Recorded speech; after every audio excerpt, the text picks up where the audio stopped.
We start the new EFL League One season at Bloomfield Road, where one of the most experienced managers in the game, Steve Bruce, will hope to build on a promising first season at Blackpool against a Stevenage team who were solidly mid-table last season, despite a lack of goals. And Alex Ravel has been busy recruiting attacking players to try and change that. And Stevenage facing a Blackpool team here today who were never quite close enough to the playoff chase during their previous campaign. Not enough home wins and too many draws sorted that.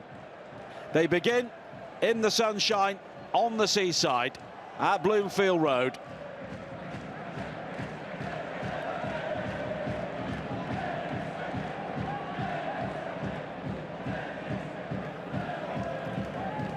Quickly towards Roberts. And here's an early opportunity, and the shot fired in from wide, and it's a good save by Peacock Farrell. Seemed to be going the wrong way initially, but recovered to parry to safety. And it fell nicely there for Harvey White, and it was just swerving away from Peacock Farrell. Peacock Farrell once again, who only played 9 times for Birmingham last season in their promotion campaign.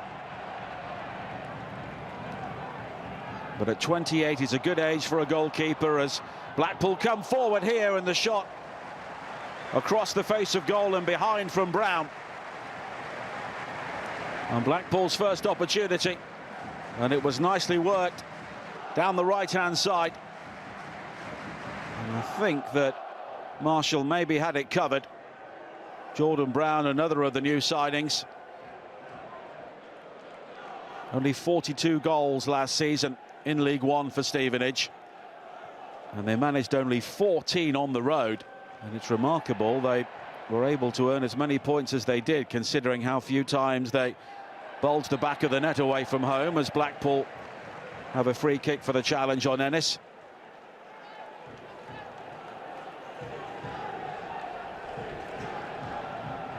Niall Ennis scored 7 goals in 19 games on loan from Stoke last season before making his move a permanent one. Clever touch from Coulson. Honeyman just slipping, but then winning the ball back, and Honeyman with a chance, and it's a perfect start for him. George Honeyman with the debut goal within 6 minutes.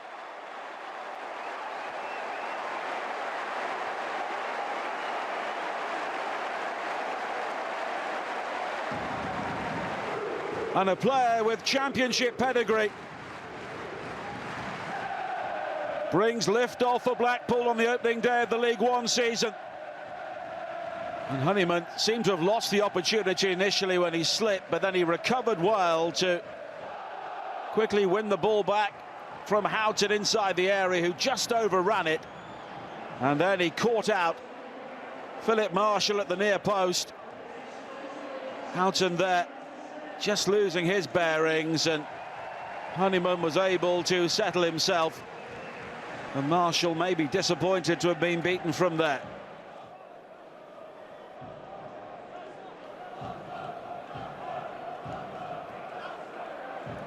Butler with the throw in, Piaggiani. And now James Wilden.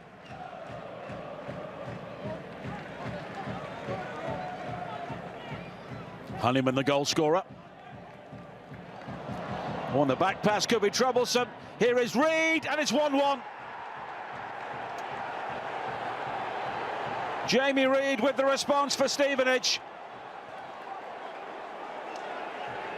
And it's a real gift. The back pass from Horsfall. Nowhere near Peacock Farrell, and Jamie Reid did the rest. And Alex Ravel has seen his side quickly equalise. There seemed to be very little danger there. Horsfall under pressure, turning the ball back towards Peacock Farrell, but he didn't see Jamie Reid lurking. And Reid able to easily bypass the goalkeeper, and although the angle was tight, he made light of that. And it's 1-1 at Bloomfield Road.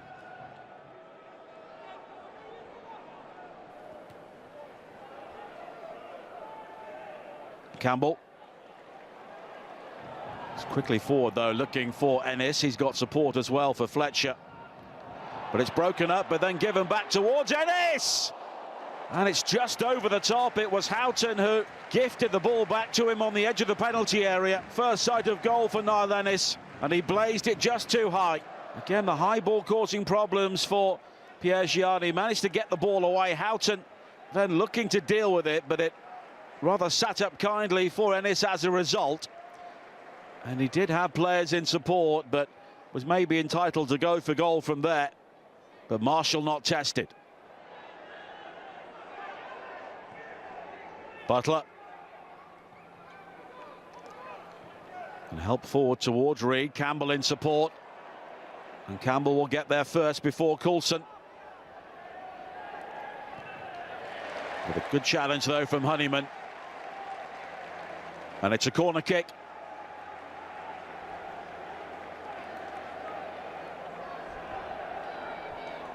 Harvey White once again has gone across. And there's that bus queue of Stevenage players waiting for this. And then they will split across the penalty area, and the header was just wide from Piergianni. It was a real chance.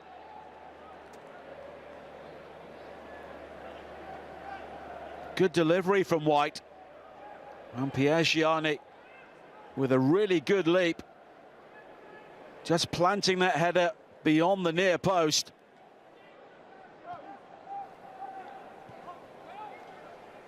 Casey.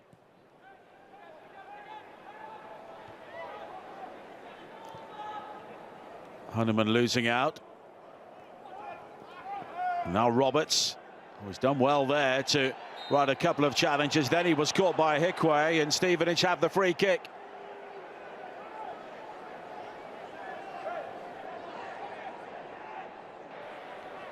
Harvey White over the free kick once again. That's high towards Piergianni, and he's won the header. And appeals for handball, and a penalty has been given. And Stevenage with the opportunity to take the lead right on half-time. White with the free kick, and Piergianni leaping there, and it was a Hickway who went up with him. And Matt Corlett very well placed. You can see there the arm going up from a Hickway, just flicking the ball away from the head of Piergianni, and that's always going to be a penalty. And Stevenage, who fell behind after 6 minutes, have the opportunity here to go in leading by 2-1 at half-time. Jamie Reid, who scored their equalising goal, he'll take it up against Bailey Peacock-Farrell. Two Northern Ireland internationals in direct opposition once again. And it's Reid, and he just about scores. Well, Peacock-Farrell almost pulled off the save, but there was enough pace on the penalty from Jamie Reid. And Stevenage have turned things around. 10 minutes into added time at the end of the first half. And Reid went for power, and from his point of view, it's a good job he did. Peacock-Farrell couldn't have done too much more, with the ball ballooning up into the roof of the net. And after only 8 goals last season, Jamie Reid has 2 in the first half of the opening game. And Stevenage looking to make it 5 successive opening day victories. Evans. Back to Peacock-Farrell. Oh, it's been given away. Here is Roberts. And now Kemp with a great chance. 3-1 to Stevenage. Just the start to the second half that they were looking for. Another Blackpool error. And this time, Dan Kemp is the man to capitalise. And Alex Ravel will be absolutely delighted. Goals either side of half-time. And it was Peacock-Farrell this time who gave the ball away straight to Roberts. And Kemp doing well to readjust his feet inside the penalty area. And he lashed that ball in with the help of the crossbar. And whatever Steve Bruce said at half-time, has been left in tatters inside that Blackpool penalty area.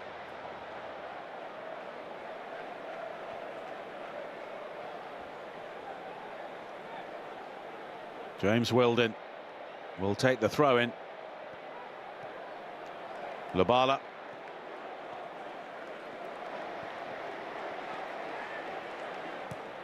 Brown. Ennis in pursuit, and he'll get there. Here's a chance, and he scored. Blackpool are back in the game. Niall Ennis scoring his first goal as a permanent Blackpool signing. And Stevenage, who've looked so solid defensively, undone by one long ball forward from Jordan Brown. Intelligent running by Ennis. He was onside, in behind Pierre Gianni. And that's a cool finish to make it 3-2. And it's game on. I don't think Carl Pierre Gianni saw him coming. And Ennis has been waiting for that sort of opportunity all day. High in from Evans. Appeals for a free kick, but nothing given. Hansen with the cross in, and it was knotted down well by Fletcher, but wide. Well, it was a glimmer of a chance. Hansen's cross, and Fletcher under severe pressure, unable to either direct it towards a teammate or inside that far post. Evans with the delivery, fisted away by Marshall. And then flicked towards his own goal by Good, but that's it. It's a win for Stevenage on the opening day. Delight for Alex Ravel. Disappointment for Steve Bruce.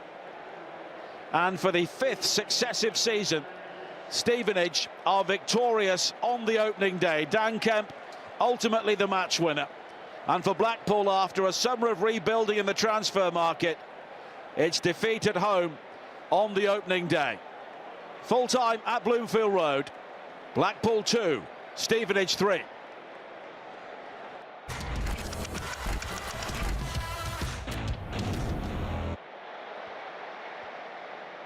Hi guys, welcome back.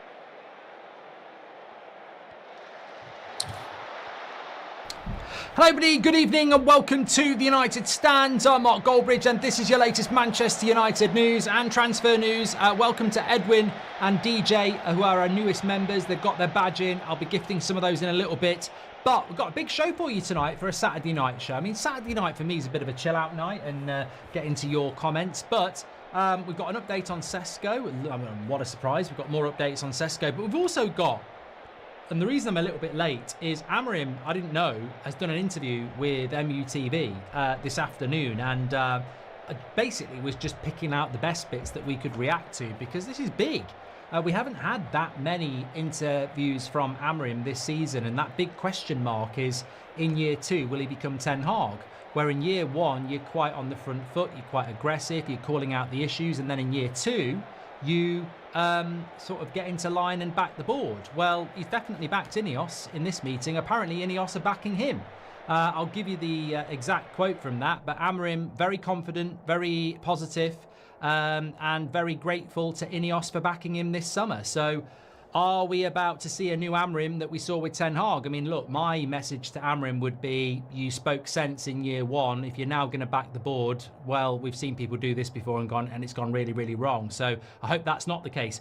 But it was really interesting, actually, listening to the interview, because remember the first week of July, and Arsenal said to us that Amorim is really positive, he's really happy, he's really optimistic, and loads of people were going, why? Well, here he is, very optimistic, very positive. That's obviously the way he wants to be this season. So look, let's hope he's right. I mean, one thing that comes out of the interview that I would say is very, very honest and is a disgrace, an absolute disgrace, and it's not from Amorim, it's the honesty that's great. Basically, he's just outed the disgrace that has been the last few years. I mean, there's things like fitness, nutrition. When people finish their dinner, they used to get up and leave, whereas now they'll wait for the last person and talk with each other. I mean, I can't get my hat on this. I cannot get my hat on that Manchester United Football Club, the great dynasty, the great legacy, Sir Bobby Charlton and all those great players, we've basically had a bunch of selfish shithouses playing for this club for 10 years. Why does Ruben Amorim have to set those standards? Why does he have to say, when you finished your dinner at Carrington, wait for everybody else and talk to them, don't get up and leave? Why does he have to set a nutrition plan? Why does he have to set individual fitness plans? What have we been doing for a decade? I mean, look, it's great that Amorim is sorting these problems out, but they're open fucking goals. I mean, people are knocking one out because Amorim's got the players looking lean. I'm more thinking, I've watched every game for the last 10 years with you lot. You're telling me some of these shit performances like 7-0 against Liverpool is because they're selfish fucking lazy twats who don't do gym work? And this is the great thing about glowing up the fact that, oh, we look so lean. What? We've all spent our time supporting this club for the last decade. You're telling me they're a bunch of selfish, lazy shits who weren't doing any extra work on nutrition or fitness and had no camaraderie. I mean, it's shocking. It really, really is. Anyway, we'll get into that. A really good interview from Amorim. We'll talk about that. But Emily Derry with the super chat straight away. She's talked sense. She says we also have to consider who Amorim's doing the interview for with regards to comments on the board. Yeah, MUTV. Mic drop. Okay, let me talk to you first of all about what's going on with Benjamin Sesko. So Manchester United will submit an offer for Benjamin Sesko once they secure his approval. So basically, if Manchester United get the go-ahead from Sesko, they will bid. This is why they have not bid yet. And apparently, Leipzig, according to Sky Germany, have neither rejected or accepted Newcastle's bid. So that's where we sort of are. Man United are in this race, but they won't bid until Sesko says he wants Manchester United. Newcastle have bid, but Leipzig have not rejected or accepted it yet. Basically, if Man United put a bid in, if Sesko says he wants United, United will put a bid in. Rob Dawson in the ESPN says if United miss out on Sesko, they could step up their interest in Ollie Watkins again, but the interest remains in Sesko and talks are ongoing with Leipzig. And that also the latest from Fabrizio is that well, I'll read it to you, it's easier to read it to. He says Benjamin Sesko has still not made his decision on his future club. So according to my information and sources into Benjamin Sesko's camp, they tell me that the player has not decided yet. It's a really important decision for his career, for his life, for his future, and Sesko wants to take his time. He's not going to be it's not going to be a very long time. We're not talking about deadline day. But Sesko wants to make a decision in the next days as soon as possible when he has a 100% clear destination on who he wants to follow. So look, Leipzig had a game today. He didn't play. I do take on board what is he actually thinking about. I think you have to take that and say, what is he actually thinking about? Because I'm not even going to be biased here. And Liverpool fans will want him to choose Newcastle because they want Isak. But Liverpool and Manchester United are far and away, Tom Cruise and Nicole Kidman far and away, the biggest clubs in England. Like we have, whatever you want to call it, the Vavavoom, they've got it. Liverpool and Manchester United are the two biggest clubs in England. If you're thinking about Newcastle or Manchester United, I'm a little bit perplexed because Newcastle may not be in the Champions League in a year's time and we might be in the Champions League in a year's time. So if that's the thing you're thinking about, it's very short-lived potentially. Also, Newcastle, with all due respect, have been snubbed by Delap, Pedro, Mbeumo, I can't even remember, Ekitike, Guehi, so many players for a reason. I don't know what that reason is. I can speculate that they don't want to go to Newcastle or they don't really fancy Newcastle or whatever, but they have been snubbed a lot. And whilst Man United are 15th and crap, we're still Manchester United, and there is a huge difference. And I don't want to be disrespectful to Newcastle, but it is. There is a huge difference between Newcastle United and Manchester United. And I'm sort of confused as to why Sesko is thinking this through. Not in a criticism way. All I would say to Sesko is the minute you sign for Manchester United, it's going to be very different to when you sign for Newcastle. Now, if you want a quiet life, and you don't want to be in the papers much, go to Newcastle. If you want to be, spoken about, come to Manchester United. So I don't really understand what the difference is that he's thinking about, because yes, you get to play in the Champions League with Newcastle, but Newcastle ain't ever going to be Man United. Newcastle know that. Like, they're never going to be Manchester United. This is an opportunity that he needs to understand. I mean, apparently his agent's a Manchester United fan. I would be stunned if he doesn't choose us. And if he doesn't choose us, fair play to Newcastle, I will applaud them because I'm not being disrespectful. If he chooses Newcastle, well done, and we've absolutely messed it up. But I can't see why you would choose Newcastle over Manchester United. There has to be a reason here. And I just wonder whether it's the package, the financial package, of whether Leipzig will accept it. But the news is apparently, if he chooses us, we'll bid.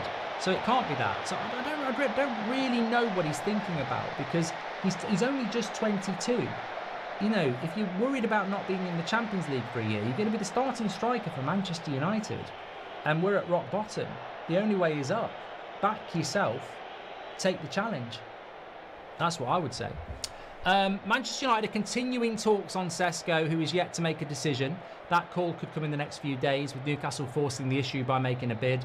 At Old Trafford, discussions with Sesko's agents are taking place on wages and fees, which indicates Amorim adding the striker to his squad is plausible, despite reports in Slovenia stating he had chosen Newcastle. That's from Laurie Whitwell in The Athletic. So, look, I stand where I've always stood in relation to Sesko. I think he'll sign for Manchester United. I think we're going to get a let's go Sesko. And if we don't, I'd be massively confused. Sesko started following United on Instagram. Oh my God. Oh my God. The after show is going to be great. Oh my God. Somebody tell him. Somebody tell him. Just move on. Yeah, just move on. At the end of the day, we are Manchester United, says Carlo Champers.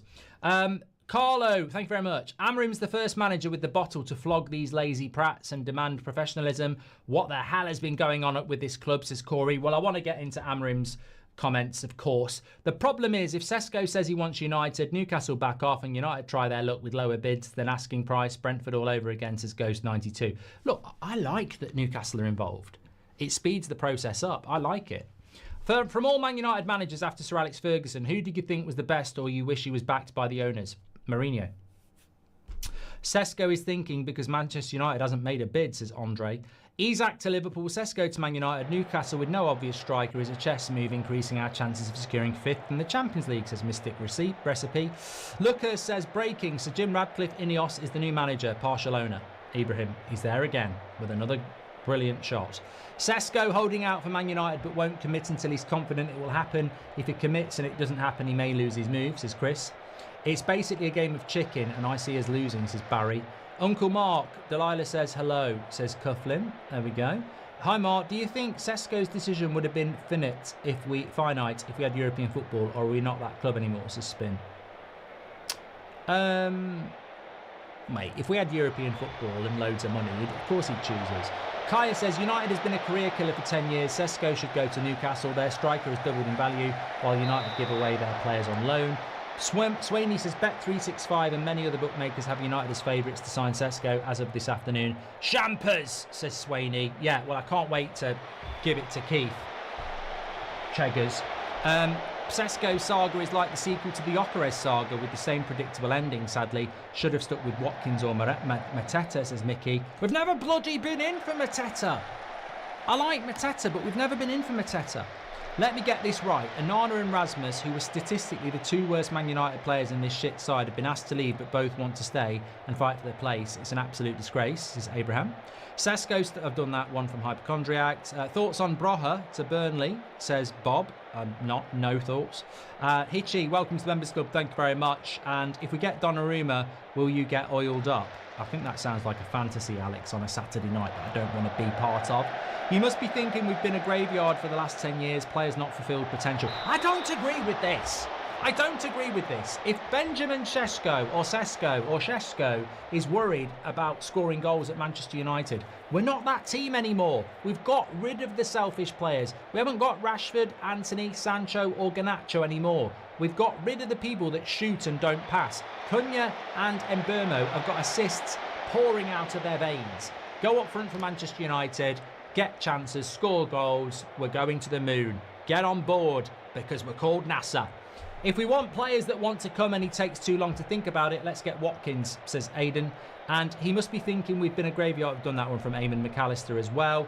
On the chance Sesko doesn't choose United, where to next, says Dino? Probably Watkins. Smart move by United in regards to future transfers, says Gary.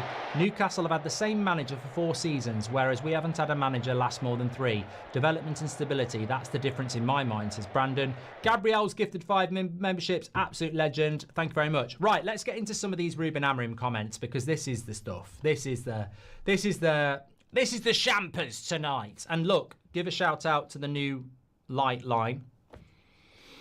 Just added something. You know, I'm always looking to add things, but you don't want to overdo it. Amorim on the new Carrington. He says it's like a fresh start with different standards, and I think moving into a new building is like taking a fresh start.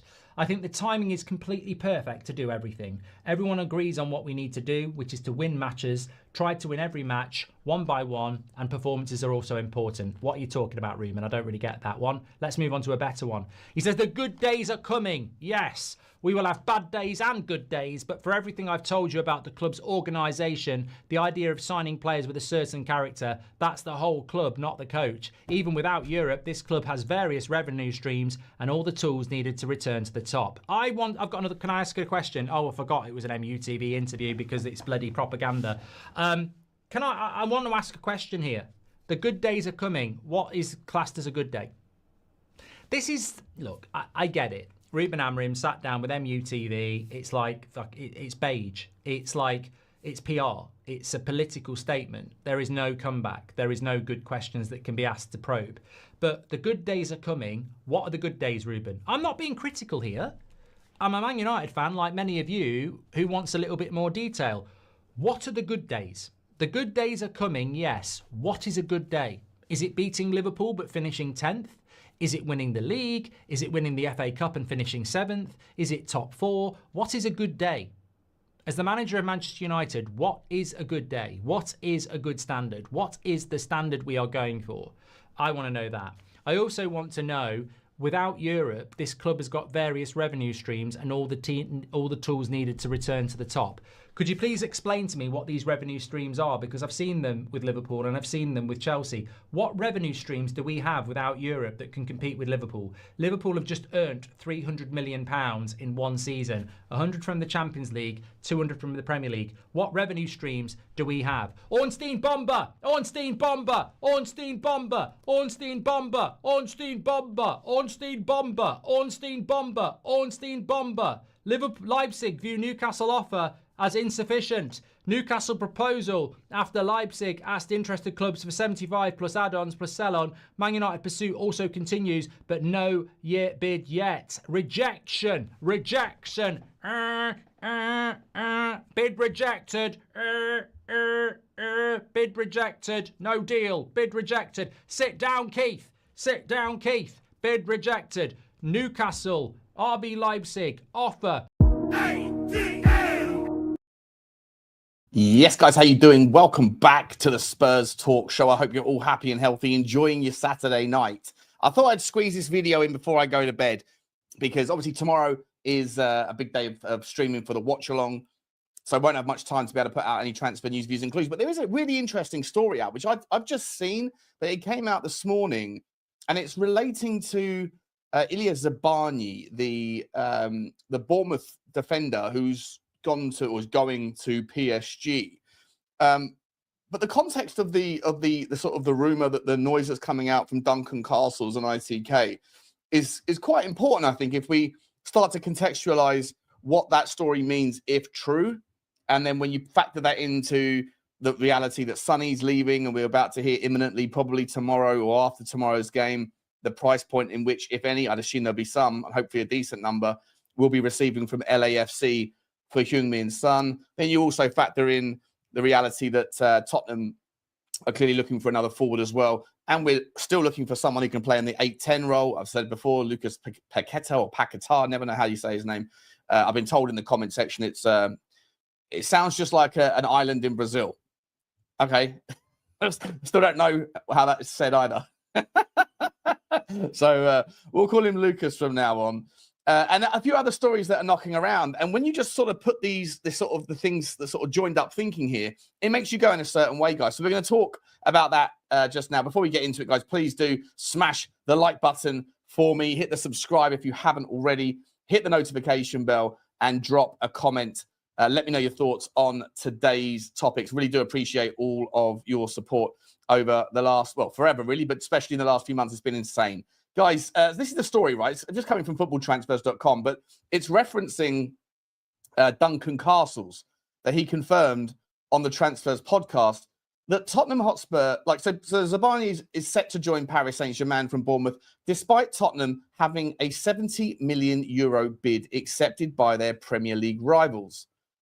The reality of that, obviously, I don't know if it's true or not. It's the first I've sort of heard of it, but I knew that Tottenham were apparently looking, and then there was Romano saying it's pretty far from the truth, and other people were saying, actually, there is some truth to it. Who knows where the devil in the detail lies on that one. But on the assumption, just for the argument's sake, the thought experiment here, that Tottenham did have a 70 million euro bid accepted in the last few days, and that he chose Paris anyway. And the story goes on to say that Bournemouth would have actually preferred he went to Tottenham because I think there was more money or it's better terms that we offered or something than what PSG had offered, but that he essentially had decided to go to Paris anyway. But it makes you think around what sort of budgets we might have available for the rest of the summer. I'm going to come back to that story in just a second, but bear with me here. So this is what Castles explained.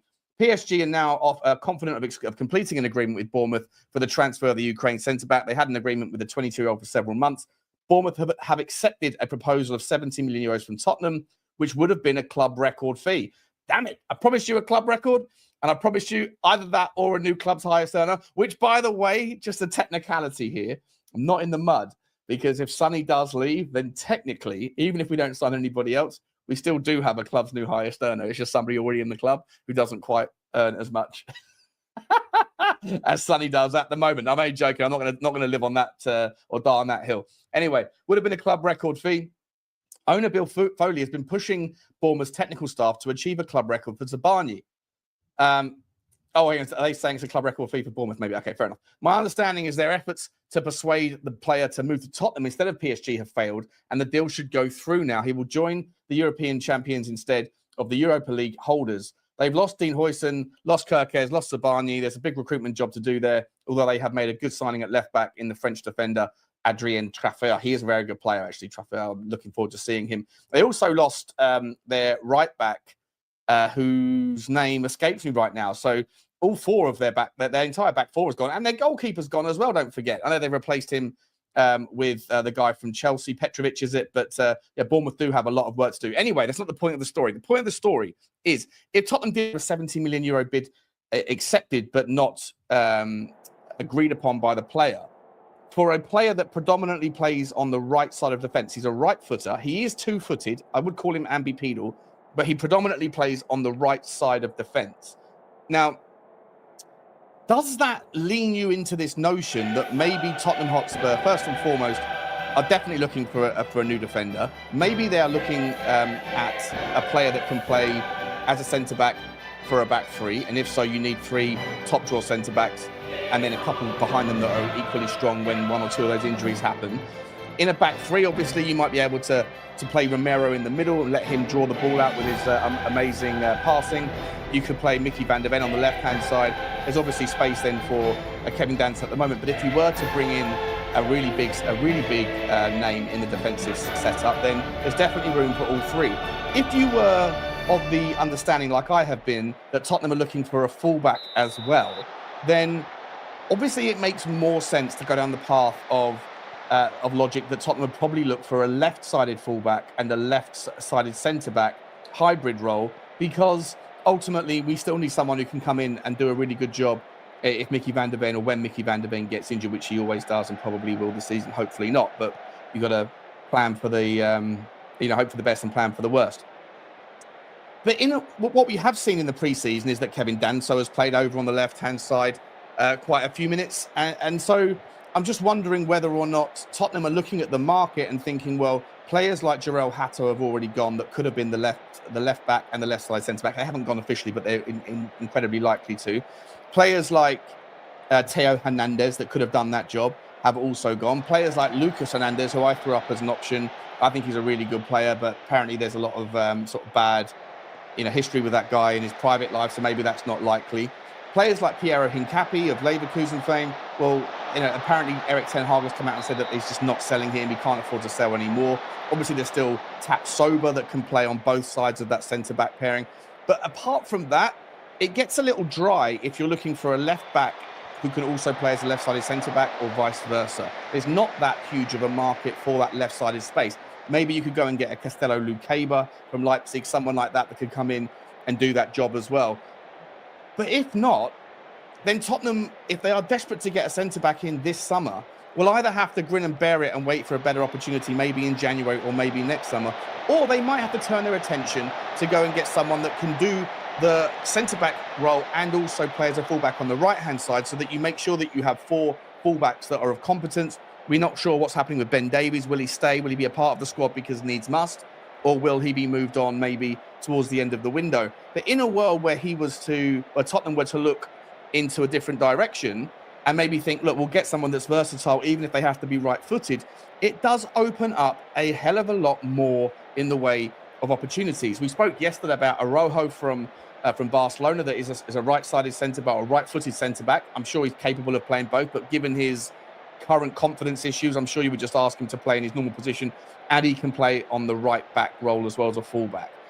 I would love to see him, and I don't mind the fact that he's had a tough time in Barcelona and there's question marks. There's always risks. There's always unknowns, whatever you're going to do. But this guy was an 80 million euro centre-back a couple of years ago. If he's now available for 35, 40, 45 million, whatever the asking price is, I still think it's worth the punt, because at his very best, under a new project away from Spain, maybe you could see him just get back to his top levels. There's also a lot of other names that make sense, and when you see that Tottenham apparently, allegedly, according to Castles, put in that bid for a player that is more predominantly on the right side, then maybe Tottenham are open-minded in that regard. And that to me brings in players like Geerstruida from Leipzig, who's incredibly versatile, can drop into the 6 if necessary, can certainly be a right back or a right-sided centre back. It also opens the door, as I say, for people like Edmund Tapsoba. It also brings back into the fold players that Tottenham have been linked with earlier on in this summer, that if Paratici was to kind of get back into gear and start to make some waves here as his current contract is coming to its close, and will he come back in as a full-time employee? Maybe we'll have to wait and see on that one. But players like Giovanni Leone, an absolute baller of a young centre-back. He's 18 years old, but he sort of really, really impresses me. Again, he's a right footer. In fact, I'll bring it up on the screen so I can show you. He's a right footer and a right-sided fullback as well when needed to be, and also can play in that left side as well if necessary. But right foot, does it unbalance it? Not so much of a problem if you're seeing it for what it is in terms of just the versatile side, but we need to bring in someone that can do both jobs and then allow Jed Spence to go and be that person that goes and fills in at left back in a world where Destiny Udogie needs some competition. And like I said before, if Ben Davies is still there, he can be the 25th man in the squad. And at the same time, you have Mickey van der Ven as an option that I believe is actually quite a smart option, because, as I said in the previous video, if if Tottenham Hotspur are dropping their line by 12, 15 yards in this season, then you're not going to need to have this kind of get out of jail free card that you have in Mickey van der Ven, especially if Pellegrini is in there tidying up the messy work that maybe transitions can materialise from if we give up the ball at the top end of the pitch. There's another player, of course, Giorgio Scalvini. There's another player that we need to take a look at again. Tottenham linked with him again today. Newcastle still confident that they can make it work, but they haven't got the 50 million quid if they're going to go and, unless they're going to sell Isak, if they're going to drop 80 million quid on a Sesko, and also maybe 50 on Vissa to rebuild their front line. At some point, they have to look to the back. Do Newcastle have the money to go and drop the 45-50 million quid on one of the greatest kind of up-and-coming prospects out of Italy? Injury-prone he is, but versatile he is also, and a player there that I think that Tottenham might look at. Because if we, as I say, the story here is that Tottenham actually put 70 million euros down for Zabarnyi, and he went in a different direction. So if there's truth to it, I don't know. I've got no idea. But if there's truth to it, and Castles is putting his name on the line, they're saying that it did happen and there was a bid accepted, then that to me suggests that Tottenham are very serious about putting big money down. Now, we also know at the same time that we're putting big money down. We tried to put £60 million down on Morgan Gibbs-White, and that didn't materialise. And whilst that whole thing was sort of figuring itself out, people like Ben Jacobs, people like Matt Law, people that are sort of in ITKs or whatever, were all saying, Sky Sports was saying it as well, that Tottenham are looking for another forward. Whether or not Sonny leaves, it looks like he is. We'll find out what that sort of money looks like tomorrow, probably after the game. I would imagine that that's going to be formalised and confirmed. But you're starting to think, well, if we had 65 million quid, we'll call it that, for Zabarnyi, which kind of matches around the 70 million quid that we had earmarked for Gahey in January. If we had £60 million also for Gibbs-White that is still floating around, that could go on someone like a Paqueta, for example, Lucas. Other news out today that Tottenham were interested or looking at players like Harvey Elliott, which would cost you 45 million quid, which does a little bit of that same sort of role, kind of advanced attacking midfielder type, and Jacob Ramsey, but slightly more on the left-hand side. Well, Paul O'Keefe came out and said it won't be Ramsey, as far as he's aware, that the club have decided against that situation, apparently. I'm just going to show you what that looks like on the screen so you can see I'm not making it up. That's what Paul O'Keefe said, the man who blocked me whilst live on a stream. So I don't know why, but either way. And so you have a situation where you're starting to put two and two together and thinking, well, if you had that money for there, you had money for Gibbs-White, we're still looking for an attacking midfielder, we're still looking for someone, maybe it's going to be Enzo Milo is the latest story out there, which would be a really cracking signing. Maybe it might be a Lucas, maybe it might be Harvey Elliott, maybe it might be somebody else in that vein, could maybe be an Eberechi Eze. And now you have obviously the door opening for another spot in the forward line with Sonny potentially leaving. Also at the same time, guys, for what it's worth, you have other stories out today talking about Manor Solomon being back on the radar at Leeds. Daniel Farke saying, we lost our most creative outlet last year. We need to go and buy a forward. And he was talking about Manor Solomon, obviously going back to Tottenham. And at the same time, Leeds United news is, am I showing this on the screen? I hope I am. Let me see. No, I'm not showing it on the screen. Bozo Butler. Let's get it back up. Pause. They're referencing the kind of commentary from Thomas Frank yesterday after the pre-match press conference, where he's talking about the options in Sonny's absence in our width. So he's saying Brennan Johnson's a player who could play on the left. Also, I think that Wilson Odebear did well against Arsenal, and also Matisse Teller's a flexible player. I think we have some young, promising players that can step up. He didn't mention Manor Solomon is the point that they're making here, that Leeds United are. So Leeds United still think that they would love to get Manor Solomon back. We haven't seen much of or anything I don't think, from Manor Solomon in the preseason. I know he's injured right now, but would Leeds take an injured player? He's been fine all year at Leeds, right? He's been fine all year at Leeds. As soon as he comes to Tottenham, he was injured, goes to Leeds, plays all year, absolutely fine, comes to Tottenham, injured again. You can't make it up. You can't make it up. It is what it is. But I wanted to just quickly sort of move over to this other story from MSN, the Microsoft network, that's saying that Rennes striker Arnaud Calamawendo looks set to head to the Premier League this summer, with Tottenham Hotspur, Nottingham Forest, and Leeds United all holding concrete interest. Team Talk understands the 23-year-old who scored 10 League One goals in 2024-25 season has attracted attention for his pace, finishing, and ability to play across the front line. Look, it's not just Team Talk that are saying this; they're just referencing them, but Team Talk are referencing other people as well, right? So Calamawendo to Tottenham links are strong, and it's not a player for me that I would put him in the top 5 forward lines. He is versatile, can certainly play off the left, the right, and the 9. For me, though, I'd like a little bit of specificity. The whole point I'm making here, guys, is that if we have money allocated for Morgan Gibbs-White, if we had money allocated potentially at the same time, remember, for Zabarnyi, then that's, what's that, about 120 million pounds, something like that, that should be that should be there willing to be spent. If Sonny's going to be leaving, now I don't know if that money's was on the assumption that Sonny was leaving or if that decision is a relatively new one. If you can also find room from a Solomon sale and maybe for a Richarlison sale, then Tottenham should have a really healthy budget. And why?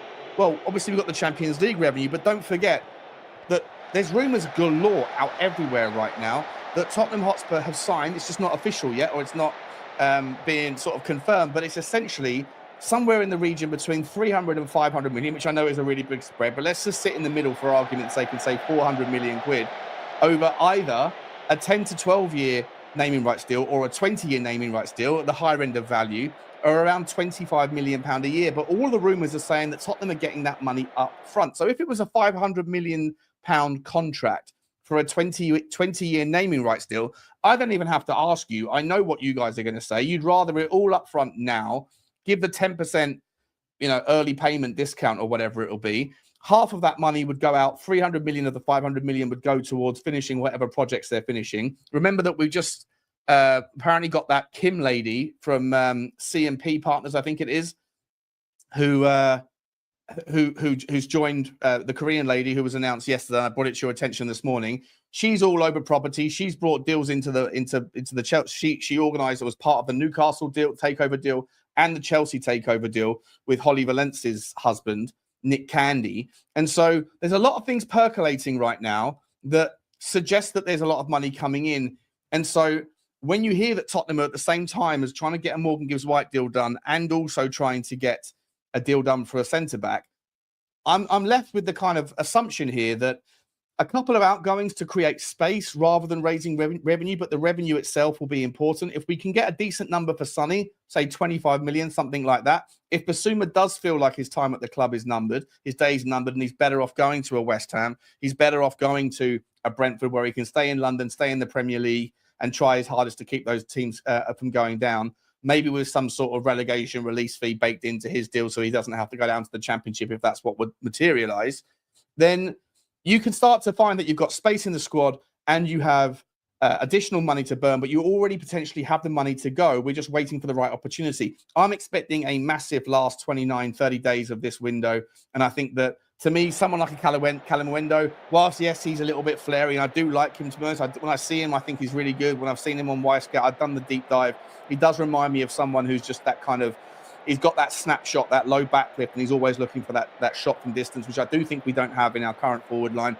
But if we have this serious money where we can drop 60 million quid on a Gibbs-White, which I wasn't even that fussed about, 60 million pounds, 70 million euros on a Zabarnyi, according to Duncan Castles, then I just think that there's a lot of money to go around here. We've just got João Palhinha done in the 6. Now you could go see if we can do some sort of swap deal for a Lucas Paquetá. For me, would be just a dream world. But I'll absolutely tolerate an Enzo Milo. I'll absolutely tolerate a Xavi Simons if there's a block there. And by the way, Chelsea and RB Leipzig there have had some sort of impasse because Leipzig is demanding £60 million with the majority of it up front, and Chelsea were only willing to do it if they could offer some players in exchange. Leipzig aren't interested in that. I just think that there's opportunities that are knocking, there's doors that are opening, and Tottenham right now, with all of these things, these stories that are percolating, guys, it feels to me as though it's going to be a really belting last sort of 4 weeks of the window. Just wanted to share those thoughts with you. Johan Visser to Tottenham story, by the way, looks like it's breaking down. It looks like he's going to Newcastle United once they can get that final deal done. But Brentford have said to Newcastle, you're not having our guy until we find the guy after our guy.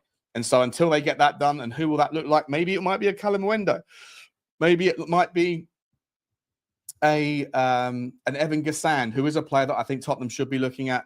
Again, you know who I think my number one is, Mikhail Tadzi. But I just wanted to share that with you guys. If that story is true regarding Zabarnyi, it looks like Tottenham have got money to spend and we're just looking for the right opportunity. But I wanted to really ask you this one question. Do you think if we were willing to spend that much money on a player that predominantly plays on the right-hand side for Bournemouth in a back four, he didn't come to us, But does that mean that you think that Tottenham Hotspur might end up going for a guy that's versatile on the right, just so that we've got numbers that can be shoehorned over to the left that are competent, hope for the best with regards to injuries, but ultimately just go and get the right price, because there really isn't that much of a wet market for left-sided, left-footed centre-backs, unless you were to get specific ones, pay through the nose for players like Castello Luqueba, for Lucas Hernandez, or for one of the other guys that we've been talking about, Piero Hincapié, that's going to cost an absolute fortune because Erik ten Hag doesn't want to do it. How about an Edmund Tapsoba? Could we go to Leverkusen and see if we could lift that guy out? I still love Tapsoba. I think he'd be a sensation. Let me know your thoughts, guys. By the way, if you do enjoy these videos, they are also on Spotify. In fact, before you see this on YouTube, it will already be being watched on Spotify by the early followers over there. I am trying to grow that channel, so any support.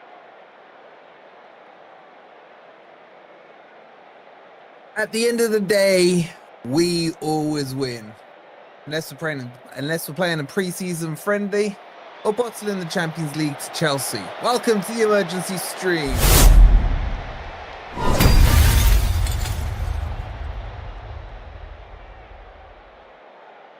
Evening, guys. Hope you're doing well, and welcome to We Always Win.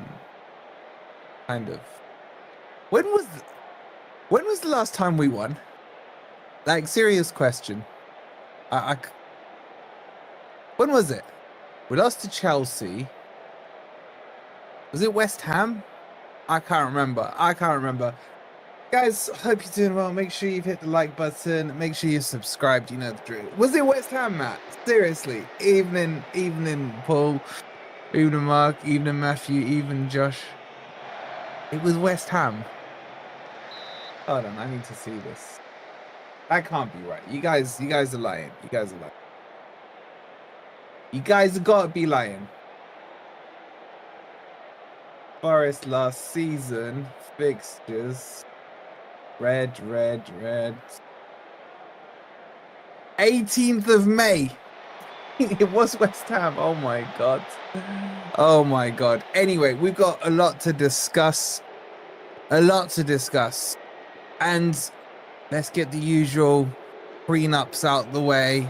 We know it's pre-season, fitness and all this crap and what have you, right? But there are things we have to look at and discuss, because I'm sorry, 1 goal in 5 games is utter crap. It really is. And it's not even the fact that it's 1 goal in 5 games. It's the lack of chances we are creating.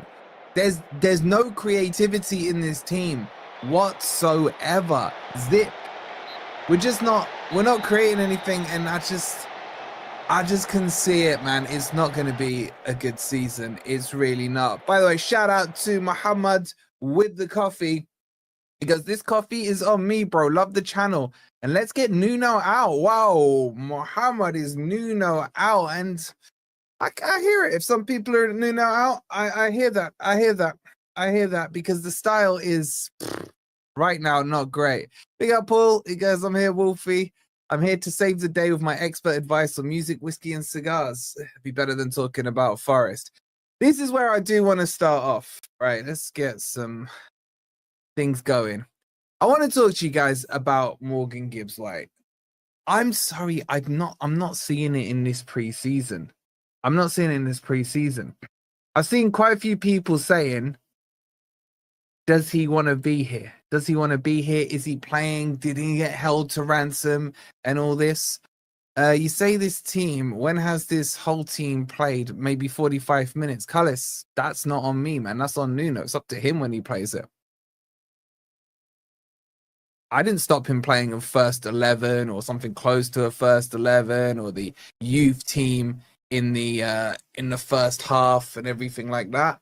But look, I want to start at Gibbs-White. I think he's a fantastic player. My issue is that I don't think it's the right formation with him in the team. I honestly look at that midfield and I just think we get overrun. It's against Birmingham, man. But against Chesterfield, against Fulham, against Monaco, whoever we've played, I just feel we can't go into the season with a 2-man midfield. It needs to be a 3-man midfield. And the problem is Morgan Gibbs-White's position, not him having a 10. I think we need a 6 and 2/8 in that position. And the problem I've got is that because we've given him 150K, the armband, new contract, everything else, man, it just feels like he's going to be the first name on that team sheet. And that for me is a massive, massive problem because we just get overrun in there. And with that thought process, I think Sangare has been sensational, by the way, in these pre-seasons. Loads of you in the chat. I've got the receipts, Owen. And say, you know, with Sangare, I was like, just let him get up to speed. Let him get over these injuries, these malarias, everything like that. And he has by far and away stood out like an absolute sore thumb on that pitch compared to everyone else. I just don't know what we do with this Gibbs White scenario. I think it's an issue. Shout out to Matthew with the coffee. He goes, has the whole MGW situation backed us into a corner where he's our highest paid player, so he never gets dropped? This is exactly it, Matthew. Like, can you imagine the banter? I mean, who cares, right? From the Spurs fans, if he gets dropped.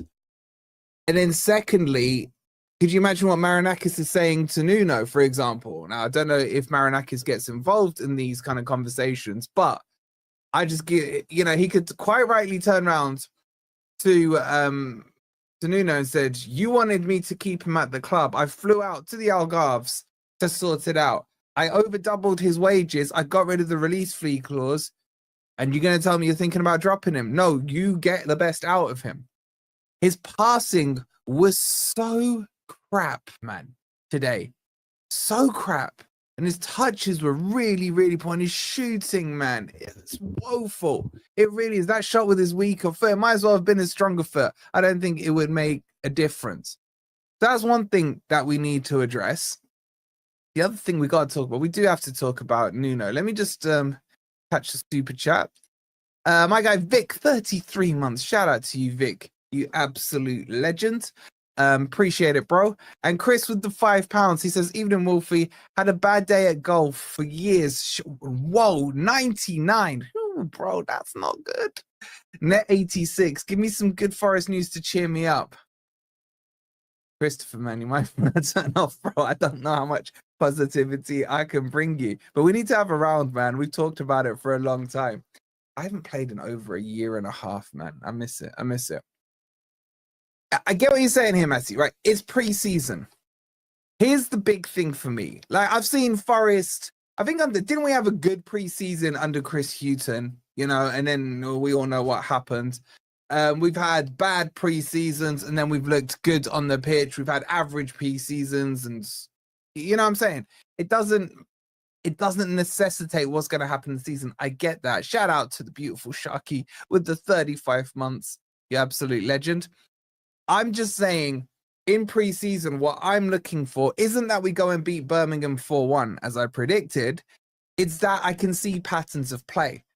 And now that we've seen these reports come out to say that Nuno wants to play a progressive style, a possession-based style, attacking football, that he's admitted and figured out that the counter-attack, low to mid-block isn't going to work. It got sussed out at the end of last season. I haven't seen this on the pitch. Today, what I saw was Forest attempting some possession ball, but it was just in our half. When we got into that final third of the pitch, they were clueless, man. They were absolutely clueless. Every time Sangare gets the ball in the middle of the pitch, he's pushed their defensive line back. He looks around and there's just blue shirts around him. And no disrespect to Birmingham, but what are we going to do when those blue shirts are Chelsea blue shirts or light blue shirts of Man City? That's the thing with it. It's too slow in transition as well. It's like it'll go to Sangare, then he's forced back to Milenkovic. Milenkovic will then pass it to Murillo. Murillo's giving it to Morato. By the way, why are we playing centre backs as fullbacks on both sides? Can someone please explain that logic to me? And if I'm sitting here from a Birmingham perspective, they're probably sitting there going, "This is quite comfortable. They're just playing in front of us. And yeah, when we get the ball, we'll show a bit of energy, we'll burst through," and that's exactly what they did. And Jair Cunha, who's a young kid, right? And he's just come across from Brazil, doesn't really speak the language yet, will know, obviously knows Igor Jesus, will know a couple of the other Brazilians. You want him to settle into a position that you're going to use him in, not this makeshift right back position that's going to be somewhat foreign to him. I don't know if he has played that position in the past. I'll ask Pedro, see what Pedro says, but I've never seen him play at right back. Why would you do that? That just reminds me of when Cooper did it with Loic Bade, and he was putting him as a CDM in that mid-season, pre-season friendly against Stoke. Like, what do you understand when you do that? I don't get it. That's what I don't get.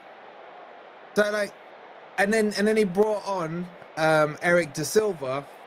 Did Nico Williams come on, by? I that second half to me was a blur. I can't remember if he brought him on or not. Yeah, but Isaac, he's saying he's trying to implement a massive change in play style. That's it. The first 11 need more minutes to develop that game. That's the thing. Who came on at left back? It was Omar Richards. Omar Richards would have done a better job at left back than Morato, who was actually okay in some forward passes, but defensively, Birmingham were just targeting the area. They're like, you got a centre back at left back, cool. We'll have a bit of that. And then Murillo has had a bit of a stinker today. Now, I will say Murillo's pre-season last year was pretty bad. He did make some mistakes, and then bang, he just snaps into the mode. So I'm not worried about him. I'm just worried about where the goals and where the chances created will come from. That's the thing with me right now. And am I at head loss stage? Not quite. Can I feel myself getting towards that? Probably. £5 from Scottish Forest guy with a small E as well. Love the attention to detail. Let's big up Wolfie. We all just want goals because that's football at the end of the day. Pre-season or not, I am slightly worried though. Are you guys worried? Shout out to you, bro. I agree with you. So you just want to enjoy football when you watch it, man. You want to see the goals. You want to see the patterns of play, especially when we're playing lower league opposition. Did we even have a shot on goal? Can't remember, says Laurie. Well, Laurie, it's funny you should ask that question. Because here's something Blue Peter style I prepared earlier. Now, there is not a lot of stats on games, so I can't show you heat maps on these pre-seasons and everything else like that, right? But let's just have a run through of what we actually have done so far this pre-season. And I'm not talking about the scoreline. I'm not that bothered about the scoreline. I remember coming off the Fulham game thinking that second half we actually looked all right. And yeah, you could argue that's probably the closest to a first 11 we've had. But anyway, we'll come on to that in a second. There's over 400 already of you in here. Please, guys, don't forget to hit the like button. Make sure you're subscribed if you're new as well. Now, this was the game against Chesterfield, okay? Now, I will grant this one and say, right, it's the first one back. It's out in Portugal. It's quite hot. Carol can remember the shots. You can actually remember the shots, Carol. That's crazy. That's crazy. We had, against Chesterfield, 2 shots on target, okay? And off target, 1 shot. So in a 90-minute game against Chesterfield, who with, again, all due respect to them, are not even in the same league as us, quite literally, we were able to muster up 3 shots on goal. That's it. And you think, okay, cool, that was Chesterfield, you know, little bit of local rivalry and what have you. Let's move on and look at Monaco. Firstly, let's look at the possession. 35% possession. Now, if we're trying to play a more possession-based team, my maths isn't amazing, but I'm pretty sure 35 is less than 65. So, like, what's going on there? Bro, wake up. I don't want to remember Dubai, bro. I really don't. Evening, Stoney. Hope you're well. Tripwire, look, the point here is that you've got to judge on what you're seeing. That's my point here, right? That's my point. Shout out again, Scottish, with his generosity, with the gifted sub. Thank you so much, bro. That's gone to Patrick, Pratik Patel. Make sure you show Scottish guys some love. Thank you so much for that. Bro, why can't we analyze friendlies? Is there a rule that says we can't analyze friendlies? Like, can we not just go through these and just see where the shots are? Because I'll tell you what, last season when we were analyzing the preseason friendlies, you lot weren't complaining because we were playing quite well in those. Yeah, and this is exactly it. The win and losses aren't as important as how it looks. It's boring, man. It's actually boring to watch. Big up to Jess with the £5. She says, we've got 2 great strikers. I'm just worried they aren't getting the service. You're just worried about Jesus. I know your agenda. I know your agenda, but you are right. The service is non-existent. Of course you can. These are the same people screaming, we made Champions League. LOL, got to be realistic. Yeah, man, look, why can't we? We should have made Champions League. We should have. This is the point here. We don't have a play style. I'm sorry, I'm not seeing this new play style. SummerSlam's crap tonight. Is SummerSlam over tonight and tomorrow? I might stay up and watch. I don't know. I'm excited. Friendlies this season, in my eyes, are incredibly important when trying to implement an entirely new playstyle and potentially different formation. Exactly this, man. It's like, if you are trying to bring in a more possession-based game, that, well, 135% isn't it. Oh, by the way, I didn't even see that. Shots on target, 0. How many shots off target? 1. So in the whole Monaco match, we produced 1 shot off target. There's no chance I'm gonna remember what that shot was. It's absolutely crazy, man.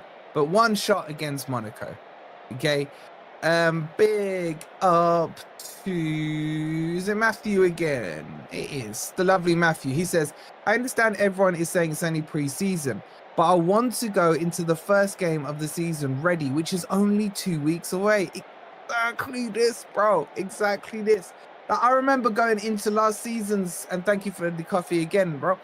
I remember going into the season last season thinking, we look good pre-season. There might be something here. I predicted 8th. Yo, big up to Judge Mo. Appreciate the raid. Shout out to Nando in the chat as well. I'm on OBS, so I can't quite see it, but big up to Habibi Muhammad. No, it's not Muhammad, it's Mo. Shout out to you guys. Thank you for the raid. Make sure you subscribe to the Judge as well. So yeah, it is, and this is part of the preseason. It's also about how you feel, like, psychologically going into it. Players going into it with wins, not even wins, with playing style and everything like that.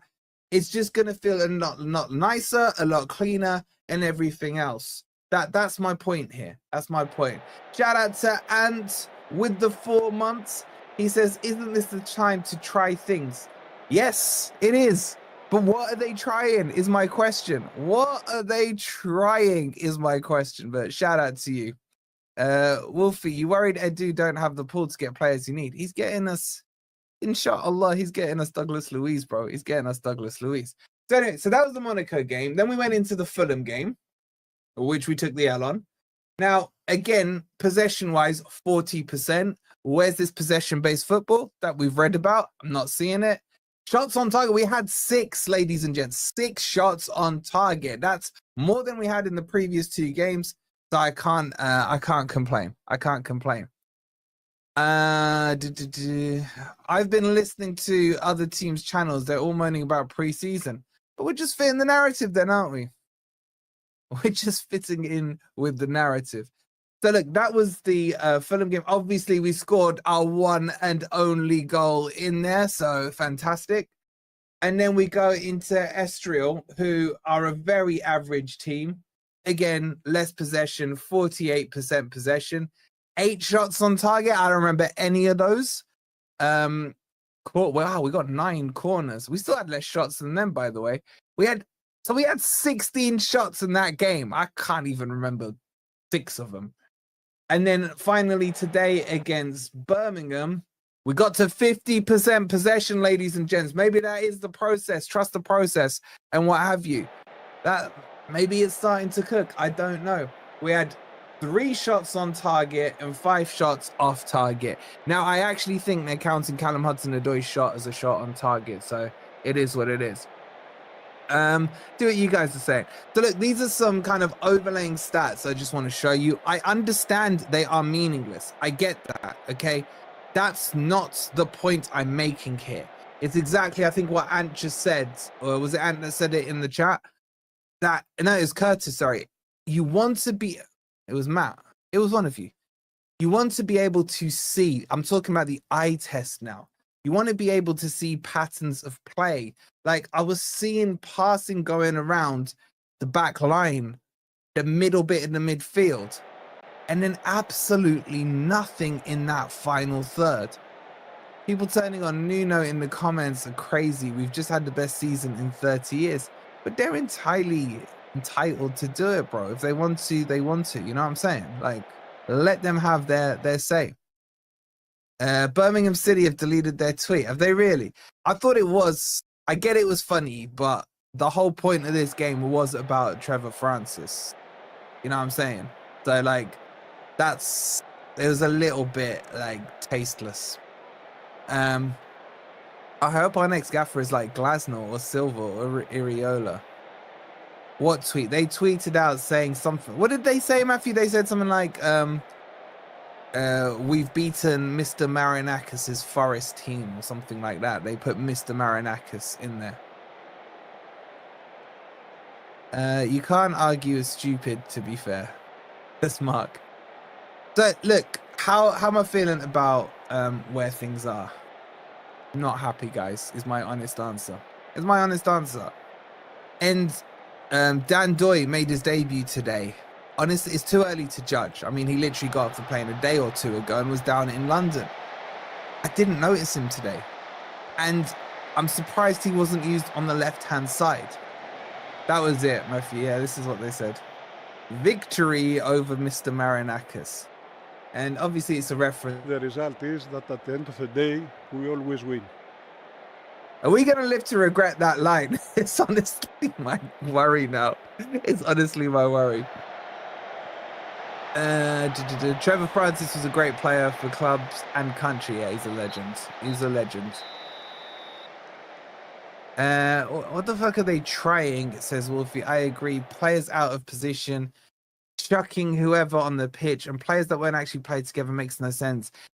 Carol, you know what it is? It's reminding me of that preseason before Cooper got sacked. It was just a mess. It was just a complete mess. I honestly came on for the game today and I was like, you know what? That attacking front six looks quite tasty. You've got two decent wingers. You got Igor Jesus starting. I thought he was quiet again today, by the way. You got Gibbs White. Maybe he's feeling motivated. You know, and then I was like, I really like the idea of Sangare and Anderson in the 6 and the 8. And I'll say it again. Sangare was brilliant today, last game, all preseason. Whether you guys agree or not, I don't know. It's kind of my subjective view on it. I didn't think Anderson was very good today, if I'm being honest with you. I don't think Anderson had a good game. I thought he was a little sloppy with the ball. He kept almost slipping over his own feet at times, which was crazy to see. Shout out to Persijiv Nordball, which I've butchered again, with the 3 coffees. He says, I understand that the players have been training harder this summer than last, so I think it will take some time before it loosens up. That is something, and thank you again for the coffees, that is something that Callum Hudson-Odoi talked about in one of the videos, that the intensity has been really high in this Portugal one. But the thing with that is, and this is an important point that we need to address, one first team player has left. That's it. In Elanga. And some would argue we've had an upgrade with Dan Doy. Some would argue on par. Some would argue below. Whatever your stance is on the upgrade or downgrade or par, that's not enough to be or that should not be enough to destabilize your team. This team, like if you look at last season's preseason, that was the first time Nuno was able to start stamping his authority, his play style, his ideas onto the team.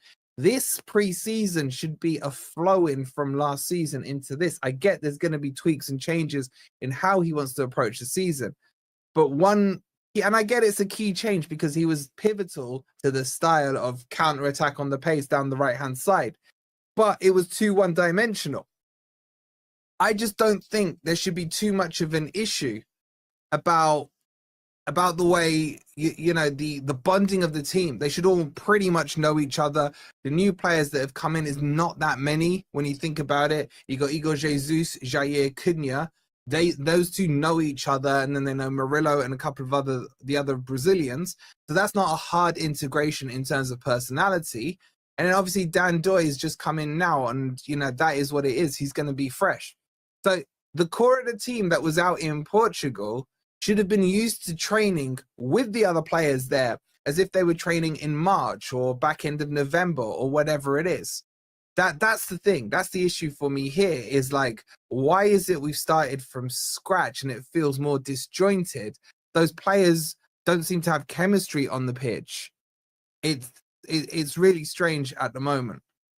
What you guys said. Because what they do in training looks good, looks nice, but they never do it on the pitch. You know what, bro? This is so true. When you watch those training videos and they're pinging the passes around using the little freaking 5-year-old goals and what have you, slamming the ball in, it's like, yeah, it looks good. But you're like, when it comes to the pitch time, the real match time, you're like, where was all of that? Where was all of that? Chris says, Wolfie, has there been any changing of coaching staff compared to last year? Not that I know of, bro. Not that I know of. I guess there might be 1 or 2 tweaks. I think the only change backroom staff-wise is Edu coming in and potentially Ross Wilson going to Newcastle. But in terms of the actual coaching, I haven't heard any. There may have been, but I haven't heard of any of them. The B team looked decent. Didn't the under-21s, weren't they like 3-0 up after like half an hour or something like that? Sangare is gashed. Your opinion, bro. It's your opinion. Did we lose the coach to Mourinho? Okay. Must have been the most important coach in world football then, if that's the case. Okay, so what's next from here? Did Silva go? Palace. Is it Silva that went? The one who stood in when Nuno was on the sideline ban. Is that cost us that much? I don't know. Surely Nuno has the people around him he trusts. It wasn't. Who was it then? What my word, Sangare isn't good enough for Prem and will be sold. You're entitled to that opinion, Matt. I'm not going to hold it against you. I just disagree with it. Yeah, Jimmy Sinclair looked good. You know the other scary thing is Taiwo actually looked quite good today. Rui Pedro Silva still there. Who's the one that went then? It was the goalie coach. Well, I suppose Hennessy's now technically been in there. Sangare has been the best player in pre-season by a mile. 100% agree. Him and Sells by a mile. Yeah, but I just want to talk about Taiwo, right? Because, look, I'm not his biggest fan, but I've got to give the guy some praise. Because let's not forget, it was less than, 3 months ago that that the guy ran into the post and had was in a coma, and he's already back fit and playing. I fully respect that from him. You got to respect the work ethic, the attitude, the desire to get back in. And honestly, he looks sharper and fitter than I've seen him for a long while. Now, does that mask over his ability and his first touch and everything else? No, it doesn't. No, it doesn't for me. Would I keep him? No. Not at all. But you have to respect the desire to get back where he is. Because there was reports coming out around the time he was in his coma that he won't be available to play for 6 months. Because, whatever was going on the inside, on the body. But yeah, I just look at this squad and I think it's not ready. It's not ready. I'm T's biggest fan. I only remember his goal against Manua when he blew Trashford to the weeds. Yeah, that one. He sat Onana down, didn't he? training clips are 5 minutes long. The rest of the 190 minutes have been cut out. It's too bad. That could be a point. That could be a point. Wait, so who's gone then? Who's gone, John? Who's the one? You've probably got more film reels of all of them, bro. Who's the one that's gone? Why are you talking about Big Ange? I mean, they've sacked Nuno and Ange Postecoglou's on his way. I once had an opposition player tell me to gather my thoughts in an attempt to rile me up. I scored a 30-yarder not long after. You gangster, you absolute gangster. Guys, we've got over 600 in here. Please do me a massive favor. Make sure you've hit the like button and make sure you've subscribed as well. I was going to do some kind of transfer news with you guys, but honestly, I'm just not in the mood. Like, the only thing that inspires me this summer is the thought of what we maybe can get, not what we've currently got. It's kind of depressing to even think of it like that. There's not been too much movement. I was hoping maybe Douglas Luiz, you know what I'm saying, it gets done or what have you, but whatever. Not there yet. It's not.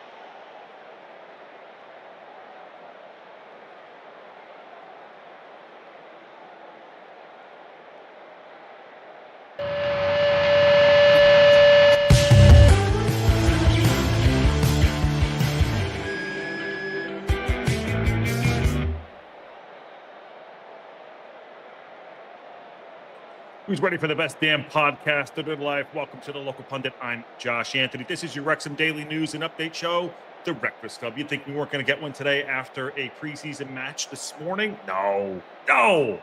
Come on now. Come on. It is Saturday, and there's news to be had, and we're going to talk about it. And as you can see on the thumbnail, Wrexham strikes again. Kiefer Moore medical confirmed.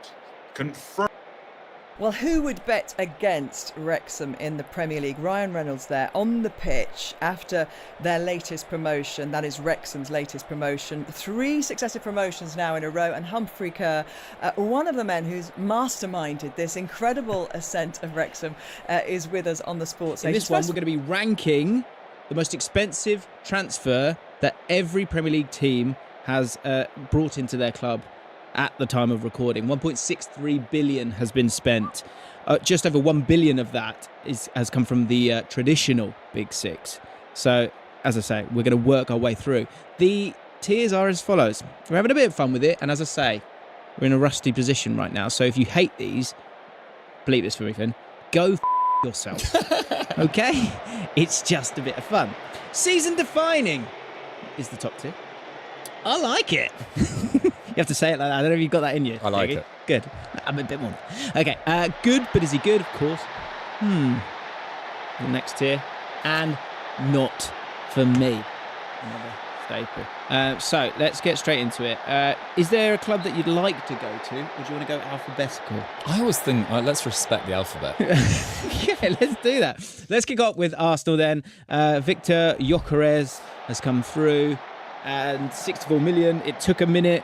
And first question is, do you think the Arsenal hierarchy are a little bit like peeved at the fact that maybe Isak was actually available after all of this? Like I sort of chucked it out there when Isak kind of said that he wanted to explore a move, and people were like, why are you bringing up Arsenal? And I was like, well, but Arsenal were definitely interested. Like, everyone was interested in him. And if they had known that he was very possibly available, then I think even if this was 2 weeks ago, I wonder, right? How do you think the higher-ups are feeling? Or do you think they are just happy and settled with the fact that Gyökeres is here? Well, I think there's obviously a few key advantages why Liverpool were able to get ahead on this, or have now got ahead on this, and that's primarily because they didn't spend any money last year, really, in real terms, whereas Arsenal, because they've been chasing, there's been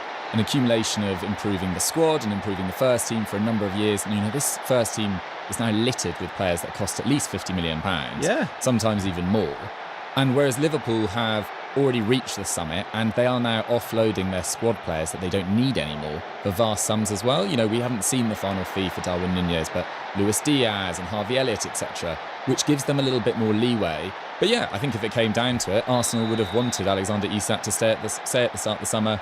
I'm not playing for Newcastle again. But you don't know what came into it. You don't know the conversations behind the scenes. And he's not gone yet either. And he's not gone yet. And they wanted to strengthen and bring in Zubamendi, which was already talked about last summer. It felt like it was almost definitely going to go through, and then there was that week or so where it looked a bit unlikely. They wanted to strengthen in a wing department as well. They brought in Madueke. I'm sure we'll talk about that in due course. And it looks like they want Eze too. Would they be able to bring in all these players and Alexander Isak without selling a key star? Probably not. So I think maybe they just never had the opportunity. In terms of Gyökeres, you know, there's almost, I said this on the lowdown a couple of weeks ago, I don't think there's been a signing that's created so much interest and almost pressure before he's even kicked a ball. Yeah. Because it has been so long talked about for so long, and the entirety of last season it was Arsenal need to sign a striker. We get into January, everyone talked about that for 30 days. Then it gets to April, May, Arsenal need to sign a striker. Šeško or Gyökeres. Oh, Arteta wants Šeško, the club want Gyökeres. This went on and on and on. But the good thing about Gyökeres is he doesn't seem to really care about outside noise. You know, he just has this relentless will and desire to score goals and affect games. And I like the fact that he's got experience of English football. I like the fact that he's in his prime right now. I had some concerns about Benjamin Šeško just because of the pressure that comes with being Arsenal's number 9 over the next few years. It's a funny one, isn't it? Because it's like there's so many things in life that my dad says this to me, and I really believe in it, is that however you picture something, you know, this like moment of this or that or whatever it might be, it's never what you think it is. And I think Arsenal fans would have gone, one day we're going to sign a striker and everything's going to be like rosy. And I think, again, this has been quite stumbled. So from that point of view, that's disappointing. There's nothing that Gyökeres can do when it comes to that, apart from, you know, score goals when he gets there. I think he's very durable as a striker, like you say, both mentally and physically. And I think that's good. And when you have a little break and then you kind of come back to sort of looking at and sorting up about all these teams and all the transfers and all the players and how you feel like it's going to kind of sit. The thing that's on my mind a bit is in possession, out of possession, and in transition. And for Arsenal, that sort of change of tempo, that in transition element of the game, is something that they had to improve to be able to inject pace into this team and unpredictability in some way, especially under Arteta, who isn't really sort of like that. And I feel like Gyökeres does provide that. Mm-hmm. I think it'll be just fine. The other thing that's been floating in my mind a bit is that, like, we all get so excited about all these transfers. Do any of this is such a bit of a killjoy here at the start of all the pods, but does anyone ever really go into the stratosphere? Like, how many players have really, really go to the stratosphere? So with him, if he, like you say, if he gets 18 goals, or if he can get himself like 15 in the Premier League, and he's sort of, allowed him to sort of get over the line a few times, like, that's the more realistic like situation here, as opposed to him doing like Haaland numbers, or there's this expectation that there might be these Haaland numbers. So it's a hard one to kick off with, isn't it? Well, yeah, I totally see what you mean. I don't think it will take a lot, and Arsenal probably will be better next year, just on the basis that they'll have more players fit, and there probably won't be such a catastrophic loss of form from Odegaard, who is kind of the heartbeat of that side. If Saka's the cutting edge, he's kind of the heartbeat and the metronome. But their goals scored last year was 69. It dropped from 91, which is only 5 more than Spurs, who finished 17th. And Spurs were a very free-scoring side. It was a bit of a freak that they ended up in 17th. Yeah. But still, I don't think Gyökeres will have to become this freak to get Arsenal much, much closer to the title. Yeah. Like, no one scored 10 league goals for Arsenal last season. No one, which is kind of crazy. You know, Havertz was their top scorer on 9, Martinelli and then Trossard on 8. If Gyökeres gets 15 plus and Saka is fit for the entire season, gets close to 15 once again, Odegaard gets close to 10, suddenly you're looking at a side that can score 90 goals in a season and get 85 plus points. And they are in title contention. I think Arsenal's transfer business has gone really under the radar this year. I think it's superb. And they've strengthened the squad as well. I think Kepa's a better backup than Neto. I think Norgaard's an excellent backup in central midfield. The only one I have some question marks on is Madueke. But again, I think that's one you judge at the end of the window when you see whether they've landed Eze, whether you see whether maybe Rodrigo is available. But even so, Madueke is ready to perform in the Premier League, can play in a variety of positions.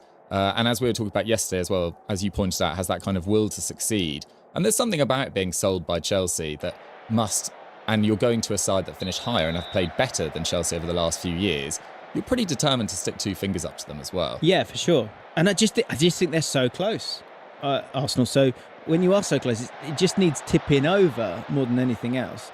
I've got it on. So I like it all season defining for me. I mean, it'll be season defining kind of. If they get it done. Either way, if that makes sense. Like, it will define their season whether it goes well or badly, but I get what you mean. Right. Season defining, you want it to be as positive as possible. At the moment, I'm going with, I like it. Good, well said. Right. Next up. This will be a bit quicker, and this is nothing against Aston Villa. Yasin Ozcan. 7 million, signed on a pre-contract agreement in February. I was trying to look at some of his stuff, and the quality of the footage wasn't great, which I think does say a lot. For him to sort of jump up, he has got a cap for Turkey, so that's obviously good. But I just think that left back position is like stacked. So I don't think there's much to discuss with him because you've got Maatsen, you've got Luka Dean. He's just not going to play. Well, he can also play as a left-sided centre-back as well. Yeah. You've got Mings and you've got Pau Torres. It's one for the future, isn't it, Yeah, really? exactly. And I think Villa fans, I put this out yesterday. I wasn't trying to stir the pot. A few came back angry, but most were just I was genuinely interested to hear how Villa fans were feeling, because obviously Rashford and Asensio weren't signed. They haven't really made a major starting signing, let's say. And they do look weak in a few areas as well. I'm sure they'll do some business, but it does seem quite determined on whether Ollie Watkins leaves or whether Emi Martinez leaves. If Ollie Watkins leaves, I'm quite concerned about this squad and where the goals are coming from. They just feel very, very short, having lost John Duran in January as well. But good luck to Ozcan. I don't think we'll see that much for him next season. I agree. It's a for me. Yeah. Or maybe even good, but is he good? He looks good in Turkey. If you're being super kind, yeah. I think, look, with Villa, don't worry, we're going to talk about Villa. We're doing another podcast, having a look at everyone's attack, and I think we can go into a bit more detail on Aston Villa when we get to that. There's just lots of teams to get through, and that's not an outrageously inspiring, with the greatest amount of respect ever, signing for Aston Villa. Bournemouth, Mr. Petrovic, who I sort of was in the middle of the night shifts, and I thought he'd gone to Sunderland. And then I return. I come up for air, and he's gone to Bournemouth. Great signing for them, I think.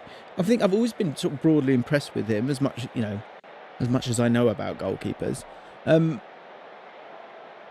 think this is a great one. 25 million. I guess the only thing you would say is there sell-on value. He becomes the 12th most expensive goalkeeper of all time.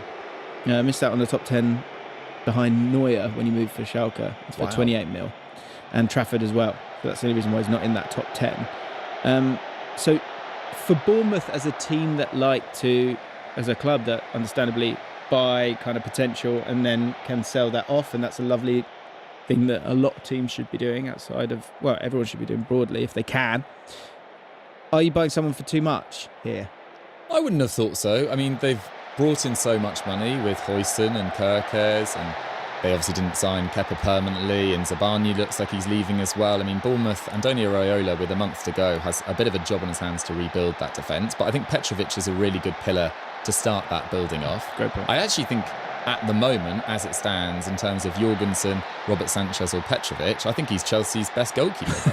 Now they've sold him to Bournemouth. I was desperate for him at Sunderland, but understandably he's chosen Bournemouth, a much more solid bet of a long-term Premier League future. Also missed out on Marcel Bolka, but this isn't about Sunderland. I do think it's an upgrade in that area. It's got more long-term future than Kepa, but I just think Bournemouth have so much work to do at centre-back, and I wonder whether they could look at someone like Alexandro Ribeiro, who I was doing a bit of research about this morning, from Lille. He's 6'2", he's 25 years old. He feels like the sort of signing that Bournemouth would go for. Very two-footed, has played in Ligue 1 for Lille for a number of years now as a starter, and is an absolutely brilliant passer from the back as well, because I was looking into Dean Howson's numbers last year, and his defending is great, but actually what he brings on the ball when he carries the ball out of play, and he actually created the same amount of chances as Omar Marmoush. And you saw it, at the Club World Cup, you saw it. Yeah. Like, he is so... I know there was the meme, like, he's a chill guy. Like, he is so relaxed on the ball. Brilliant. And then Zabania, I think, is a huge loss as well. I think he's was kind of underrated last year, how solid he was. It's sort of Gabrielitis, isn't Exactly. it? You know, Exactly. Saliba, everyone's like, well, Gabriel must be average then. But it's not. It was just a kind of slightly less beautiful than Saliba. I agree. So they've got work to do, but I do like the start with Petrovic. Okay, so I like it, says Doogie. I do. I'm a just because, the question for the comments, which we have on Spotify, we have absolutely everywhere. How much are you ever going to get back from this guy if you sell him? Now, I would say it's 25, so you could have him for 3 years and still sell him for a decent amount of money. But when it comes to goalkeepers, do you ever sell a goalkeeper for much? That's my only question. Yeah, I mean, you look at the fee that Milan wanted for Mike Maignan, and it was only about £20 million. And I know he's had a difficult last 18 months, but he's still, I think, one of the top 5, one of the top 10 goalkeepers in the world. So, yeah, they probably won't get a What's the return on most investment. you'd pay for a goalie? Well, it depends who it was. Like Alisson Becker, I think, was very expensive, but like an amazing investment. Kepa. But you look at, Courtois went for, 35, 40 to Real Madrid, I think it was, and he's absolutely outstanding. I probably wouldn't go that much over 30, but then, you know, how much are we spending on centre-backs now? How much are we spending on every position? So I think it is different to 5-10 years ago. I don't know. I'll leave him in. I like it, but for me, if I get he's a great goalkeeper, and maybe with Iraola you need that great goalkeeper, but I just think that feels like a lot of money for a goalkeeper. Just putting it out there. Anthony Malambo, 17.3 million to Brentford. He was the youngest ever debutant for Feyenoord in their history. He has Damsgaard-esque qualities from what I've seen from him. Do you know much about Malambo? Well, I know that last year was very much his breakout year. I think he'd only played 18 professional games before last year.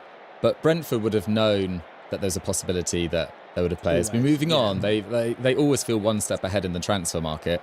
I just feel kind of pretty sorry for anyone who arrives at Brentford this summer. And look, I'm sure they were told, maybe Johan Visser's going, maybe Brian Mbeumo's going, etc. Frank is obviously leaving. But the mood around that club must be really interesting right now. Like, they've punched above their weight for so long, and now they've had such a big drop-off in player quality in the same summer, if Johan Visser leaves as well, that someone's going to have to step up and kind of carry this team. And for a very, very young 20-year-old to arrive from the Dutch league with 1 year of top-level experience to come in and be expected to kind of carry this team forward in midfield, I think could be a big ask. And that's all. I haven't even mentioned Christian Norgard. In many ways, he feels like the most crucial one to that entire system as well. Absolutely. I think the thing here that he's a really good player from what I've seen there. I really like the way that he drives with the ball, very comfortable in doing that. And when I was watching him, he felt very complete in the sense that he could pick up the ball from deep and drive with the ball. He could be in those pockets and do stuff there as well, which is why I kind of put the Damsgaard comparison out there. In terms of that whole, the bigger question here, which I can't give you the answer just now, is that what is that midfield and what is Keith Andrews looking to do with that midfield, and how different will it be from the Brentford we know? Because Janelt, Jensen, Norgard, the players that they've had in there, he's got a little bit of everyone, maybe a slight bit less of Norgard, but yeah, which one is he going to be, or is it more likely he's not going to be any of them? And that opens up a whole another can of worms that we can talk about later down the line. But I think he's good, but is it too much for him this season? You know, you think of, say, Carvalho's come in or Quinlos Potter's come in, a lot of those Damsgaards come in, it's taken them a minute. Like, is that a Frank thing, or is it a Brentford thing? I think it's a Brentford thing that they're trying to buy for 2 years' time. They're trying to make sure that their succession line is really strong. So for Malambo to be expected to come in and make a massive difference at Premier League level next year, I think is a big ask. But the good thing about, people have really criticised the Keith Andrews appointment. And look, I was pretty confused as well. I probably wouldn't have gone for him myself. But he was at the club last year. He was the set-piece coach. Like, he does know the players. Yeah. They've done it before. Yeah, They've gone the hierarchy must have seen that he got along well with the players. The players must have given some sort of recommendation, or at least said they didn't say we don't want him. So in terms of Malambo, right now I'm kind of going, Okay, nice. I'm okay with More is good, but is he good? 17.3 million, 20 years old. I think it's overall, I'm close to I like it, if I'm honest. Brighton, Karalampos Kostoulas, £31.4 million for this guy, who's a bit of a Thomas Muller regen. Can he be as good as him? Who knows? It's a really, really interesting one for them to go and get him from Olympiacos. And because they bought Simas in January, didn't they? Who we've not seen too much of, but I think he's very highly rated from what I've read and heard in my Greek circle. 12 goals for Olympiacos last season in all competitions. What I liked about him, he loved a duel. He felt very Thomas Muller in the sense of like kind of output and he seemed to have purpose whenever he had the ball. And I quite like that about him. 31.4 million feels like a lot.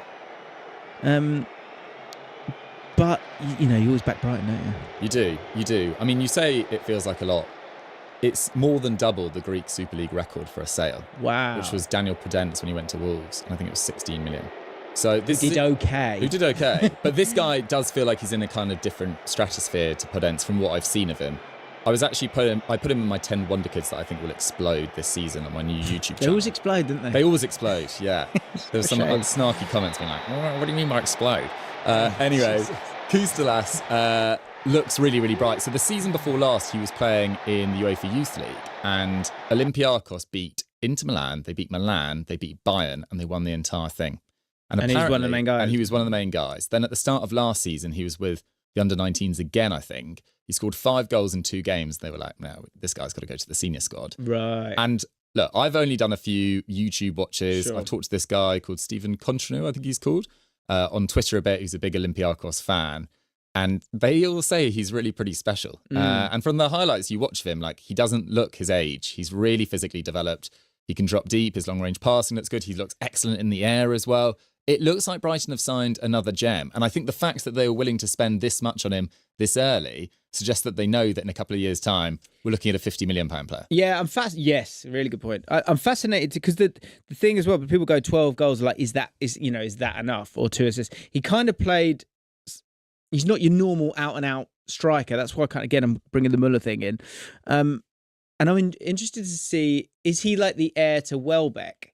Like, I wonder if that, and obviously will be slightly different to him because he's probably got a different kind of energy. Whereas Welbeck's a bit more put together and neat. But yeah, like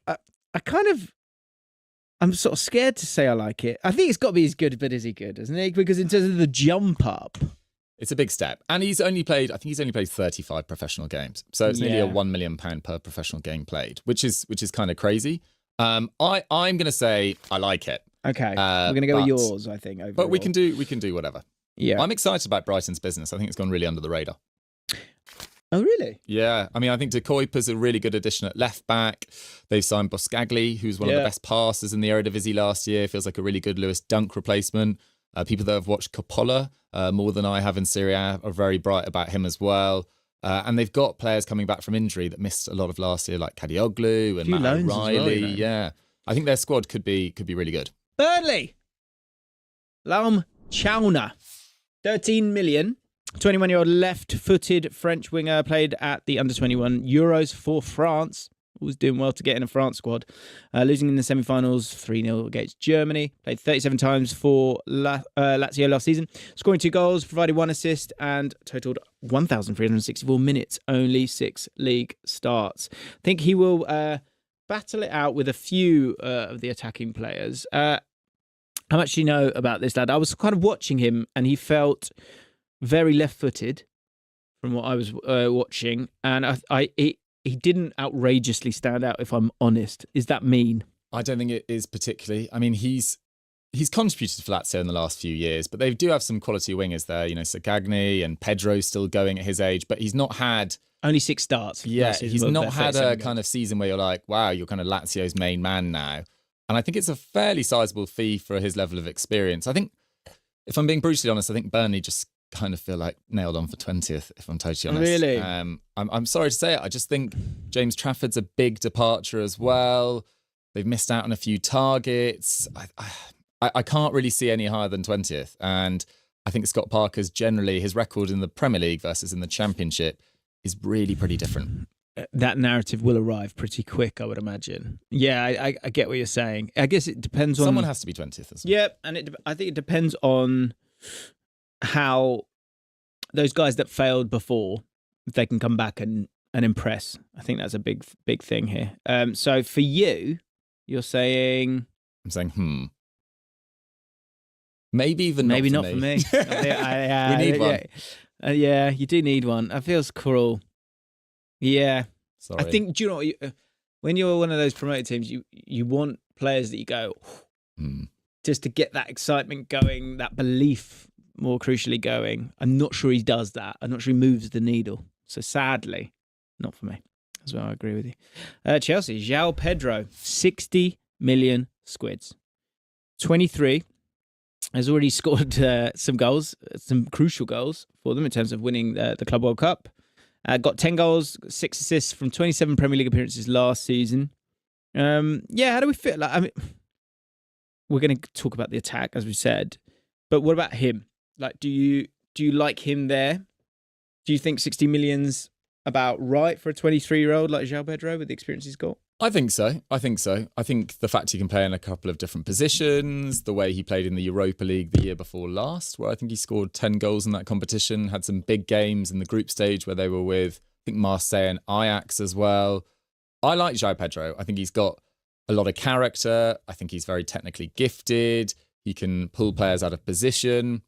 Do I think you win a Premier League, which is, I suppose, what Chelsea are aiming for in the next few years? Yes, that was my next question. With João Pedro, Delap and Nicholas Jackson, if he's still there, I'm not sure you do in 2025 when you're competing against Liverpool, when you're competing against City with Haaland, when you're competing against Arsenal with the range of attacking weapons they've got. So whilst I think they've upgraded an attack this year in their striking department, definitely from Jackson and Nkunku, I don't think they've actually done enough to get into title contention. I would be surprised if I'd like to see them get over 80 points. I think that would be a good sign and go on a Champions League run, maybe pick up another trophy. But I just don't think this squad is quite title ready. I agree with you. I think, and this is a cop-out sometimes, but I feel like maybe not this season, but next season. I think there could be a bit of a flirt up with Chelsea kind of looking like they might actually kind of do something. I think the thing with João Pedro, which is kind of to his benefit in terms of being great for them, is I think with teams often it's like all roads lead to a certain player in any team. Arsenal it's Saka, Liverpool it's Salah, Man City it was always kind of De Bruyne really. But with Chelsea it's Palmer, and so some teams it's that winger who's going to go and get the goal, and then sometimes it's that creator who's then going to put it on a plate for someone or score himself. And I feel like with Chelsea, that then suits someone like João Pedro because there won't be the same amount of pressure on him. And you've seen from his finishing already, he has got that finesse. Mm-hmm. So I think he'll do really, really well for them, actually. Season defining, if I'm really optimistic, yes. As high as that? I was going to go, I like it. I was going to go, I like it. But I think it's a fair amount of money, right? Yeah. 60 million, he is, he's worth that and capable of that. And you can kind of see the hunger there, but you've also got someone who's like ready to go, who's not sort of fearful. But let's go with I like it. That's fine. Okay. Crystal Palace. Borna Sosa. Just 3 mil at the moment. Palace are kind of sitting tight. There's a few teams sitting tight at the moment. 27-year-old left back. I remember being at a game in Qatar at the World Cup, and I remember watching the game, and as if you've ever had this, where you're watching a game and you're like, that guy keeps giving it away. Oh, really? He's having a bit of a shocker. Yeah, he had on that day. I was like, and I remember going on an app and going, why is this? I want to see his rating. Yeah. Because I swear, every time he gets the ball, he's giving it away. And it was Sosa. So this doesn't inspire me. I'll be honest. I think a few years ago, I was quite excited about Sosa, and when he was at Stuttgart, but he's had a kind of forgettable last 18 months, 2 years or so. But then it is £3 million, and you're looking at someone, if they are going to play that same system next year, which you'd expect, who's maybe got a little bit more in the final third than someone like Tyreek Mitchell, who I think is very solid defensively. Yeah, got a good cross on him, isn't he? Yeah, so there's a nice balance there, but it's not, you know, I don't think too many people will be putting him in their top 10 transfers of the summer. Yeah, I don't see him exploding. No, but it's perfectly solid for 3 million. I think Palace are in one of those positions, like a lot of Premier League clubs this year. The top has gone crazy. The bottom's almost gone crazy, almost out of sheer panic. Yeah. And a lot of the middle pack have, you know, there's either clubs that have lost a lot of key talent, or there's clubs like Fulham, Palace, sort of Everton to some extent. Yeah. Well, they've actually lost a lot of players, Everton, but there's some clubs that have done very little. They let them go. Yeah. So it still feels like a massive next few weeks for someone like Crystal Palace, especially with the Eze situation. Yeah. It feels like that they're sort of waiting to go up. Like it's like the wedding buffet's opened up and like everyone's kind of raced and there's a few of them just going, it's a fun, and I just there'll be something there. So I mean, because of my previous experience with him, or good, but is he good? I think at 3 million it's not really going to excite you or change anything really. I tell you what, I'm getting close to not for me, I'll be honest. Fair. Okay, we've done it. Let's do it. Sorry. Prove me wrong. Go on. Mr. Barry at Everton. Is it Tierno? Or I think it's Tierno. It is Tierno. I thought I heard you say Tierno. Okay, my bad. I thought it was Tierno. Tierno Barry. There we go. I would do that again. Tierno Barry at Everton. 27 million. Now, here's a ripple for you. Everton's new stadium has massively affected their ability to lure players to the club. I don't know why I did that. Everton's new stadium will have a 52,888 capacity, making it bigger than St James's Park, Stamford Bridge, and nearly as big as Anfield. That must hurt a little. Why just make it bigger? That's what I would do. The new modern stadium is just one factor in this rebuild too. David Moyes largely taking the reins and looking to make the most of the Friedkin Group takeover. Everton are showing clear ambition in the market with some of the people that they're linked with, and getting some talented youngsters as well. And Barry at 22 very much fits the mould of a game-breaking forward right now. So first of all, do you agree with the ripple? Do you think the stadium will make a difference? Massive difference. It feels like Everton have a lot of work to do because they've got a very small squad right now. Moyes said he needs 9, I think. Yeah, and that is work to do. But the Friedkin Group are they're kind of experts of signing quantity of signings. I would say at Roma over the last few years, they've almost signed too many players at times. Yeah. But they've got a way of getting these. Can anyone be an expert? I think anyone can be an expert at that. Do you know Tony Fernandes was a real expert at that back in the day? They've signed some quality as well. Like last year, there was Soulé and Dovbyk arrived and players like that, and Kone as well. But Everton feel like they're targeting younger, hungrier, with higher ceiling players. Basically, you know the Fayed Mashiri days where they would just panic, and it was basically Ed Woodward in Everton, and sign so much Deadwood, and overpay for it as well. That feels like a thing of the past. Tierno Barry, the thing I like about him is his aerial prowess. It's one of the best in Europe. 6'5", isn't he? Yeah, and amongst that age group as well. There was actually a Villarreal fan that was writing to me in my DMs yesterday for some reason about Tierno Barry. I don't really know why, but it was very nice of him. And he said his first touch was a little bit clumsy at times, which you probably expect for a 22-year-old with one serious season so far. But the signs were last year really, really promising and typical. You know, when you get a club like Villarreal into the Champions League, because they did finish 5th and got that extra spot. You know, Alex Baena's now left for Atletico Madrid. Barry's left for Everton. It's kind of like a rebuild all over again. Interesting. Yeah, 19 goals in 41 appearances last season. Has some pace about him as well. And I mean, again, we're going to talk about the attacking options at Everton. But what I see here is that David Moyes will create a team that you'll go, it's just not a nice experience. And that is what he has made a career out of. You know, West Ham, it was, they had Antonio up there. Like Everton back in the first time round, it would just be just annoying. Annoying players that happy to bust up against centre backs and have duels. And in Beto and Barry, you've got 2 there. 27 million for a 22-year-old who scored 19 goals the last season before. I like it. I like it too. I'd even potentially put season defining. Like they've needed a striker for a while. I think there's a really, really high profile there. I go season. Yeah, I'm happy with that. I like it. And he's rapid as well.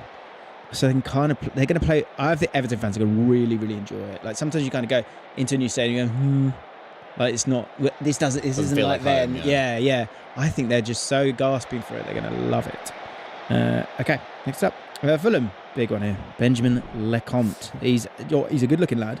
433k, a 34-year-old goalkeeper. It's just nothing to write home about, is it? Like, No. yeah, it's just. I mean, so and odd. it is not. They are not. It's not on them to help me create content. No. You know that you do what's right for you, Fulham. Yeah. And it probably sort of says that look, you're in a good space. And look, go and enjoy West London, Benjamin. You know, you've had a great career so far. This is a nice place to just calm down in the latter stages of your career. But I mean, how do we put it any higher than? Well, it doesn't even fit. Not for me. It's just like go do it, Benjamin. Go do it, Benjamin. I'll put him in not for me because there's not another option. But yeah, just I mean, it doesn't. Yeah, meh, isn't it? Leeds. Anton, I've heard Statch, I've heard Stack. Stack probably makes more sense, doesn't it? Stack, yeah. 17.4 million pounds, 26-year-old. Made 39 appearances for Hoffenheim in all competitions last season. Lots of minutes too. I was looking at too many clips of him yesterday as I sort of try and catch up with it all. And I really liked him. He feels like some people, this is going to alienate a lot of people.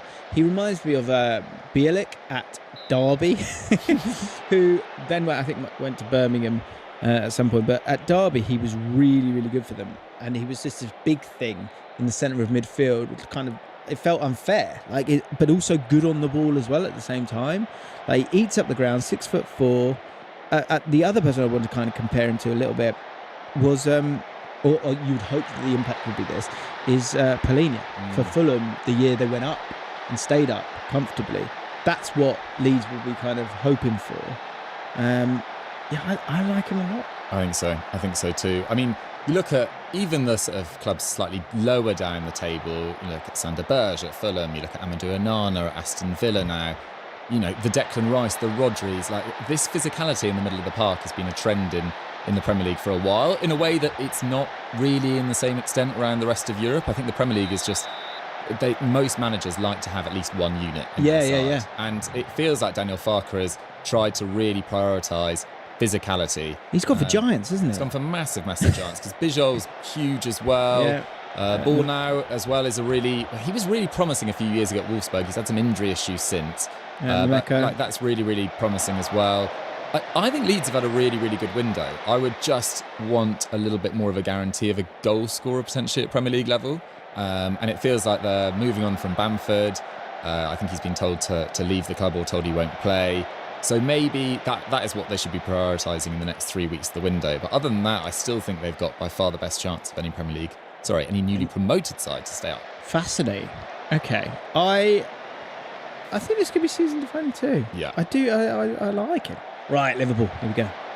Florian Wirtz, 116.5 million, 22 years old, 45 appearances last season, 16 goals, 15 assists. Can play all across the front line. The question is, should the team be built around Florian Wirtz, considering the team has been built around Mohamed Salah and has been quite successful? Absolutely. You don't spend this amount of money on a player and sign a player that everyone in Europe would have wanted if they could sign, without him being the central piece of your future going forward. And the great thing about him is he can play in probably 4 different positions to a really, really high level. The way he's come back from an ACL injury, which they always say takes as long, the period you're out for, it takes as long to get back to full fitness. Florian Wirtz was back at world-class level from the day he was back. It was crazy. And I remember Xabi Alonso saying, when he took over, Florian Wirtz was injured and Leverkusen were really struggling down towards the bottom of the table. And apparently in his interview, Simon Rolfers, the sporting director, said, just wait till Florian Wirtz. And they then qualified for the Europa League that year, and the rest is history in terms of what they did since. He is, I think, the most exciting signing in the Premier League since Erling Haaland arrived. For me, it's going to be season-defining either way, because people are going to talk about him all season long. And I cannot wait to watch him. He is arguably my favourite player in the entirety of Europe. Wow. I was thinking, I mean, it is season defining. Let's not mess about. The thing I thought yesterday, I thought you've literally bought a Premier League great. He's not played a Premier League game yet, but I know, don't you? You just know he's going to be a Premier League great because we've seen it already, and he's 22. So he's going to be there for a long, long time. I'm fascinated to see, how big of that's the question. How big of an impact can he have this season? That's the thing I wonder with so much change. But he is a guarantee of quality, and so it will be. It's going to be season defining. I guess the thing is are you build the team around him, because if you're getting the best out of him, you're going to be up there. And the great thing about his signing was it was done in early June, so he's had the entirety of pre-season. But the one downside is that Alexander Isak, if you want to even call it an issue, that doesn't feel like the right word, but the saga is rolling on. Yeah. It might be done in a week's time, it might be done in a few days' time, it might not ever happen whatsoever. But again, you're putting a player that will be built around for the next few years in relatively late in this window. So it might take a few weeks for them to start clicking. But the idea of it on paper is absolutely mouth-watering. Yeah, absolutely. And I think you still build around Wirtz because Isak will be a beneficiary of that. So, get out of your own way a little bit. Man City, Tijani Reinders, 46.5 million. Here's a ripple for you. The addition of Reinders could see Rodri to Madrid become a reality. I didn't even know that was a thing.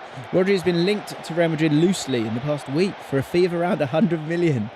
Vinicius Junior and Rodri, that would be awkward. And after missing the entirety of last season, City came to grips towards the back end of the season without playing him. At 29, would it be worth City cashing in and refreshing their midfield and going for Reinders and Gonzalez? No. Yeah. Absolutely not for me. I think Rodri... Is he 29? I didn't realise he was 29. Yeah. I also don't see Real Madrid offering that kind of money. It does feel like paper talk. You know, I agree. When they've got Tchouaméni, when they've got Camavinga, they don't really need... I mean, obviously everyone needs Rodri, but the biggest difference maker would be getting that attack to gel next year, because with Højlund and Trent, that covers their injury issues from last year.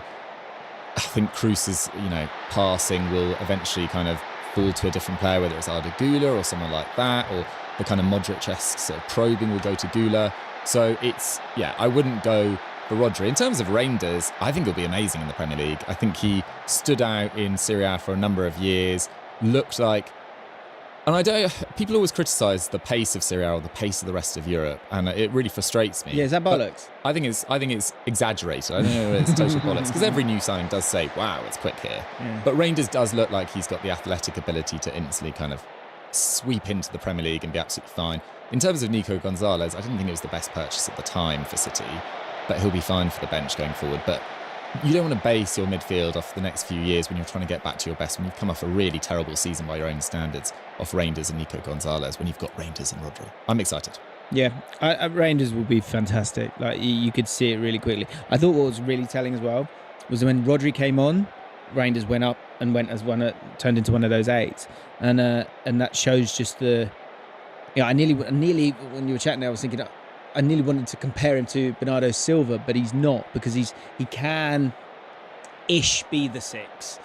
I do think there are question marks over Man City in transition, going back to my thoughts on the three aspects of the game, but I think there will be like 85-90% of games he will just be lovely and dominant and elegant and driving the ball, and the whole Man City team will just dominate games, because he's a proper Pep player, I think.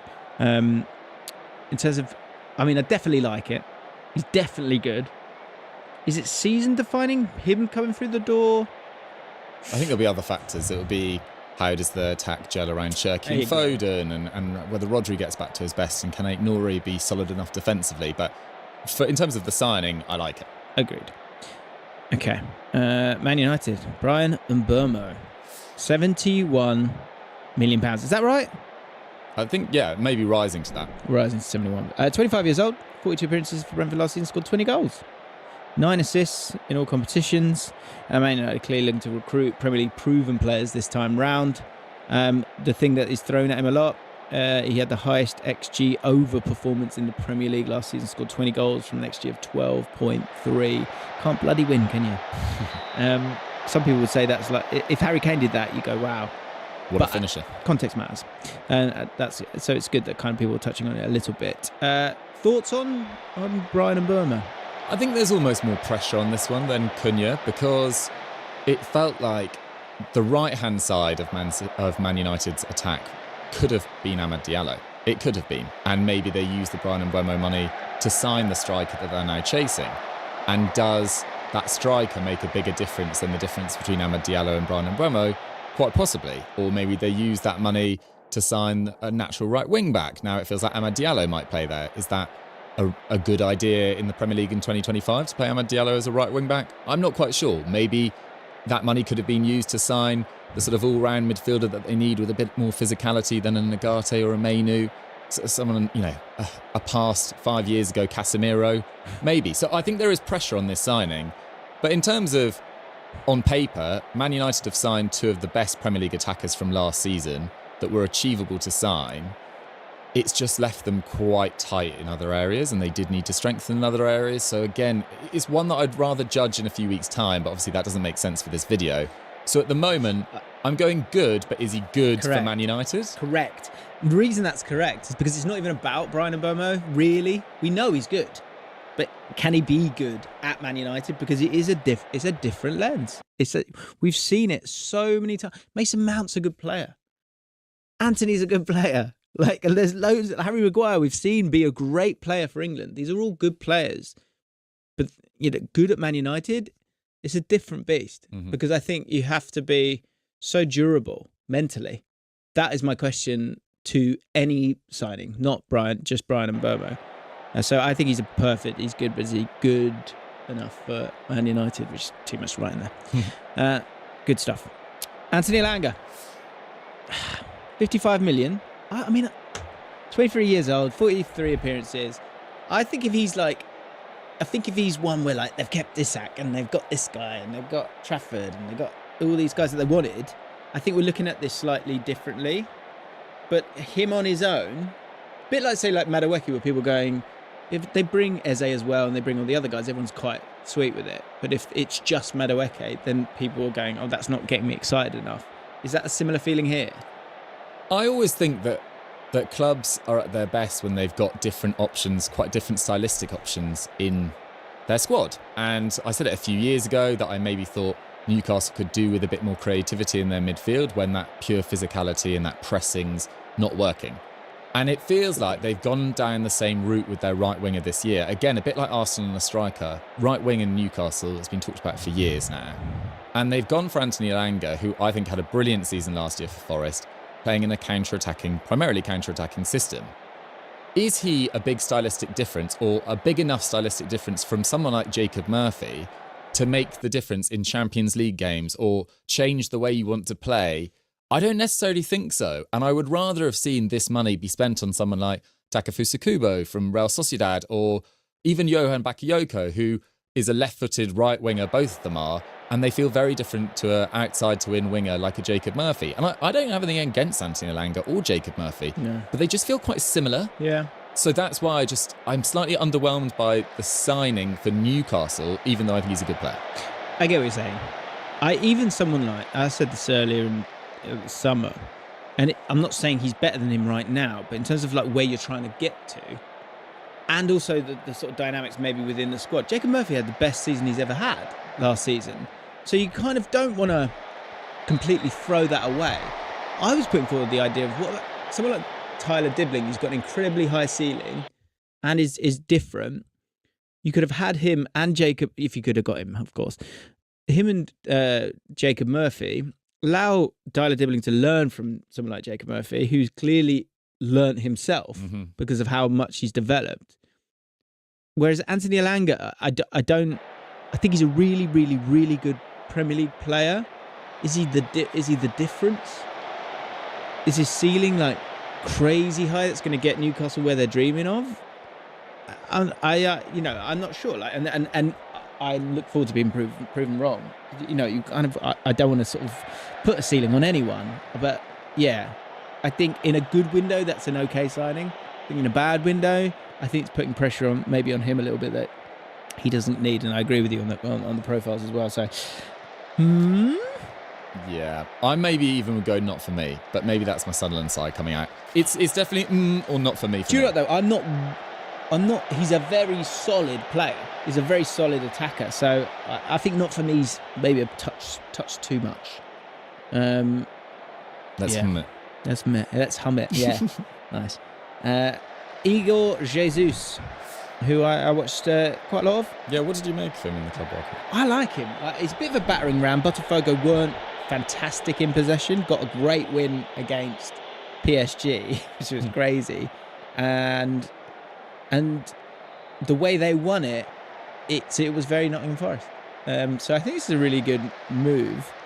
He's got a lot more pace than Chris Wood, and if he can kind of go there and learn from Chris Wood, I think he could be a real asset to them. Only 9 goals from 29 games.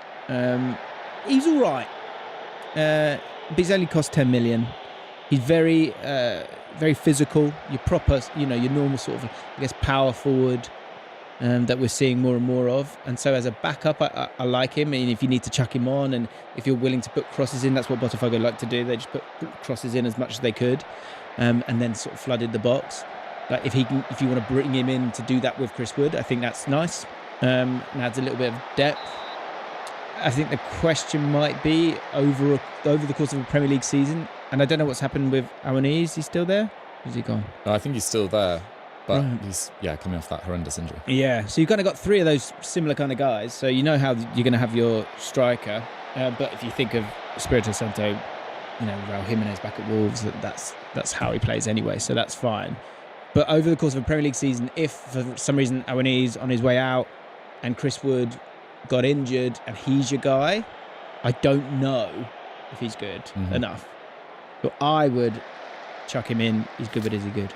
Yeah, I think that's fair. I think the signing that interests me more in many ways is Dan Ndoye, just because of the pressure of replacing Elanga. You've been linked with Malik Fofana. It doesn't look like that move's going to happen as well. And he's had a brilliant last 12 months, let's say. An amazing Euros last year with Switzerland, and then last year really took it on with Bologna and won the Coppa Italia, and him on the left and Orsolini on the right really worked really well.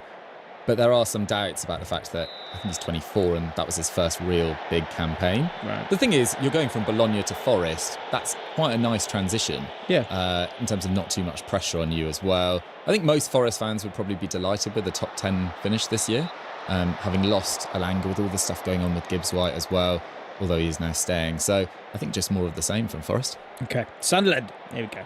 Feel free to speak as long as you want. Habib Diarra. Now, £30 million, 21 years old, made 33 appearances for Strasbourg last season, scoring 4 goals and providing 5 assists. Now, I won't give away my sources, but someone whose name sounds like Shmulian Shmaron said, "I can't believe you've been able to get this guy." It is exciting. Thanks, Shmulian. The sort of background is he's playing regularly for Strasbourg for the last 3 years. He was captaining the club. Strasbourg had, I think, the youngest starting 11 in the entirety of Europe, nearly got Champions League football last year. Habib Diarra was a crucial part of that. Very similar stylistically to Jobe Bellingham the year before last. Jobe actually played more withdrawn last year and was playing alongside Dan Neil. And we still haven't really signed like a destroyer type in the middle of the park. We've gone for more Siddiqui, no? Yeah, well, I think he's a bit more all-rounding as well. Okay. Xhaka is obviously an amazing passer. So maybe we'll look to address that as well. But Habib Diarra, in terms of dribbling with the ball, the sort of pace he can bring you on transition, he looks really, really exciting, and has an eye for goal as well. I think he'll go under the radar, and I put him in my video last week of Wonder Kids to watch this season. I think he could be really, really exciting. We got him in early enough as well. He already seems like he's gelling really well. There's a big French contingent in our squad already. And Sunderland's business, it's impossible not to get pretty excited about as a Sunderland fan, because it was only a few years ago that we were in League One and not very good in League One, and then only the year before last we finished 16th in the Championship. So to be signing this calibre of player and to be able to attract these players and just consistently get deals done for players that do seem like they are above our station right now, someone is selling them a very nice dream, and I'm on board with it. Yeah, I'm really hoping that, the young owner has just got that gift of the gab. Just like QPR's our chief executive, I feel like he's got the same gift of the gab, and the players are going, you know what? This sounds fresh. Like, I'm coming. Yeah. There's I'm also hoping there's that a nice works. balance because Speakman's been our sporting director for so long and he's like an EFL expert. He's the guy that signed Joe Bellingham and players like that. Whereas, and Dan Ballard and players that have really started to mature. Yeah. But Gisolfi, who we signed from Roma, has also got experience in the French league. And it looks like our markets are like France, Belgium, and kind of offshoots of top clubs like Granit Xhaka. And to persuade Granit Xhaka, who was Leverkusen's second most used player last season, who's going to play in the Champions League this year, who Saudi Arabia also wanted, to swap family life in Germany, where his family wanted to stay, and go to Sunderland.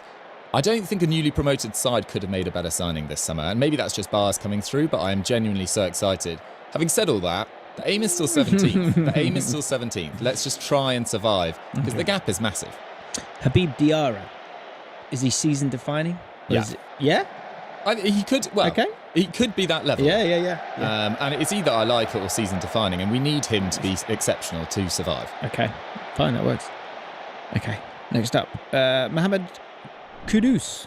54.5 million, 24 years old, 35 appearances, 5 goals, 4 assists last season for a beleaguered West Ham. They were so disappointing last year. I couldn't believe how lethargic they felt, aside from when he got on the ball or when Jared Bowen seemed to get on the ball. Have Tottenham taken advantage of Kudus having that poor season at West Ham last year by getting him at what feels like a decent price in comparison to the amount of money that was going to be touted for him, especially after that first season? I guess he would have been 23 then. Like 54.5 million, does that feel like a bargain? I think it feels about right, just because of how this is a different distracted sport he looked last than year. Championship, I know, just it's to be crazy, clear. isn't it? But he was poor last year, I think, compared to his usual standards. But then West Ham, he just felt so disjointed from the start with Lopetegui, and everyone felt pretty frustrated with how quickly the season kind of fell apart, and Antonio's car crash and Fulkrug not being fit, and it was just a really horrible season from a West Ham perspective. But Kudus, given the fact he can play in a variety of different positions, and feels like someone that Frank could pop into a variety of different formations that he uses, he just feels like a really useful player to have. I actually had more question marks than most, I think, about whether you need to sign Morgan Gibbs-White, Kudus, when you've already got Maddison, when you've already got Kulusevski. It just felt like maybe too many options, but they do have a Champions League campaign. Gibbs-White's not happening now. Well, exactly. Yeah. But it does feel like, Kudus, if I had the choice between Kudus and Gibbs-White, given his versatility, I'd go with Kudus. And he can also rotate with Solanke up front if you really needed him to as well. He's such a clean striker of a ball. And that's before you even get into his dribbling, which is, when he's on form, amongst the best in Europe as well. So I think Tottenham look in a good place. I think morale-wise, I think Frank is the perfect appointment. And I do think he'll really... The mood around that club, he doesn't have to do a lot for him to be seen as pretty much like a messiah from the get-go. Win a few Champions League games. You're in upper mid-table in November, and people are just like suddenly really behind this new manager. I was surprised that so many Spurs fans were so against it, but I think that was just the Ange factor. Having won the trophy. I think that's snobbery as well. Where you kind of don't really understand just how good he's been for so long and what he's got out of that Brentford squad. I think he's perfect. I agree. And I think, look, if Tottenham are to do something special, then it will be kind of a season-defining one. I'm between those two. I don't mind putting it season-defining. I think it'll be obviously career-defining for him. He's 24 and it's a big move.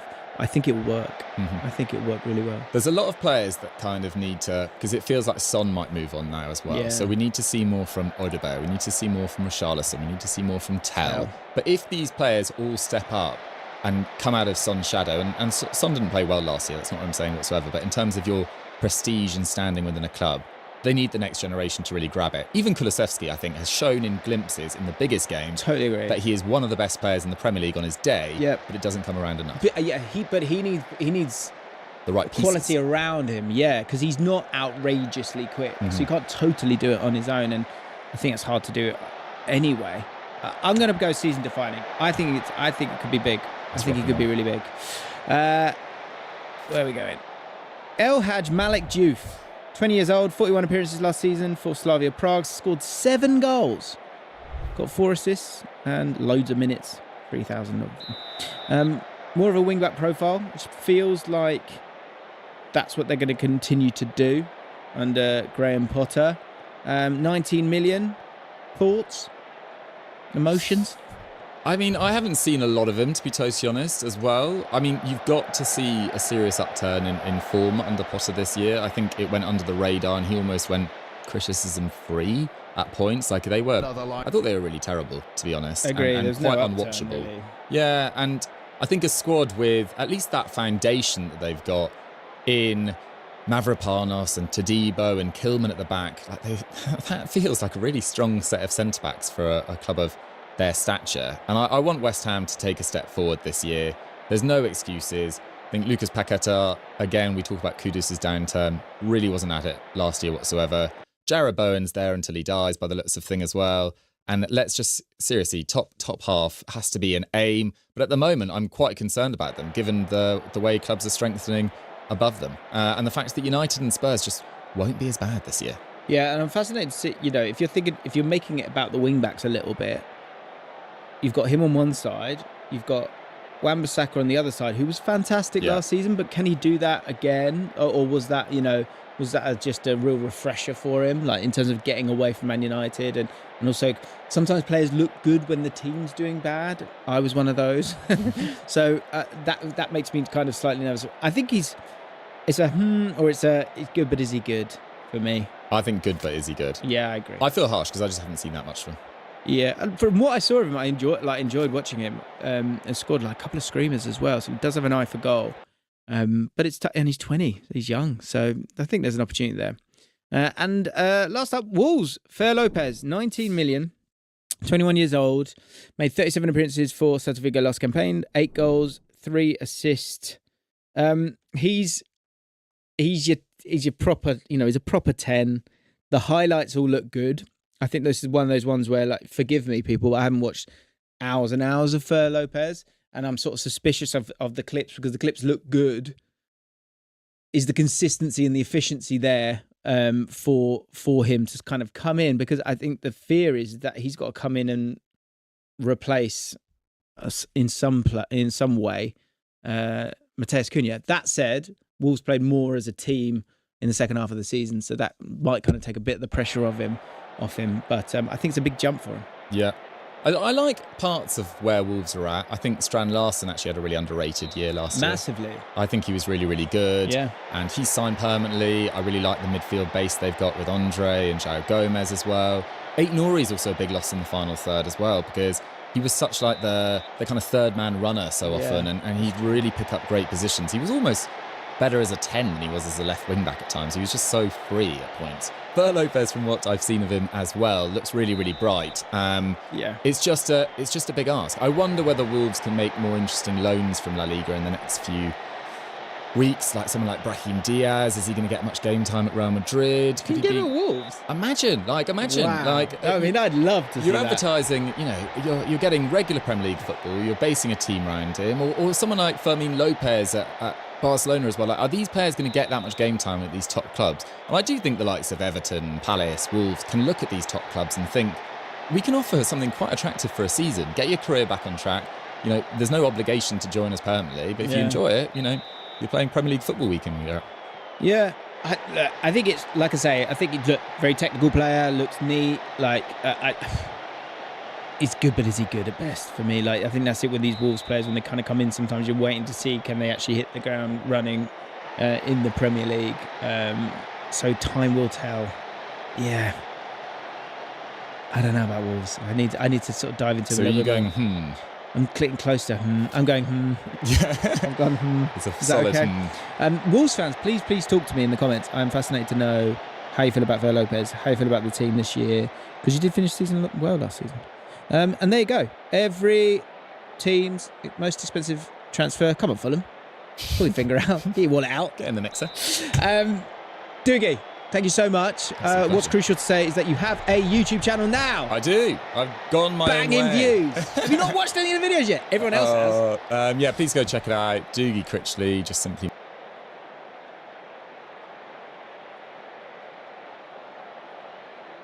Is he better than you?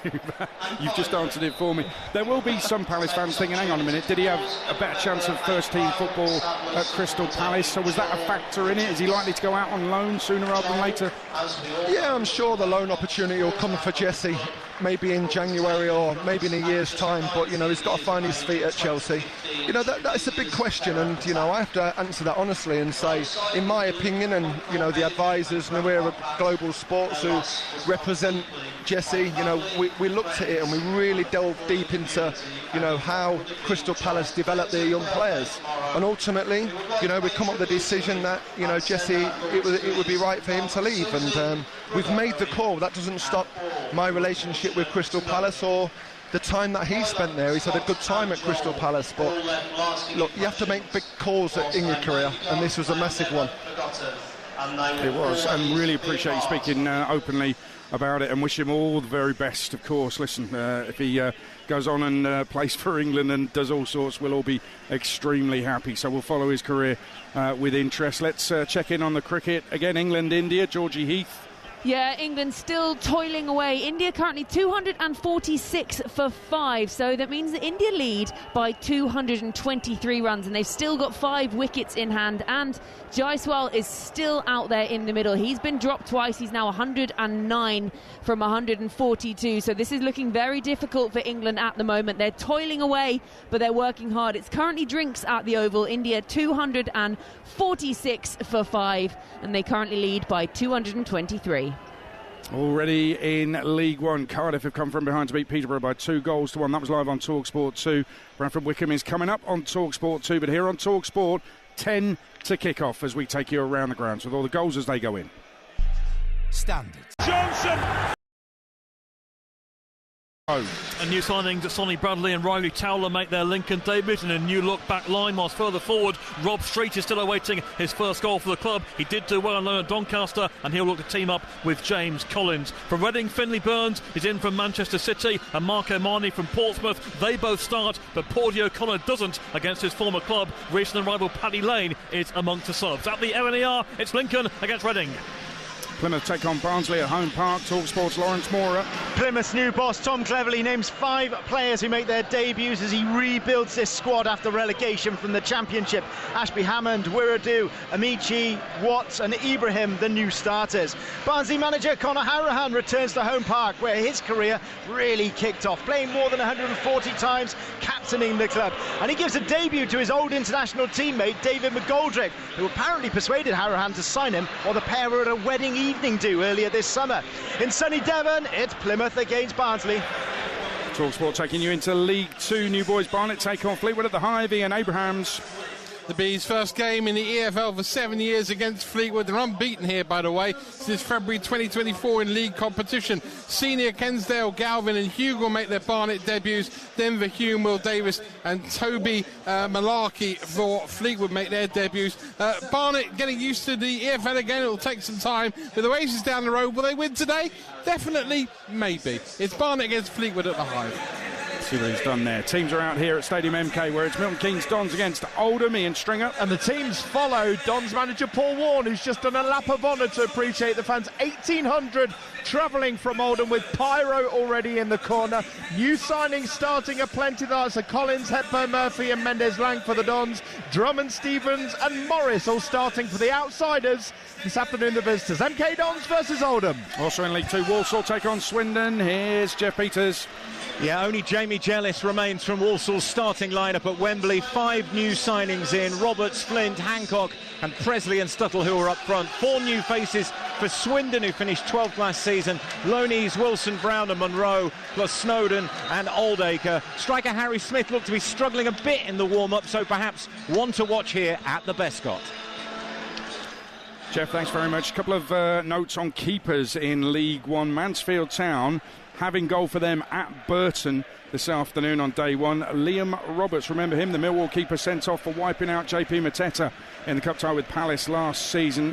Well, he's gone to Mansfield. He's their number 1 this season, Liam Roberts. And Wigan against Northampton. Wigan still have the England under-21 keeper Sam Tickle in goal. Everyone thought he'd be moving this summer. Hasn't happened yet. He starts in nets for Ryan Lowe's Wigan this afternoon. We're about to bring you all the goals as they go in and take you around the grounds. We are ready for kick-off here at Stadium MK, which, as you may guess, is not totally full. It's a big stadium. Let's bear that in mind.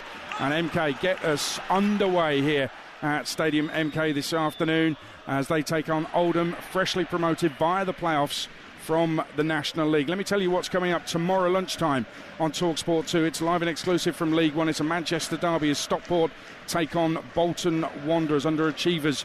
Bolton last season go to Stockport, who lost out in the playoffs. Then next Friday, Championship gets underway. Birmingham take on Ipswich. That's live and exclusive on TalkSport. And what a Saturday we've got for you next Saturday afternoon, this time next week.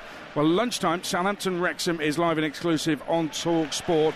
Newly promoted Wrexham, they are promotion machines, kind of Southampton, who were in the Premier League last season. That's live on TalkSport. Straight after that, I'll take you around the grounds with all the goals as they go in, Championship, League One and League Two. But TalkSport 2 has 3 back-to-back-to-back live exclusive commentaries starting at lunchtime with Coventry against Hull, 12:30 kickoff. That's followed at 3 by West Bromwich Albion against Blackburn Rovers, also in the Championship. And then at 5:30, Sheffield United take on Bristol City, live and exclusive. All 3 of those, one after the other, from the Championship on TalkSport 2. And then on Sunday, live commentary from Wembley on TalkSport of the Community Shield as Premier League champions Liverpool take on FA Cup winners Crystal Palace. Will Liverpool have Alexander Isak in their team by then? That remains to be seen. We'll get the latest on that a little bit later on. And you've only got a few days left to enter our huge prize draw to win 10 grand and a VIP night out at Coldplay at Wembley. That's right, we're giving you the chance to win 6 tickets in a private box for you and your mates. August 22nd, full hospitality. We're chucking in that 10 grand spending money, completely tax-free. All ends on Monday. So here's how to enter. 17,500. The game, the Huddersfield fans held up a tifo that said, "What you do in life echoes in eternity." Huddersfield 0, Leyton Orient 0. It's way too deep for the start of a League One season. I mean, how can we process that while the games are going on? Let's go to the LNER. Mickey Gray and Dave Rowe. Lincoln 0, Reading 0. Reading have made fractionally the better start here. They just won their first corner of the game with neat work down the left-hand side. Charlie Savage down by the byline, putting it across for a corner, which was eventually cleared, chipped in by Lewis Wing after his work short towards the edge of the area. Lincoln dealt with it without showing too much going forward themselves. Reading attacking down both left and right. Arbretha getting forward well as well down the right-hand side for the Royals. Decent start by the away side, backed on by a big crowd behind the goal. Yeah, you're completely right, Dave. I think you've got 2 sides in front of us that don't really want to give too much away in the early stages, but Charlie Savage does look lively in that midfield area, proper live wire. But what they're trying to do is get the 2 full-backs forward as quick as they possibly can. They're trying to get themselves on the front foot, but nobody wants to give anything away in the first 10 or 15 minutes of the first day of the season. 7 played here. Lincoln 0, Reading 0. Yeah, I wonder which way Lincoln's season is going to go under manager Michael Skubala. Mid-table last season, finished 17 points off the playoffs, 15 points above the bottom 4, and they'll be looking to push upwards, of course. Let's get to Home Park in League One. TalkSport's Lawrence Mora. Where it is, Plymouth 0, Barnsley 0, 6 on the clock here, but we've already had a goal ruled out. It was a super attacking move by Plymouth. The ball fired out to the right-hand side, and there was one of the new signings, Amici. Great first touch. He put himself away, pulled it back, and there was Caleb Watts to tuck it home. But the linesman had his flag up. It was offside. We think it was Xavier Amici that was offside, although the where the free kick was taken was round about the middle of the pitch. So a bit of confusion going on exactly why that was ruled out, but it does remain Plymouth 0, Barnsley 0. We've got the breakthrough at Bradford. Alan Biggs. Yes, Bradford City 1, Wycombe Wanderers 0, and the season is beginning as the last one ended with Anthony Sarcevic heading Bradford into the lead here, an early lead, I must say, in the build-up. Tremendous work from Josh Nerfville, who contrived a clever cross with a back heel from the right-hand side. There was an effort from Stephen Humphreys, blocked, and then another shot fired in. A bad mistake, I thought, by Mickey Van Sass, making his debut in the Wycombe goal. Only parried it. Sarcevic headed in. Bradford 1, Wycombe 0. And a goal at Huddersfield as well, Natalie Pike. It's Huddersfield 1, Leyton Orient 0, and it's two new players that have hooked up together. The free kick that was swept into the box by Watmore, and then Joe Lowe. He rose the highest, a header thumping the ball into the back of the net. It's Huddersfield 1, Leyton Orient 0. Goals as they go in, and we've got one in League Two as well at the Bescott. Sean Derry and Jeff Peters. It's Walsall 1, Swindon 0. Evan Weir has scored it, and wow, what a strike. 25 yards out, perhaps even a touch more, and he's curled it over the wall, left-footed. Keeper couldn't get anywhere near it. It's his first goal for the club, and it's outstanding. It's an absolute brilliant goal, unbelievable goal from the left-sided centre-half. There's a lot of direct play being involved in this first 10 or 15 minutes, especially for Walsall. And it was a brilliant run by Aaron Presley, just got in amongst a real high line for this Swindon team. It was a foul, and it was a beautifully executed left-footed strike right into the very top corner. A brilliant start for Walsall. Was the keeper too far over? Maybe, but there was 3 players over the ball, so I think he was just weighing up his angles. I weren't expecting the left-sided centre-half to take it, but it's a wonderful left foot. It's a brilliant strike. It's only his 8th league start for Walsall. It is his first goal in these club colours, and it's outstanding. Walsall 1, Swindon 0. Sounds like a cracker. Another goal in League Two as well. Crewe lead at Salford 1-0. It's an own goal from Kadeem Harris. Salford with Carl Robinson in charge. He was on TalkSport this week. 8th last season, only just missing out on the playoffs, but they're a goal down to Crewe Alexandra this afternoon. And a goal in League One as well. Blackpool lead 1-0 against Stevenage. George Honeyman, the former Sunderland and Millwall midfielder, with the goal. Blackpool under Steve Bruce this season. What they've got to do is turn home draws into home wins.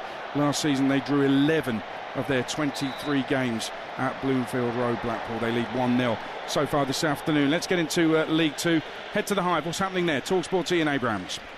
10 minutes gone, Barnet 0, Fleetwood 0. Both sides have started on the front foot and tried to press forward.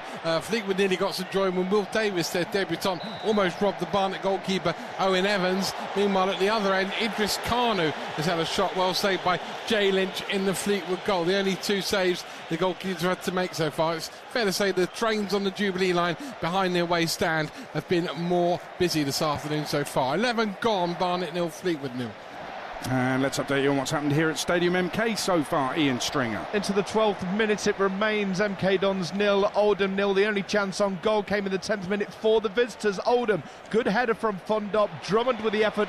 It was wide of goal, and MK Dons breathing a sigh of relief. We've got to say, in the early exchanges, it's the guile of the MK Dons, but don't write Oldham off. They've come up from the conference. Dons are favourites for the league, but Oldham are winning the arm wrestle so far. MK Dons 0, Oldham 0. And you mentioned Mike Fondop there, Ian. He's going to be vital. His goals have been vital in Oldham's rise back into the EFL. Holds the ball up well. He's trouble for opposition defenders. He's a big, strong lad, isn't he? 18 in 50 last season, Adrian, and you're quite right, but he encourages the aggression. He loves it. There was a header a few moments ago. Don's player on his toes. Don's player behind him. He won it. He's winning everything in the air, and it's a really good arm wrestle. Him and Sanders at the back for MK Dons. Good game of football so far. It is 0-0 at the moment. Goal in League Two. Grimsby lead Crawley 1-0. Crawley freshly relegated from League One last season. Jezza Cabia with a penalty. He's one of the more attacking players that Dave Artell has signed as manager of Grimsby, and he's given them the lead on his debut. And in the Scottish Championship, which gets underway today, Queen's Park lead at Wraith Rovers by 1-0. They won 4-0 there last season. Michael Ruth with a penalty. In the friendlies, let's head to Ellen Road. What's happened so far? Steve Hothersall. It's still goalless. Leeds 0, Villarreal 0. Leeds settling into this now. 4 of their new signings starting the game. Nemecha is up front. Pirou's on the bench. Had a chance early on, did Nemecha, but his shot from the angle was taken by Junior Rees. Nonto's also had an attempt, but that was palmed out for a corner. In Stack and Longstaff, they've got some real giants in the squad, and I think the manager invested well and invested, I think, in a bit of height and physicality. We might see that throughout the course of the season. But Leeds 0, Villarreal 0. And let's head to Loftus Road. What's happened since the goal? Charlotte Richardson. It's QPR 0, Brentford 1, that Nathan Collins early opener. Still the difference, the Premier League side dominating on the ball. New boss Keith Andrews has spent the week in Portugal getting to work with his squad. They look really sharp, they look really hungry and organised as well, testing the host defence with plenty of movement and creativity. QPR 0, Brentford 1. And a couple of other friendlies. Birmingham Forest delayed kick-off. That's about to get underway at St Andrews. Keep you updated with that. And Southampton Brighton at St Mary's gets underway at 3:30. What's happening day 3 of the 5th test? Georgie Heath. Yeah, it's proving difficult this for England now. They've also dropped 6 catches. India currently 268 for 5, which means they lead by 245. The opener Jaiswal, he's still there, unbeaten on 116. He's been dropped twice as well. England's bowlers are really having to toil away here. They need another 5 wickets, and this lead is just getting longer and longer. India, they're 268 for 5. They lead by 245. Goal in League One at Home Park. Lawrence Moore. Plymouth nil, Barnsley 1, and it's an own goal on his debut by Brendan Wiradu. The ball was floated in from the left wing cross right across the goal mouth. Wiradu at the back post tried to control it, or looked like he may be trying to play it out. Got it all horribly wrong, off the shin into the back of the net. Not what you want on your home debut at Home Park. It's Plymouth nil, Barnsley 1. My fascinating facts for this afternoon's show comes from Home Park. Plymouth nil, Barnsley 1, the latest score. Plymouth brought in winger Xavier Amici this summer and goalkeeper Luca Ashby-Hammond, both starting for Plymouth this afternoon. Both were in the team of the tournament for the Under-20s European Championships in 2018 when England lost in the semi-finals against Netherlands on penalties. Both played for England in that tournament. Fascinating facts on TalkSport. The goals so far in League One: earlier it finished Cardiff 2, Peterborough 1. Posh did lead. That's as good as it got. Blackpool 1, Stevenage 0, Bradford 1, Wickham 0. Huddersfield lead Orient by a goal to 0. Plymouth 0, Barnsley 1, you just heard. Rotherham have just taken the lead against Port Vale.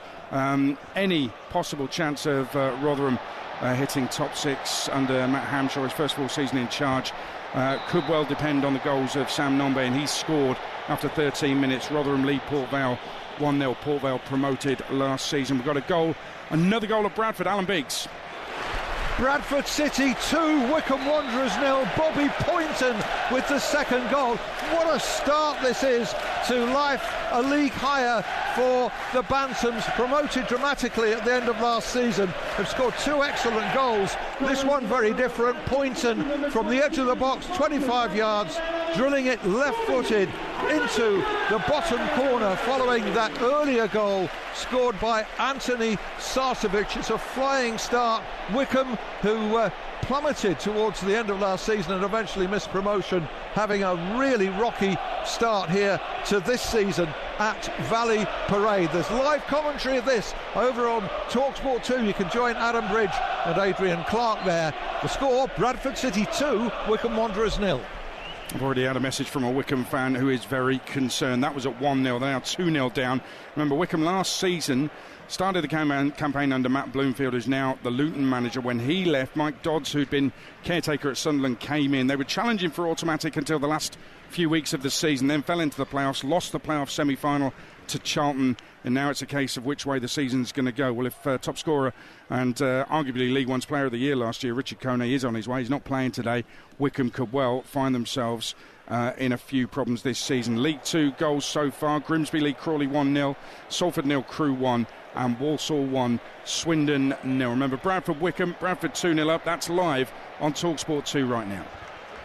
At Betfred, we're proud to back British horse racing. The lightning speed, the thunder of hooves, the roar of the crowd.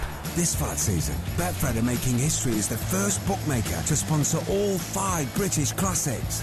Check out our range of horse racing markets, daily offers and price boosts. It's all they deserved, I have to say.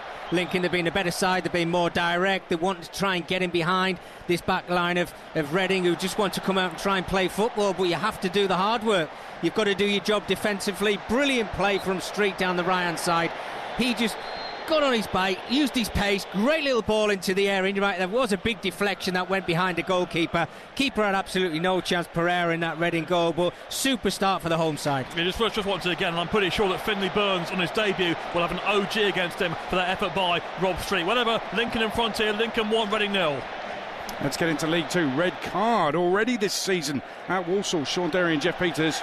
Walsall lead Swindon by a goal to 0, but the Saddlers are down to 10 men. Brandon Comley has been sent off. The referee played an advantage as the ball did go into the penalty area, but then he stopped play and he brandished the red card to Comley. Right decision, Sean? I'm not sure. I'm not too sure it's too close enough to be a red card. There was definitely cover there as well. We're looking at the replay now, and it's just outside the box. Just outside the box. I thought the defence just got in a right angle. 2 or 3 players should have took responsibility. The recovering midfielder Comley's come back, and he looks like he's pulled the shirt and pulled him down. I think this is a harsh red card, actually. So Dryden was the player who went down. Brandon Comley has been sent off. So Walsall are ahead, but they are down to 10, and they have to defend this free kick, which is just outside the penalty area. It's curled in by Will Wright, and it's held by the goalkeeper at the second attempt, Miles Roberts.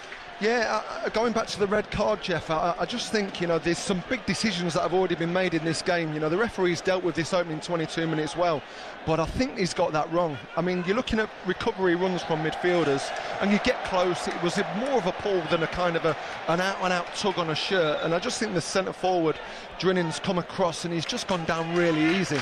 And they're going to have a substitute. Yeah, they're going to make a change. So Lewis Warrington, who signed this week, he is coming on, and the player who's going off is Johnny Stuttle, and that's harsh for him, isn't it, really? Well, it is. It's a tactical change, isn't it? You've got to rebalance and get to grips with this next 10 minutes. It's really harsh when you come off when one of your teammates have lost his position with the red card. Really harsh.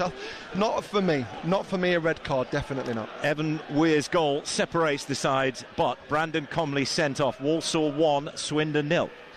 Yeah, Walsall down to 10. We've got a goal in League 2 at the Hive. Ian Abrams. Barnet 0, Fleetwood 1, and the Barnet goalkeeper, I mentioned it earlier, Owen Evans, he got away not once but twice with trying to play outside his penalty area, has finally got caught. It was going to happen at some stage this afternoon. He was trying to take on the new boy for Fleetwood, Will Davis. Davis picked his pocket and then walked it quite literally into an open net. Not great from the Barnet goalkeeper. If you're going to keep playing outside your penalty area as a keeper, you've got to get it right every time, and he didn't. Barnet 0, Fleetwood 1. League 1, Stevenage have equalised at Blackpool 1-1. Stevenage mid-table last season. Jamie Reid with the equaliser. 2 quick goals in the Scottish Championship. St Johnstone 1, Partick Thistle 1. Another goal in the Championship in Scotland. Ross County 1-0 up at Airdrie. Ross County relegated last season. Akhil Wright has put them 1-0 in front. And a goal in League 1. Burton Albion lead Mansfield 1-0. Mansfield managed by Nigel Clough, going back to the club where he really made a name for himself in management. Charlie Webster, former Chelsea youngster, with the goal. Burton 1, Mansfield 0. A lot of people think Burton might well be relegation contenders, but under Gary Bowyer, their second half of the season was sensational. Absolute miracle they stayed up, but they did, and they lead 1-0 so far this afternoon. Let's stay in League 1. We'll head to Huddersfield on TalkSport. Natalie Pike. It's Huddersfield 1, Leyton Orient 0, and it's that Joe Low header 7 minutes in on his debut that still separate the teams. It's been a really enjoyable opening 25 minutes here. It's been end-to-end. The Huddersfield fans have sung throughout. The sun is shining as well. Orient just had a great chance from a corner as well that was cleared off the line. We have just had to have a substitution though. Debutant Rowan has gone off injured and Ruskin is on. It's Huddersfield 1, Leyton Orient 0.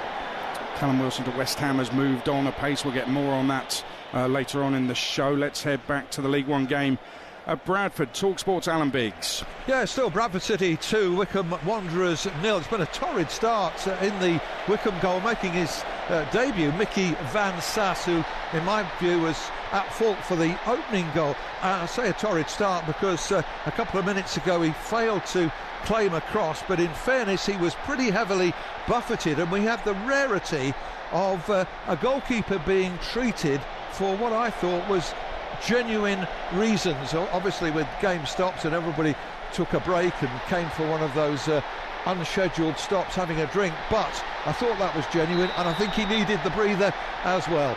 It remains Bradford 2, Wycombe 0. Commentary is over on TalkSport 2-0 it remains. Let's head to Home Park in League 1. Latest there, Lawrence Mora. Barnsley 1. A horrible own goal by Brendan Wiredu. The difference between the sides, but the Pilgrims will count themselves very unlucky to be behind. Caleb Watts moments ago forcing Merthyr Cooper in the visitors' goal into a full-length save. It was low and heading for the bottom corner before being tipped around the post. It was also Watts who had a goal ruled out in the first 10 minutes for a tug on Jack Shepherd before he turned in a meat-cheese cross. So despite being behind, as you can hear, the home crowd are really up on their feet enjoying this opening 25 minutes. Plymouth 0, Barnsley 1. Well, there's been a lot of talk about Plymouth needing a striker. Tom Cleverley saying he needs a striker there. Having lost Ryan Hardy, he was the one who scored that penalty against Liverpool in the FA Cup live on TalkSport last season. Mustafa Bundu left as well. If they can't score this afternoon, it will prove the point. They definitely need a striker before the window closes. In League Two, we're at the Hive on TalkSport. Ian Abrahams.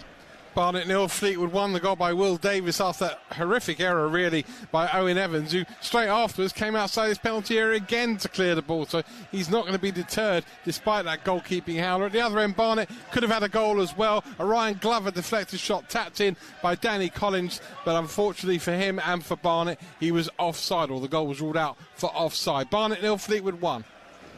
Yeah, Barnet goal machines last season, 97 goals, winning the National League title comfortably. And he goals this afternoon, staying in League Two here at Stadium MK. We're waiting for goals, Ian Stringer. We are. We've had 28 minutes. It remains MK Dons 0, Oldham Athletic 0. Oldham are doing more than hold their own in this game, I've got to say, in front of 1,800 travelling fans, doing well. Certainly pressing and certainly being physical. MK Dons, you can tell that all three of their front men are new signings this summer. When they get to the final third, they're just struggling for that bit of quality and seemingly lacking in communication. Since you last joined us, Morris for Oldham had a shot, hit defender Sanders. Both goalkeepers really untested. Approaching the half hour, MK Dons 0, Oldham 0. We've had this for a start. Paul Warne, less than 10 years in management, 4 promotions. He is a promotion machine. Another little fact about Paul Warne, his first dog was called Zico. Let's head to the best in League Two on TalkSport. Sean Derry and Jeff Peters.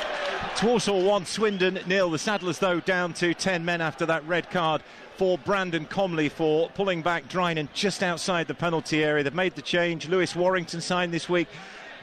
Former Everton youth player and plenty of experience at Orient as well. And that followed that early goal by Evan Weir. A terrific free kick. And they had another opportunity when Stuttle went through, a mistake by Wright at the back, but Ripley did well to come out and deny him. Stuttle is the player who has gone off for the home side, so a very short debut for him. Warrington then coming on to make his debut. What do Walsall do here now? Well, I've just been looking at both the benches and just seen how Ian Holloway's kind of made a slight tactical change. He's just pushed one more player into midfield. He started with a back five, but he's gone to a back four now, Jeff, and they've put one extra body into midfield. But there's still the biggest threat for me is still Harry Smith on the pitch. And what they're trying to do is they're trying to play through the thirds, but Harry Smith wants deliveries into the box. But they're just overplaying for me at the minute, Swindon, and I think they've got to move the ball a lot quicker and still put the ball into the box because he's a fantastic centre forward. But they've got Aidan Flint there, who is a very experienced. You would have played against him, I guess. Yeah, just about, yeah. But Smith's really clever. He's pulling away from Aidan Flint. You don't want to get into a head-to-head with him. I mean, they're two 6'6" monsters, aren't they? Absolutely. So Walsall down to 10 men, but they lead Swindon by a goal to 0. Goal in the Scottish Championship, St Johnstone were trailing. They now lead Partick 2-1. Josh McPake on 28. St Johnstone relegated from the Premiership last season. They've won all 4 cup ties so far this season, including an 8-0 win over Elgin City last weekend. Let's get back to Plymouth in League One. There's a goal there, Lawrence Mora. Plymouth 0, Barnsley 2, and this time it is an absolute cracker from Adam Phillips. The ball was launched up high into the air. Plymouth made a bit of a meal of trying to clear it, but it was finally headed to the edge of the area as it dropped to Phillips. Right foot, he has caressed this volley into the back of the net. Absolutely superb technique. 29 on the clock. Plymouth 0, Barnsley 2. Wow, manager Conor Hurahan will be very pleased with that. Barnsley 2 up at Plymouth, who, as I say, struggling for goals and need a striker. Another goal in League One. Wigan lead Northampton 1-0. Fraser Murray on 29. Ryan Lowe in charge of Wigan. These two sides actually drew 1-1 on the last day of last season. and they're playing again on the first day of this season. Wigan lead by a goal to nil. Another goal in League One, Rotherham 2, Port Vale 0. Sam Nombe second of the afternoon, therefore is second of the season. Also in League 2, Grimsby double their lead against Crawley 2-0. Cam McJanet with the second for the Mariners. Let's go to a friendly, the one at St Andrews, which kicked off at 3:15. Chris Hull. 16 minutes gone here. The Blues 0, Forest 0. Delayed kick-off by 15 minutes due to an operational issue ahead of this Trevor Francis Memorial Cup, but nothing delayed about the way that Birmingham City have started this afternoon. Damari Gray has been incredibly lively, and Jay Stansfield should have given the lead to the Blues just a few minutes ago from 6 yards out. It's still goalless. Birmingham 0, Forest 0. Another friendly, this one at Loftus Road. Charlotte Richardson. QPR 0, Brentford 1. The hosts battling to grow into the contest, have lightning pace down the left-hand side, and that was useful for a counter-attacking move, which led to a corner dealt with by Brentford, who've been keeping Igor Thiago busy up top, and he feels like a new signing after missing the entirety of the last campaign after picking up an injury on match day 1. The number 9 for Brentford, linking up play, holding up the ball, and causing QPR's defence some problems. QPR 0, Brentford 1. And another friendly, this one at Elland Road. Steve Hothersall. Yeah, Leeds having a bit of a tough time. Leeds 0, Villarreal 0. Villarreal nearly with the lead. Ball over the top, caught the Leeds defence out. You'd have fancied Pepe to punish Carl Darlow at that point, but the Leeds keeper closed the angle, saved well. He's always reliable, isn't he? Since the early chances for Leeds United, they've not tested the Villarreal keeper. They need to put a bit more into this, and of course Villarreal are a tough team, but there's a mighty test ahead in the Premier League for them. So Leeds 0, Villarreal 0. Latest scores then as the EFL seasons in League 1 and 2 get underway. A result from earlier, live on TalkSport 2, finished Cardiff 2, Peterborough 1. Live on TalkSport 2 right now, it's Bradford 2, Wycombe Wanderers 0. Elsewhere, Blackpool 1, Stevenage 1, Burton 1, Mansfield 0, Doncaster 0, Exeter 0, Huddersfield 1, Leyton Orient 0, Lincoln 1, Reading 0, Plymouth 0, Barnsley 2, Rotherham 2, Port Vale 0, and Port Vale have just had Jaheim Headley, their winger, sent off straight red on 33, not going Darren Moore's way for Port Vale this afternoon. 2 down and a man down. Wigan 1, Northampton 0 in League 2. Latest scores, if you don't hear your game, it's goalless. Fleetwood 1 up at Barnet, Tranmere lead 1-0 at Colchester, Connor Jennings. Grimsby 2, Crawley 0, Salford 0, Crewe 1, and Walsall are down to 10 men, but they still lead Swindon by a goal to 0. Scottish Premiership, Kilmarnock 0, Livingston 0. Scottish Championship, Airdrie 0, Ross County 1, Wraith Rovers 0, Queen's Park 1, and St Johnstone 2, Partick 1. Salford have equalised at home to Crewe. That is 1-1 in League 2. TalkSport taking you around the grounds with all the goals as they go in. At Betfred, we're proud to back British horse racing. The lightning speed, the thunder of hooves, the roar of the crowd. This flat season, Betfred are making history as the first bookmaker to sponsor all 5 British classics. Check out our range of horse racing markets, daily offers and price boosts in shops and online. Love racing? Betfred. Selected races only. T's and C's apply. 18+, gambleaware.org. Does the thought of renewing your car insurance weigh you down? Does it make you feel like you want to pull your hair out? Book and more. To the score, a little bit of change in terms of the pattern of the game. Wycombe are coming into it a little more now. They've regained their composure after conceding twice in the opening 13 minutes, and just occasionally they're posing a threat. A couple of runs from Fred Onyedinma that really have had Bradford backpedaling. They're defending the goal to my left, which is a massed rank of their fans. So second half, I think they'll be fancy kicking that way to adding to their total with what has been a tigerish, tenacious performance, and really getting on top so early in the game that this will be hard to turn around. Commentary is on TalkSport 2. Bradford City 2, Wycombe Wanderers 0. Yeah, interesting with Bradford going well today, and of course promoted last year in a new contract for Graham Alexander, which we told you about earlier, the manager. 9 new players in, no loan signings has been a policy, no players in on loan for Bradford City, unusual in the bottom 2 divisions. Let's head to the EcoPower Stadium on TalkSport. Graham Courtney. 37 gone here, and decent game, but we had a long delay. I'd say 5 or 6 minutes. Attention to Jamie Sterry, the Doncaster Rovers right back. It was one of those where the ball has come in the area, and the goalkeeper has come out for Exeter City, Joe Whitworth, And I think it's one of these where he's punched the ball, but he's also taken out Jamie Sterry as well with a bit of a glancing blow. Sterry just went down like a rag doll, he really did. So a lot of concern for him, but he has gone off. But he looks okay, actually, when he did go off. Robbie Gotts, one of the new signings for Doncaster, has come on. He's come into this club from Barrow. In terms of efforts on the field itself, the best one so far from Doncaster Rovers. They're really come into this. Well, Luke Molyneux, he collected a lovely crossfield ball by Glenn Middleton. It's taken a touch, took aim high and wide, but Donny, when they go forward, they look as though they are full of confidence, picking up where they left off from last season. Of course, when they got promoted, it is a decent game here, though. We've got 40 minutes on the clock. Doncaster 0, Exeter 0. Well, we thought we had a penalty here at Stadium MK. I think the whole ground thought it was going to be a penalty here at Stadium MK, but Ian Stringer, I don't think it is. Is it a penalty or not? No, I don't think it is, Adrian. I thought it was. So Collins for MK Dons, who's done very, very little so far. 5 to go until the break. Dons 0, Oldham 0. Collins is in. Captain Gibley slotted him in.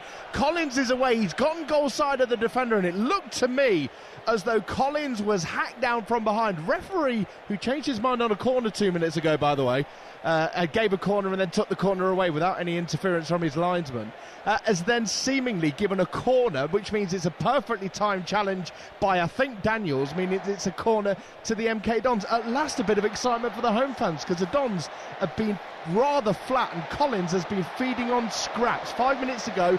Penalty, not a penalty, not a goal. Dons 0, Oldham 0. But it is a corner. It was a meaty challenge, let's put it that way, and if he did get something on it, then fair play. Corner comes to another corner. We'll meantime get a goal at Birmingham in a friendly. Chris Hull. Yeah, 24 minutes gone, Adrian. Birmingham 1, Forest 0. The Blues deserve this. Big crowd here at St Andrews as well for this one. Jay Stansfield receiving the ball with his back to goal. He turns superbly and fires into the bottom corner of the net. In fact, Jay Stansfield could have had 2 previously in the first 20 minutes. He's finally got his goal. Blues 1, Forest 0. TalkSport taking you to the League One game at Huddersfield. Natalie Pike. It's Huddersfield 1, Leyton Orient 0, and it's been fairly even in the opening 40 minutes here. Huddersfield definitely with the better chances, though. Ben Wiles just had a hard, low shot that was from about 15 yards out, but Simpkin in the Orient net got down really well, low, and was able to push the ball away. At the other end, Sonny Perkins just had a soft shot that was easily saved by Goodman. And Adrian, despite the fact that the press box is right at the back of the main stand here at Huddersfield, we are currently being tormented by a wasp. It's Huddersfield 1, Leyton Orient 0. Yeah, they have actually moved the press box at Huddersfield in the summer. Can't wait to try that out, especially with the wasp there as well. To Lincoln on TalkSport, Mickey Gray and Dave Rowe. Lincoln 1, Reading 0. Lincoln deservedly in front, an own goal by Finley Burns. They've gone close to a second too, with straight denied by a great saving challenge by Stickland. But Reading have had a really good spell in the last 5 minutes or so, and they've had the ball in the net, and it's been ruled out. A short corner was worked towards Lewis Wing, who let fly from enormous range. The shot hit the inside of the post and was then turned in by Kamara from about 2 yards out. The flag was up, offside was given. The Reading bench were not happy. No, they weren't happy at all, were they? But I think it was the right call, Dave, wasn't it? Great strike, as you mentioned, from Lewis Wing, but I want to see more from Reading. It's all tippy-tappy football, it's all pretty, it's all in front of Lincoln's back line, and when Lincoln get it, they're just direct, they're getting it behind Reading, they're causing a problem. Robert Street on the right-hand side's been outstanding. He's been a standout player, but you cannot beat a bit of experience, and James Collins is putting himself about as a centre-forward. He's making it hard for the centre-halves, and that's why Lincoln have been the better side in this first half. There are concerns about Reading's goal-scoring ability, and that's been shown so far. Lincoln 1, Reading 0. Yeah, James Collins, 10 in 20 last season. Really good signing for Lincoln in January. And Reading, of course, now without Harvey Nibbs, who's gone to Charlton. What a signing he was for Reading. Played 100 games, I think, more than 30 goals. He got assists for them as well. Really good player. And without him, their attacking prowess will lack that threat, as it seems to be doing this afternoon. Let's take you to Home Park in League One on TalkSport. Lawrence Mora. Where it is, Plymouth 0, Barnsley 2. Plymouth's new manager, Tom Cleverley's big day going horribly wrong. An own goal by Wiredu on his debut. Beautiful volley from the edge of the area by Phillips. And that means there's a happy return so far for former Plymouth favourite, Conor Hourihane. But just to build on what you were saying about Plymouth needing a striker, Adrian, that really shows in Cleverley's team this afternoon. Caleb Watts and Bradley Ibrahim are playing as 2 central forwards today, both midfielders by trade. Caleb Watts, though, could have had a hat hat-trick was denied again by the goalkeeper Murphy Cooper in the Barnsley net with a header. It looked to be looping in the top corner, but the goalkeeper managed to flip his body and get his hand to it to tip it over. So he will be particularly hard done by, or feel hard done by, in this first half. Heading towards a break, it is Plymouth 0, Barnsley 2. Into League Two we go, to the Hive on TalkSport. Ian Abrahams. Almost half-time. Barnet 0, Fleetwood 1. The goal by Will Davis still separates these two sides. Barnet have had enough opportunities. They've forced corner after corner. They've put balls into the box. They just can't find a goal at the moment, Adrian. They've got plenty. Goalkeeper might be caught out again for Barnet, but forced just a bit wide this time. The Fleetwood player, Ryan Graydon. Barnet could bring on at half-time several outfield players that are forwards, including one of their signings, Dennis Adrenalin from the Airdrieonians in the summer. So we'll see whether he comes on. He scored in midweek. It's Barnet 0, Fleetwood 1. Fleetwood signed a couple of veteran strikers, actually, both on the bench this afternoon. Ched Evans, who's 36, James Norwood, 35 next month, who was League Two top scorer 7 years ago with Tranmere Rovers. We are still waiting for goals here at Stadium MK. Ian Stringer.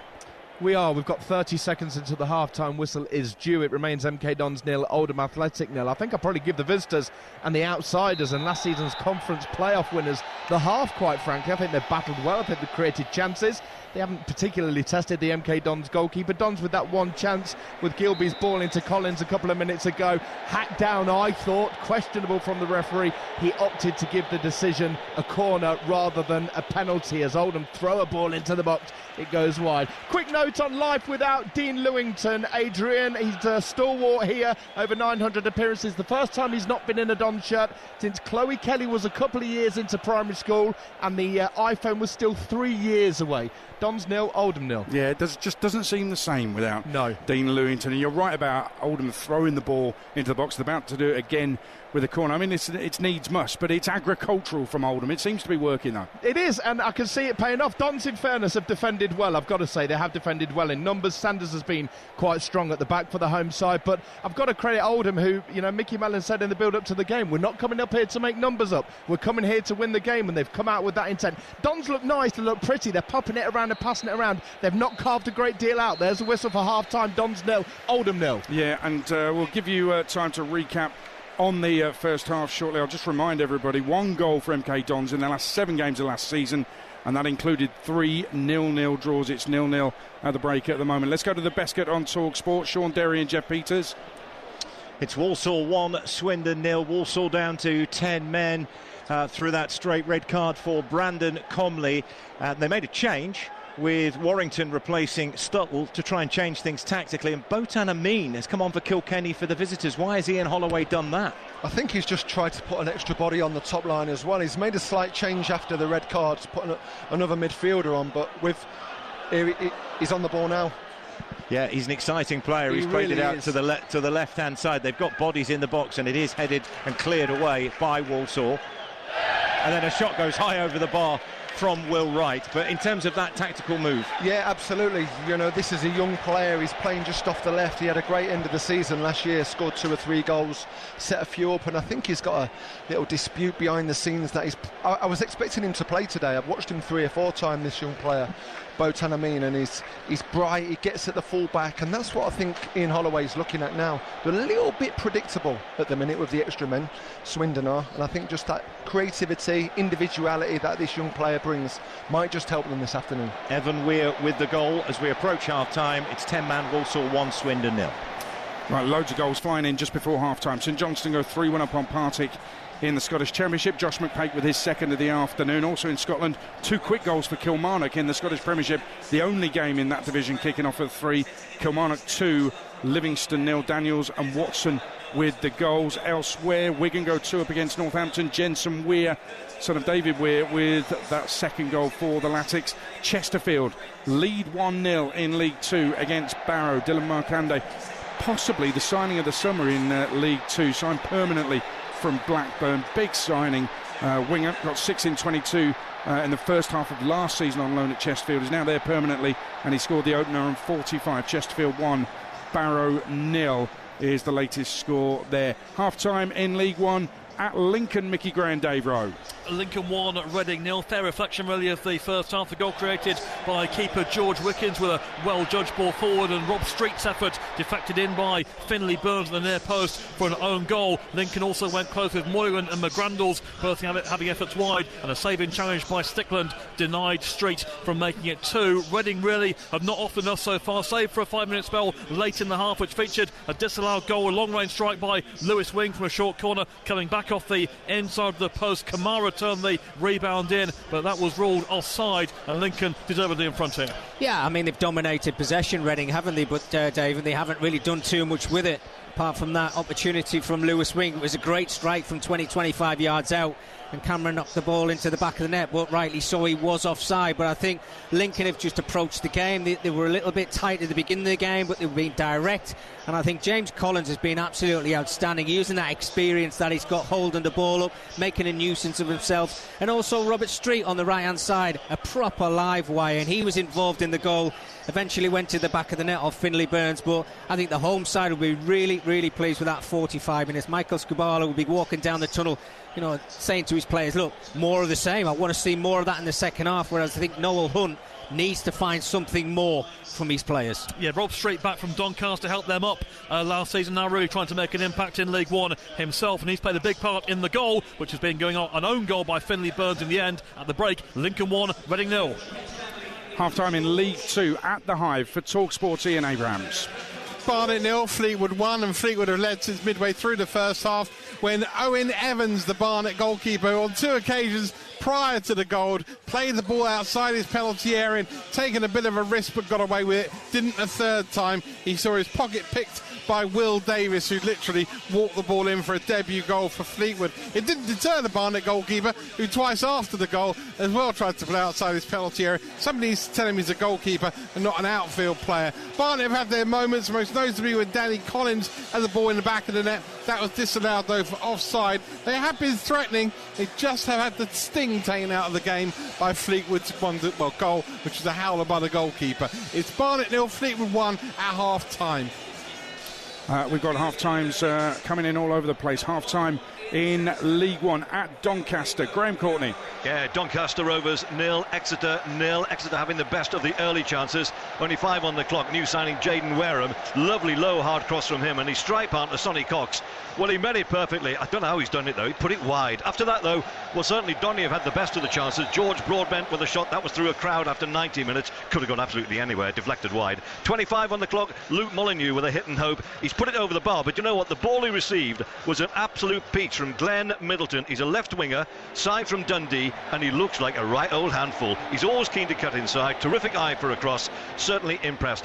But you can tell though, Doncaster full of confidence after winning promotional course into this division. They had a great pre-season, 6 games, won 4, drew 2, scored 19. Still waiting for our first here this afternoon though. We're at the EcoPower Stadium where it's half-time. Doncaster 0, Exeter 0. I told you about the referee pulling a hamstring at Shrewsbury. It's 0-0 against Bromley. 17 minutes added on at the end of the first half in that game. Half-time in League One at Home Park. TalkSport's Lawrence Mora. At the break, it's Plymouth 0, Barnsley 2. A 45 minutes to forget for Tom Cleverley on his first competitive game in charge at Home Park. 2 down and booked in the final few minutes for his reaction to a challenge on the pitch. He all looked to have got off to a flyer though. Caleb Watson tucked the ball home on his debut after just 6 minutes, but the ref spotted a tug by Watts on defender Shepherd in the build-up. Then the double blow for Plymouth. The debut midfielder Brendan Wirdu turning the ball into his own goal. Awful it was, to be honest with you. The ball bouncing off his shin into the back of the net. Then a sumptuous volley by Adam Phillips from the edge of the area. Controlled it beautifully as it dropped out of the sky. The ball nestling into the bottom corner. There were a couple more chances for Watts. He was denied twice by Cooper. Really good saves, and it all got quite touchy at the end. Both teams coming together in the penalty area and Cleverley being booked. Plymouth with it all to do. Plymouth 0, Barnsley 2. Half-time at Bradford in League One. What a first half for the home side. Alan Biggs. Yeah, Bradford City 2, Wycombe Wanderers 0, and 2 of last season's surviving promotion heroes have scored the goals very early on here, but it's really the new signings who've caught the eye the most. 7 new faces in the lineup and some great first impressions, especially from Josh Nerfville and Stephen Humphreys, who combined superbly for the opening goal. Humphreys firing in 2 shots at the end of that move, and Mikkel Van Sass in the goal, making his debut actually for Wycombe Wanderers, could only parry the second of those shots, and Anthony Sarcevic headed in. That was on 6 minutes, and on 13 it was already 2-0. Bobby Poynton firing in from the edge of the area. Poynton following that also had another effort blocked. This is live on TalkSport 2, plenty of colour to enjoy here, great atmosphere, big crowd. Bradford City 2, Wycombe Wanderers 0. Let's head to Huddersfield in League One. Half-time whistle's gone there for TalkSport's Natalie Pike. It's Huddersfield 1, Leyton Orient 0, and these teams played each other here on the last day of last season. However, only 3 of those that started that day have started today. 8 debutants for Town, 5 for Orient. A lively start for both teams. In the first 5 minutes, they both hit the woodwork. But it was Huddersfield who opened the scoring. A free kick from Kane that was swung into the middle of the box, and then debutant Joe Lowes rose the highest, heading the ball into the back of the net. It was a fairly even opening 35 minutes. Orient edged possession, but Huddersfield with the better chances. In the last 10 though, Orient really started coming into the game. Edmonds Green had a good header that was saved by Goodman. We did have a forced substitution in the first half. Debutant Rowan went off injured for Huddersfield and Ruskin came on. Little Wasp update for you as well. I thought I'd scared it away. It's just come back with a friend. It's Huddersfield 1, Leyton Orient 0. Crewe have got a third at Salford. They lead 3-1 just before half-time. Connor Thomas in first half injury time. We've got a friendly goal as well at St Mary's. Alex Crook. And a goal for the visitors. Southampton 0, Brighton 1, 25 minutes on the clock. This is a really cool finish from Yankuba Minte, who moments ago had a goal rather harshly ruled out for a foul in the build-up on Jack Stevens. This time he uses the Southampton defender as a shield and fires left-footed into the bottom corner beyond the despairing Gavin Bazunu. Southampton 0, Brighton 1. 10 minutes into first half injury time. Stevenage have taken the lead at Blackpool 2-1. It's a penalty from Jamie Reid, his second goal of the afternoon. Bring you all the half times shortly. Let's round up the first 45 here at Stadium MK in Stringer. Half time, MK Dons 0, Oldham Athletic 0, and Dons manager Paul Warne, former Oldham player, I remind you, said pre-match, I don't know how good the group is until I know how bad the group is. Well, they're not bad today, but I think they certainly lack gusto in the final third. They're yet to get going. The 3 players up front for the home side aren't new additions to the squad, and you can tell there's a bit of a lack of communication. Their best chance came 5 minutes before the break. Midfielder and captain Gilby slotting in Collins, who was away. Looked like he was hacked down from behind. Referee initially, I thought, pointed to the spot, rushed to the scene of the crime, gave a corner. That came to nothing. But I give the first half of the game, Adrian, to Oldham. I think they've hustled, they've bustled, they've created a few chances. A good header from Fondop. He set up Drummond. His effort went wide in the first 10. Morris's shot hit Sanders in the 20th minute. Oldham have looked really, really sharp, and in my view, the more likely of the 2 sides to score. It's half-time, it's MK Dons 0, Oldham Athletic 0. Yeah, I think Oldham have just edged it, but goalless at half-time here. What's happened in the first half of the Bescott? Sean Derry and Jeff Peters. It's Walsall 1, Swindon 0. The Saddlers off to a flyer with a stunning strike to put them ahead early on, but then reduced to 10 men. Evan Weir with a free kick 25 yards out, left-footed rocket over the wall into the top right-hand corner. His first for the club and one to remember. Then a moment to forget for Brandon Comley, pulling back Aaron Drinan just outside the box. A straight red card, few complaints from him or his teammates. Stuttle on debut was withdrawn, Warrington on for his first appearance. Swindon themselves made a tactical change, Kilkenny off, Botan Amin, an exciting 18-year-old, to try and liven things up. Drinan and Clark with efforts for the visitors, but Roberts barely tested. Yeah, it's just the red card. It's kind of changed the whole complexity of this game. The game started really well. It was 2 good teams. There was a lot of space in behind the back 5 for Swindon, and I thought that the front 3 for Walsall, Presley, Jellis, and when he was on Stuttle, were causing a lot of problems for Swindon. Of course, the goal was magnificent. It was a brilliant left-footed curler into the top right-hand corner. Probably the goalkeeper was slightly out of position, but take nothing away from Evan Weir. It was a wonderfully executed strike. And then what's happened then is, of course, the red cards took place. I wasn't too sure. I'm not as clear-cut as what probably Jeff is saying. It was a little bit harsh for me. But what has happened then is now the Walsall back 4, back 5, they're literally just defending inside the 18-yard box. There's no space in behind, so it's become quite a difficult afternoon for Swindon. Half-time at the Bescot. 10-man Walsall 1, Swindon 0. And let's find out what's happened in the friendly at Loftus Road. Charlotte Richardson. QPR 0, Brentford 1. New skipper Nathan Collins marks the start of his captaincy with the only goal of the half. The centre-back nodding the bees ahead after just 2 minutes. A fast start in a 45. The Premier League side dominated, in control of the rhythm and the tempo of proceedings. Just lacked a little killer edge in the final third to add to their goal tally. This just their second pre-season run out, so understandable. QPR, meanwhile, playing their last 90 before a new championship campaign begins. They are going to want to impose themselves and their footballing identity on this West London derby far, far more in the second half. At the break, it's QPR 0, Brentford 1. EFL and Scottish half-times coming up. What's happened in the first half of Elland Road in the friendly there, Steve Hothersall? Well, no goals. Leeds 0, Villarreal 0. Leeds not creating many big moments in this first half. Dan James and Junior Bogle, big misses, I think, on the wing. Villarreal with the best chances, but Carl Darlow has reacted quickly twice. First shut down Pepe, who got clear one-on-one. At the end of the half, he superbly tipped over Gerard Moreno's bullet header. Minutes in the tank for Longstaff in the middle, Namicha up front. I'd imagine the likes of Piru, Tanaka, Gruev, Ramzani will come on in the second half. Bit more needed from Leeds. Leeds 0, Villarreal 0. This is game day. Half-time classifieds. In League One, a full time from earlier, live on TalkSport 2. It finished Cardiff 2, Peterborough United 1. Half-times now, Blackpool 1, Stevenage 2, Bradford 2, Wickham 0, Burton 1, Mansfield 0, Doncaster 0, Exeter 0, Huddersfield 1, Leyton Orient 0, Lincoln 1, Reading 0, Plymouth 0, Barnsley 2, Rotherham 2, Port Vale 0, Wigan 2, Northampton 0. League 2, Accrington 0, Gillingham 0, Barnet 0, Fleetwood 1, Bristol Rovers 0, Harrogate 0, Cambridge United 0, Cheltenham 0, Chesterfield 1, Barrow 0, Colchester 0, Tranmere 1, Grimsby 2, Crawley 0, MK Dons 0, Oldham 0. Newport Notts County is kicking off about now, 4 o'clock, delayed start there. Salford 1, Crewe 3. Shrewsbury against Bromley is goalless, and they're still playing in the first half because of a delay. And Walsall 1, Swindon 0 at half-time. Scottish Premiership, Kilmarnock 2, Livingston 0. Motherwell Rangers is at 5:30. Scottish Championship, Airdrie 0, Ross County 1. Morton 0, Dunfermline 0. Wraith Rovers 0. Queen's Park 1. St Johnstone 3, Partick 1. Scottish League 1, Cove Rangers 0, Queen of the South 1, Hamilton 1, Montrose 0, Kelty Hearts 0, Inverness Caledonian Thistle 1, Peterhead 3, East Fife 1, Stonehouse-Muir 1, Alloa 1.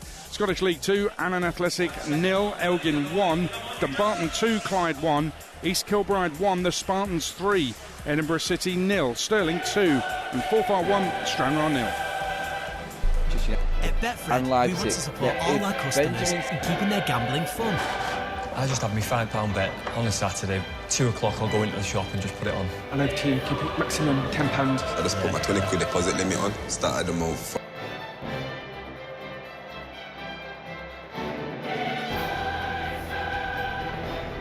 Yes, everyone, good morning. It is Sunday the 3rd of August. Manchester United play their last tour game tonight on the States Tour. We are looking for 3 wins in a row and wrapping up the Premier League series. Then we'll be back home tomorrow. There is bigger things happening off the pitch though. Manchester United, we're all excited to see them play. We will be covering that later on this evening, everybody. The watch along is on tonight, so make sure that you're tuned in. More information on that in the evening show. Yes, jam-packed shows throughout the day today, keeping you up to date. I think we're going to need to be kept up to date because it looks like there is big movements with Benjamin Sesko overnight. Fabrizio Romano has given us more information on what's happening. His agent is now in. Is this decision coming today? Are we at that point now where it is time to make that call? Benjamin Sesko, all the updates on him starting off this morning as well. The information that we're getting and what everybody is putting out on Rasmus Højlund is getting even more intriguing now, with United taking a low ball offer just to get rid of him. He is desperate to stay though. All of that to come in. I don't know if this is going to fall into line with what's happening with Benjamin Sesko. We don't know if there's going to be anything to do with a make weight or a Part X on this. He doesn't want to go Leipzig, but we'll go through all of the news from what's happened over in the States with all the journalists and what they've been talking about over there. On top of Romano with another update. It's like he has to do an update twice, 3 times a day now. We brought you what he said yesterday afternoon. Benjamin Sesko's bid from Newcastle and everything like that. We've got more to bring you this morning as well. Bruno Fernandes' last year at Manchester United. We're going to touch on that across 2 shows today because we are flying across to Football Talks as well straight after this. So you've got double shows this morning, everybody. So grab your coffee, get into the live chat, get talking to people in there, get your conversations going, and of course, get your comments in on all of the topics that we're talking about here on For Every Night TV this morning. I'm Adam. Welcome along to the show, everyone. It is here. It is here. Officially 2 weeks today, the Premier League season starts. Now, I'm sorry, look, I'm counting down from 2 weeks. That's close. We want everything in place. Today, we're going to see Bryan Mbeumo and Matheus Cunha start their first game together for Manchester United. We're going to find out probably what's happening with Benjamin Sesko. Is he going to be the final piece of that jigsaw that Ruben's trying to build for his forward line this summer? We're going to get all of that in one day today. It's going to be jam-packed. You need to be on top of it. I've got you covered, of course. I've got a really busy day myself away from the camera as well with football and everything else going on. It's just going to be one of the mental ones today. But last night, let's get into the news. Let's talk about Benjamin Sesko and what happened. Fabrizio Romano was all over everything that was going on last night. We've actually got a Garnacho update as well. I'm going to get an opinion on him.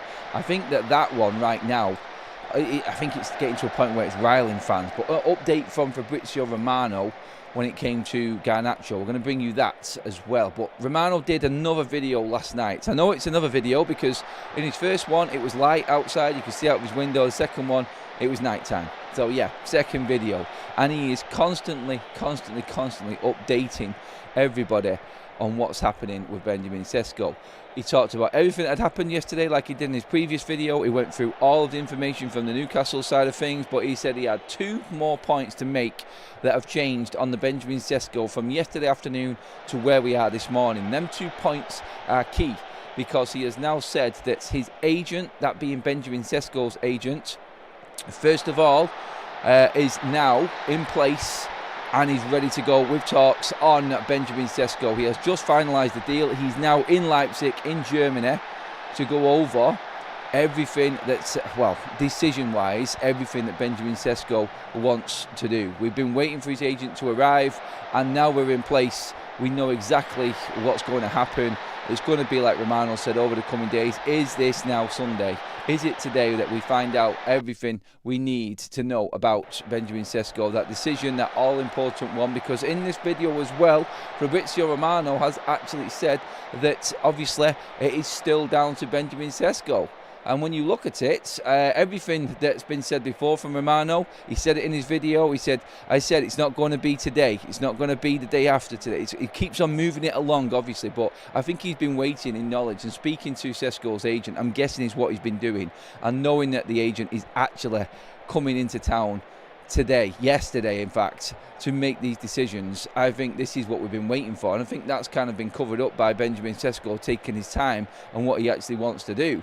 I think now is when we find out for certain, his agent comes in, obviously now we can communicate. Romano obviously as well was talking about Manchester United's approach after what happened with Newcastle's bid going in yesterday.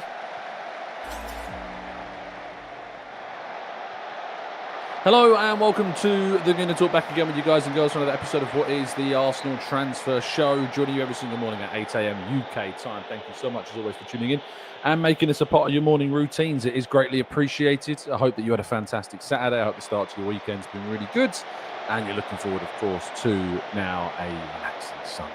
We've got news, we've got some interesting tidbits to talk about and to get some more of your thoughts, of course, around what's been going on in the world of Arsenal. Some interesting insights, of course, as well from the tour that have been emerging over the last couple of days too. So yeah, some really interesting stuff to discuss and I look forward to doing that with you all. Good morning to those joining us live in the chat box. Thank you to you all for tuning in. We've got Kirill and Nathan and Zoom. We've got Raz. We've got John, Ronald, Scousegooner and Logo. We've got Not Too Busy, Nathan, Andy, Temi, Simple Unity, my beautiful British Isles. We've got Guna76, MD. Good morning to Carl, to Nathan. We've also got Sweat and Merlo in the chat. We've got Amber Lee. We've I think we've said a few of these already. But John, good morning to you.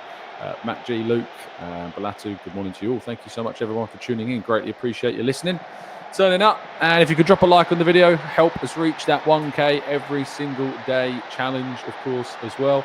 I'm not like, I know that usually when I go away, like things happen. And I'm not going away. I'm just going down to the New Forest for a day today. But I wonder if that will spark anything. So if anything drops, any updates that might happen, then then maybe we can chalk it up to being something to do with that. So yeah, intrigued to see what happens moving forwards on that front. Right, let's move ahead, shall we, into today's stories. And we begin with the Arsenal third kit, which we all know what it looks like. I mean, social media has been ablaze with early releases. This kit's been on display at a number of Jakub Kiwior may be leaving the club. There's said to be a number of clubs that are interested in signing Jakub Kiwior. However, Arsenal, have been really impressed by Kiwior. And it would be a shame to see Kiwior leave, I think. And I hope that he doesn't, sincerely. I really hope that we keep Kiwior. I think we've reached a really good stage of his time with us. And Jeremy Jacquet, who is a 19-year-old centre-back who plays for Stade Rennes, is said to be a player that Arsenal have made initial contact in showing interest in the player. He recently signed a new deal with Rennes until June 2029, and he's on a list of options in case of exits this month. I've personally heard nothing, around the player, and I know there's some reports in France yesterday, which I imagine that Fabrizio has been chasing up suggestions of. But 19 years of age, he ranks pretty well in a lot of kind of these statistics on FBref. Just having a quick glance at his numbers. He's quite good on the ball, it seems. Progressive carries, 70th percentile. Successful take-ons, 90th percentile. Tackles, 97th percentile. Interceptions, 99th percentile. So he's got some really good statistics here. 2.52 tackles per 90, 2.62 interceptions per 90. And he's a presence in the box from the looks of things as well. So yeah, interesting. The Arsenal already obviously being prepared for the potential exit of Kiwior if that happens. But yeah, Jeremy Jacquet, who is French, he'll be, I'm surprised to learn, at Stade Rennes, is a player that Arsenal are said to be looking at. So one to keep an eye on, but so far nothing on that front on my end at the moment. Andrea Berta is said to be impressing quite considerably at Arsenal during this summer transfer window. James Ollie reporting upon the conclusion of Arsenal's pre-season tour did a really good in-depth kind of look at what happened over the course of the tour, and I'll just read you a couple of excerpts from that. Ollie says that Berta has impressed Arsenal's key decision makers, who believe him to be every bit the top executive they hoped they had landed after Edu Gaspar's abrupt departure in November. Sources said that some at Arsenal believe Berta was unattainable given his long-standing connection to Atletico Madrid. However, Executive Vice Chairman Tim Lewis and Richard Garlick met with Berta along with other candidates before Berta later met with Arteta and finally Josh Kroenke to ensure the club's owner, Kroenke Sports Entertainment, had due input. Some senior figures at the club joked that Berta seems to never sleep. His work ethic has surprised even those who were already impressed with his body of work. And Berta has been left to lead negotiations in many instances this summer and regularly reports back to the club's key decision makers. Sources said the Italian's clear and regular communication has been another welcome characteristic. So if you want to go read the full piece, of course you can go and do that. James has tweeted it from his Twitter account. Of course, you've gone to the ESPN website. You can go and give it a read there as well in full. But it's, Andrea Berta is impressing a lot. And certainly very, very interesting indeed that we find ourselves with a sporting director that is very competent, very professional, and knows exactly what to do in the market, and Arsenal have benefited. It's now going to be an emphasis on outgoings. And I wrote a piece yesterday that you can go and check out on my own personal Twitter feed, and that relates to the sales of the club that Arsenal have done. And You may be surprised to learn that Arsenal's record sale dates as far back as 2017, August 2017, when we sold Alex Oxlade-Chamberlain to Liverpool in a 35 million plus 5 million add-ons move to Merseyside. Since that time, since the date of that transfer, other Big Six clubs have sold players in excess or equal to that £40 million price tag for a total equaling more than £1.15 billion. So Liverpool, Spurs, City, United, Chelsea have collectively agreed deals worth 1.15 billion on players solely being sold for more than Arsenal's record sale. There was a little investigation piece I did yesterday looking into kind of the record that Arsenal's have in their sales market and a discussion as to why this happened and obviously why and how it might change in the future. But it's quite it was quite a statistic when I was looking into numbers behind it. Yeah, very interesting indeed that we find ourselves in that scenario. But kind of the key story of the day yesterday surrounded Benjamin Šeško. Now, the day before that, we were talking a lot about Alexander Isak, of course. Now, it's not Arsenal moving for the player. Arsenal's interest in Šeško has ended quite considerably. And we don't expect Arsenal to move for another centre-forward. You'll remember that we talked quite at length about, there isn't a chance that Arsenal go for two centre-forwards this summer. They've already got Kai Havertz as a centre-forward option. They've got Trossard and Mika Marino, of course, as well. But having now Gyökeres and Havertz with Jesus still very much at the club at this point in time and, looking to return at the end of the year, we will find ourselves, we hope at least, looking at a successful window, because Arsenal have been vindicated, in my view, in switching tacks and moving away from the signing of Leipzig, because as of yesterday, Leipzig told Newcastle that their 75 plus €5 million in add-ons bid for Šeško fell short of their valuation.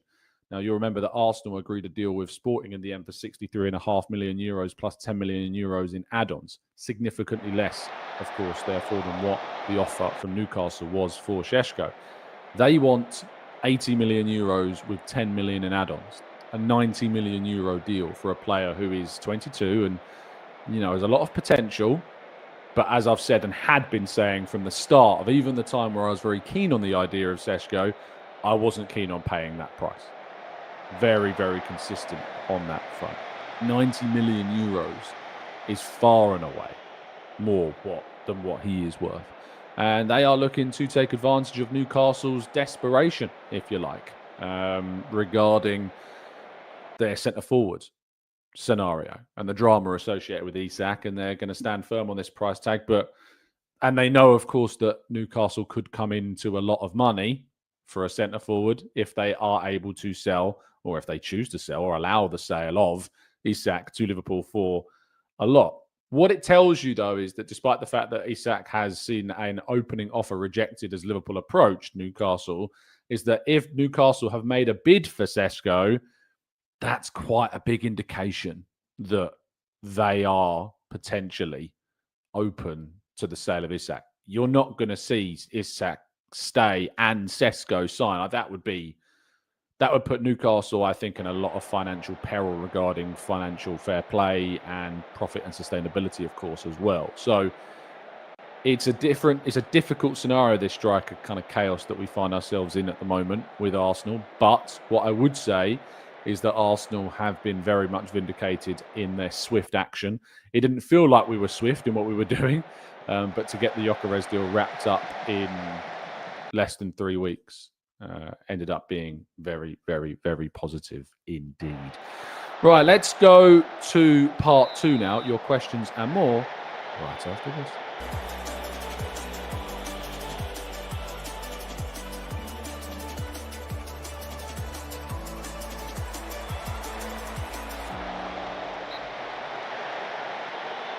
Right, the start of our league table predictions. It's 3 episodes. Today, it's the bottom 8. Tuesday is the middle 8.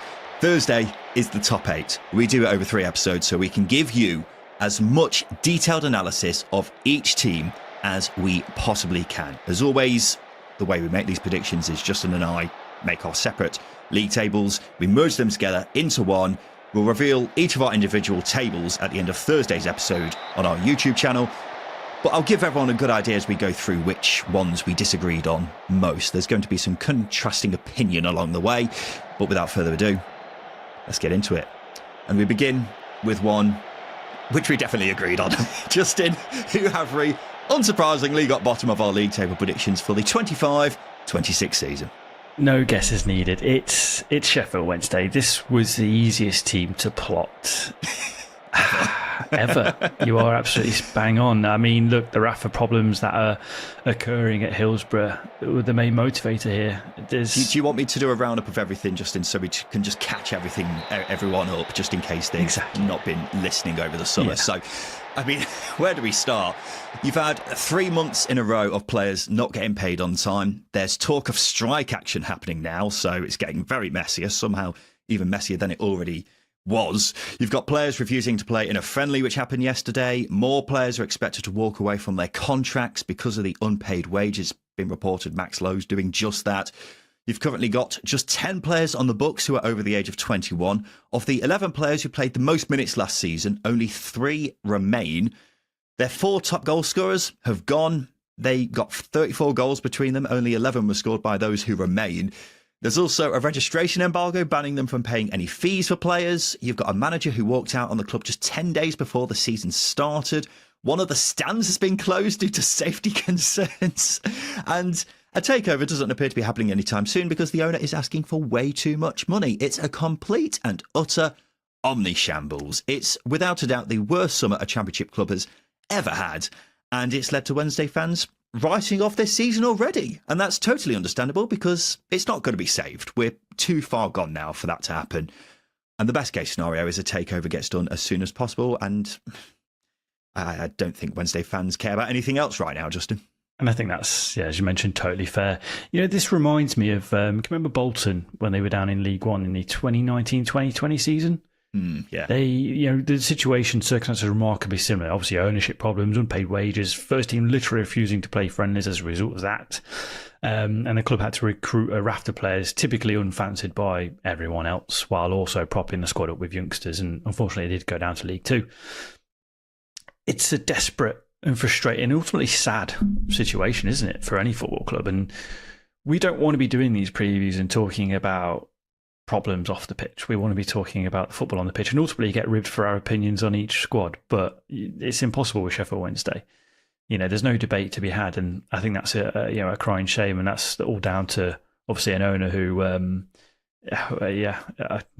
don't really want to throw too much at him, but the fact that the North Stand at Sheffield Wednesday at Hillsborough has been closed because it's been fallen into disrepair, literally playing with the safety of fans, it's astounding. That's the measure of the man, if anything. And unfortunately, he's driving a 157-year-old club into the ground. Yeah, he is. And let's not get it twisted. It's all down to one person, isn't it? This whole thing is just a complete and utter disgrace. And I mean, unless I'm seriously forgetting something, if you told us at the end of last season that Wednesday would be nailed on to go down before the season's even started, I think it would have been surprising, which just shows how disastrous a couple of months it's been. But look, the fewest points tally ever in a championship season is 23.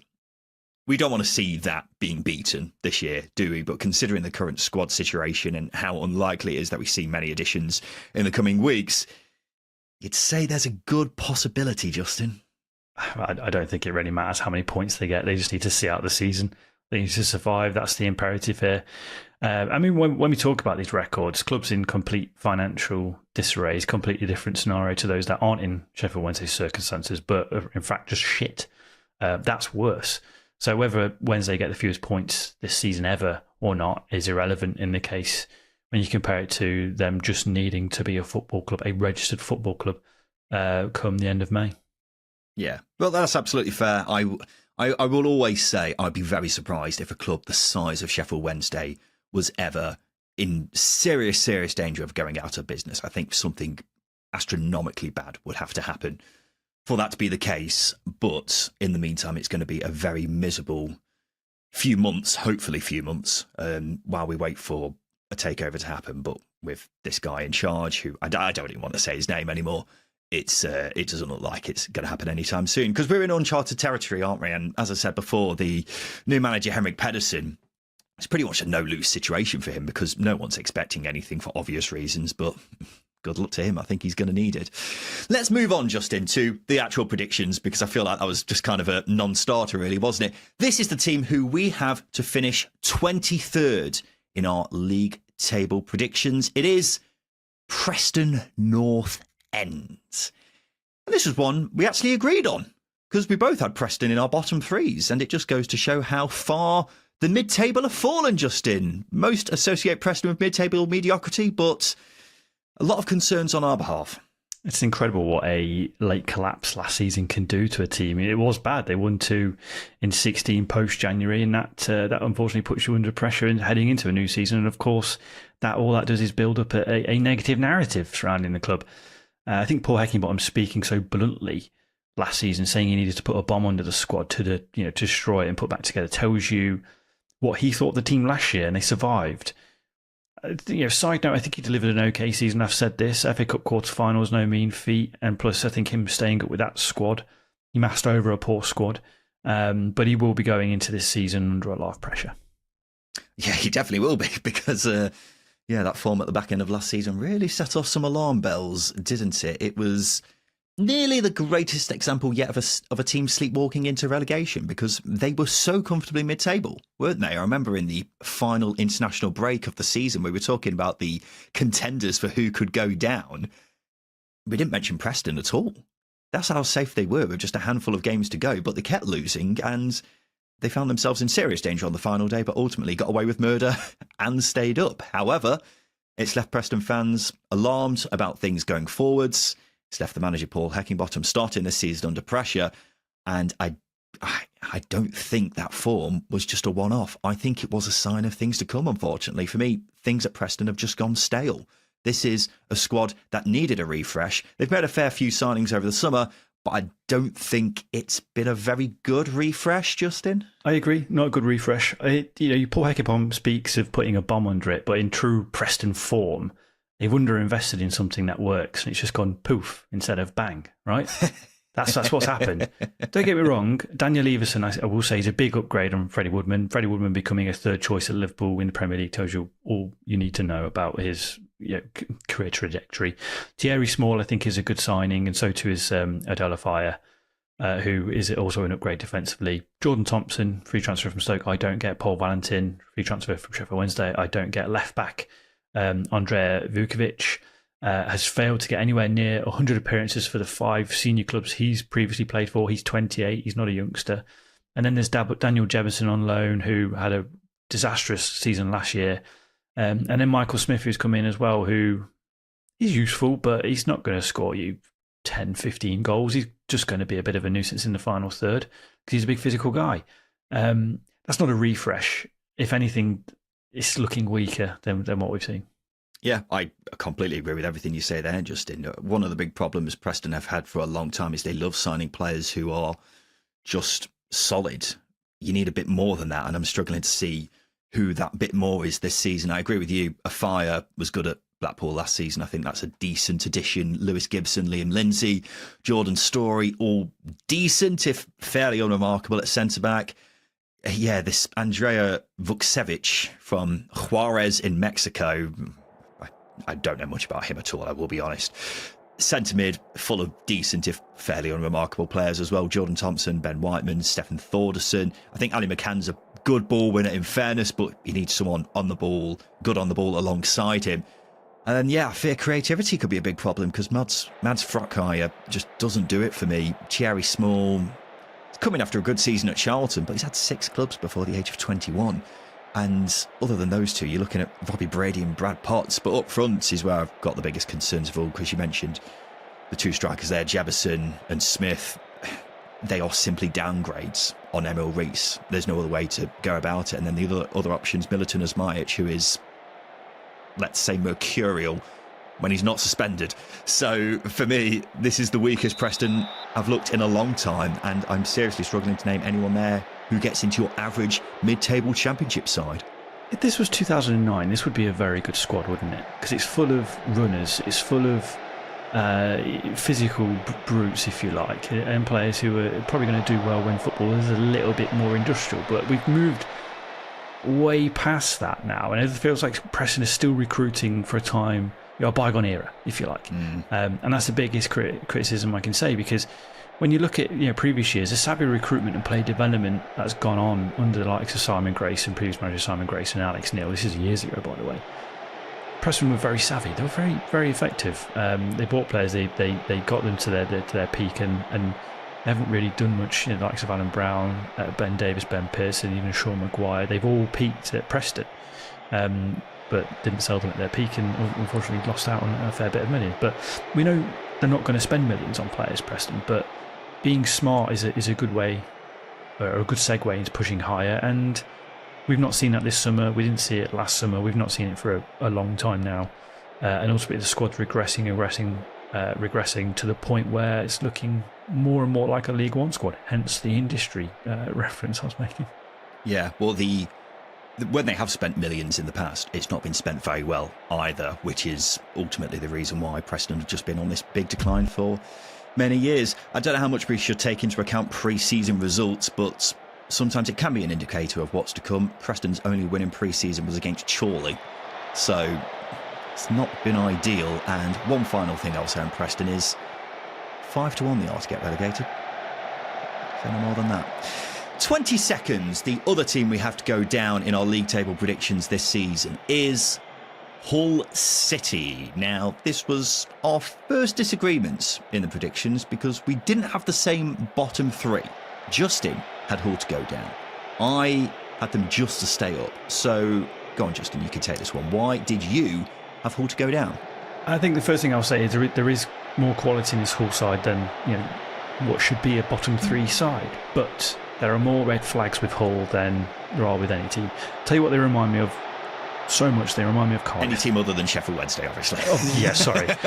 Sheffield Wednesday are the they are the red flag. A normal side who has red flags is Hull City. They remind me a lot of Cardiff from last season, where recruitment was okay, recruitment was fine, and the squad looked better than a bottom three squad.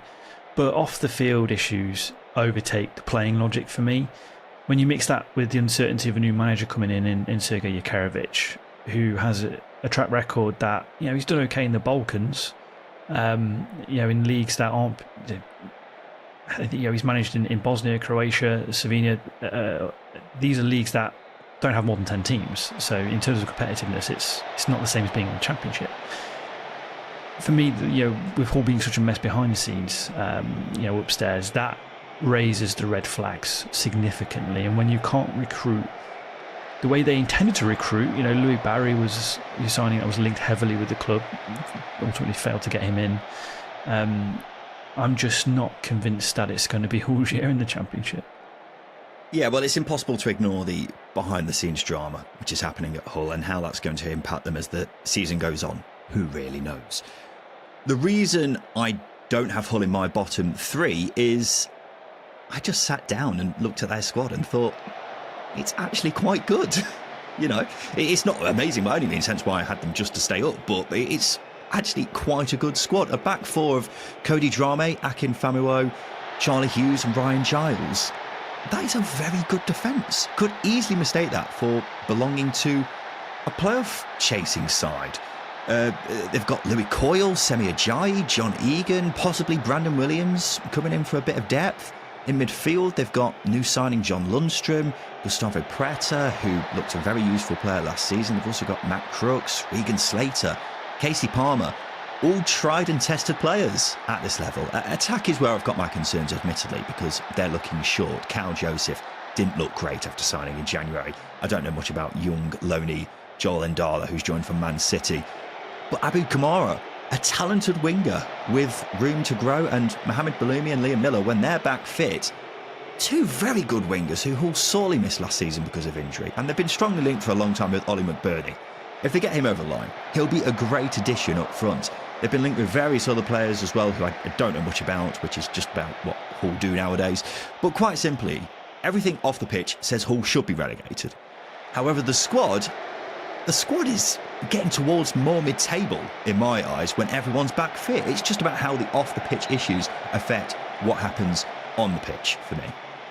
They're really good points, and I completely agree with you. The squad is really nice. It's really good. I'd be very happy with that squad. I wouldn't say really nice. It's not what that should be going down. No, it's not. But when I say really nice, there's a mix of attacking flair with steady championship heads, mixed with a really good mix of young players who are up and coming, who are very nice prospects. So I would say it's very nice. And in a couple of years, it could be very good if they stay in the championship. But you mentioned all of those players. Can you be really convinced that Atronila Charlie's the right owner to make the right decision, with his manager, with the coaching staff, with recruitment staff, etc.? For me, that's not the case. And obviously, they appointed Tim Walter last season. It was a disaster. They brought in Ruben Sellers, sacked him for not delivering safety, but he did. I still don't quite understand it. I'm speaking with confusion now, just saying that out loud. And then Sergei Yakerovich, who, as I said, he's come in and he did well in Turkey. He did okay in Turkey over a 6-month spell, but again, there's no guarantee that he's going to be great. So if he's not, if he doesn't get off with a good start, who's the next manager? Charlie's got to choose him and make some bad choices. Yeah, well, he makes a lot of bad choices. That's something we'll always say, Justin. It's something we've been saying for more than a year now. The owner is an interesting character, put it that way. And I don't know how Sergei Yakerovich is going to do. For full context, he managed to keep a team up in Turkey last season, despite them not making a signing last season, which is, I think, impressive. But as you were alluding to a bit earlier, before that, he's been managing at a lower level than Turkey. And even then, what level is Turkey compared to the Championship? Yeah, you see my point. I think my early instincts with Hull are they'll have a slow start because they've not been allowed to sign players. They're playing a bit of catch-up, and they've got players to come back from injury, and we don't know how the manager's going to do. So it could take them a bit of time to get going. Having said that, Hull have also done amazingly well in pre-season. They've won pretty much every game, including beating a strong Sunderland side on Tuesday. So who really knows? That's a case that we have said with Hull for the past couple of seasons, actually. So maybe they won't have a slow start. Maybe Sergei Yakerovich is the messiah. But for full disclosure, Hull's record with appointing unknown managers from abroad is pretty atrocious, so I wouldn't get carried away. So there we go. We've revealed our bottom three and Justin's bottom three. This was the final team in my bottom three. In 21st, it's Oxford United. I'll get onto why I had them in my bottom three just a second ago, but we'll start with you, Justin. Why did you have Oxford to stay up? I think I'm hanging my hat on Gary Rowett. Oh, wow, that's a real surprise. Honestly, I feel like Jed from Alan Partridge. I'm so close to getting Gary Rowett tattooed on my body and having posters in my spare room of him. For me, it came down to Gary Rowett. I'm slightly more nervous about this because even recently Gary Rowett's come out and pleaded for new signings because the squad does look short. There are players that I really like in that squad, but the summer has been slower than I anticipated, and probably by the sounds of it, Gary Rowett anticipated. But I'm going to really, what's the word I'm looking for?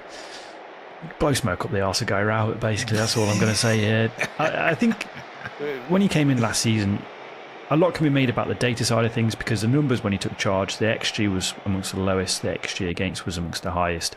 So they were not creating a lot of chances and also conceding a lot of chances. But changing a mentality within a squad that is, being blunt, not good enough to compete at championship level, I think that goes unnoticed when you start talking about data. So it's an intangible that you cannot really pick up on. And Gary Rowett did that. He made tweaks, changes. You've got Cameron Brannigan playing massive diags and Premsor Playetta way out on the right hand side and stretching the opposition a lot, and it was doing him dividends. And then you mix that in with the likes of Jamie Cumming, Mikko Hellick, Cameron Brannigan. That's an excellent spine. Mark Harris at number 9 does leave me with a lot of question marks. Only scored 6 last season. Did score one of the best goals I've seen live, but that's by the by against Blackburn. But he scored as many as left back Greg Lee, so not convincing. I mentioned Playetta already. Tyler Goodrum is a young and exciting player. Siriki Dembele has a potential to be very, very good on his day, but it's not often enough. Gary Rowett needs players. Give him players, and I won't look like a tit come the end of May.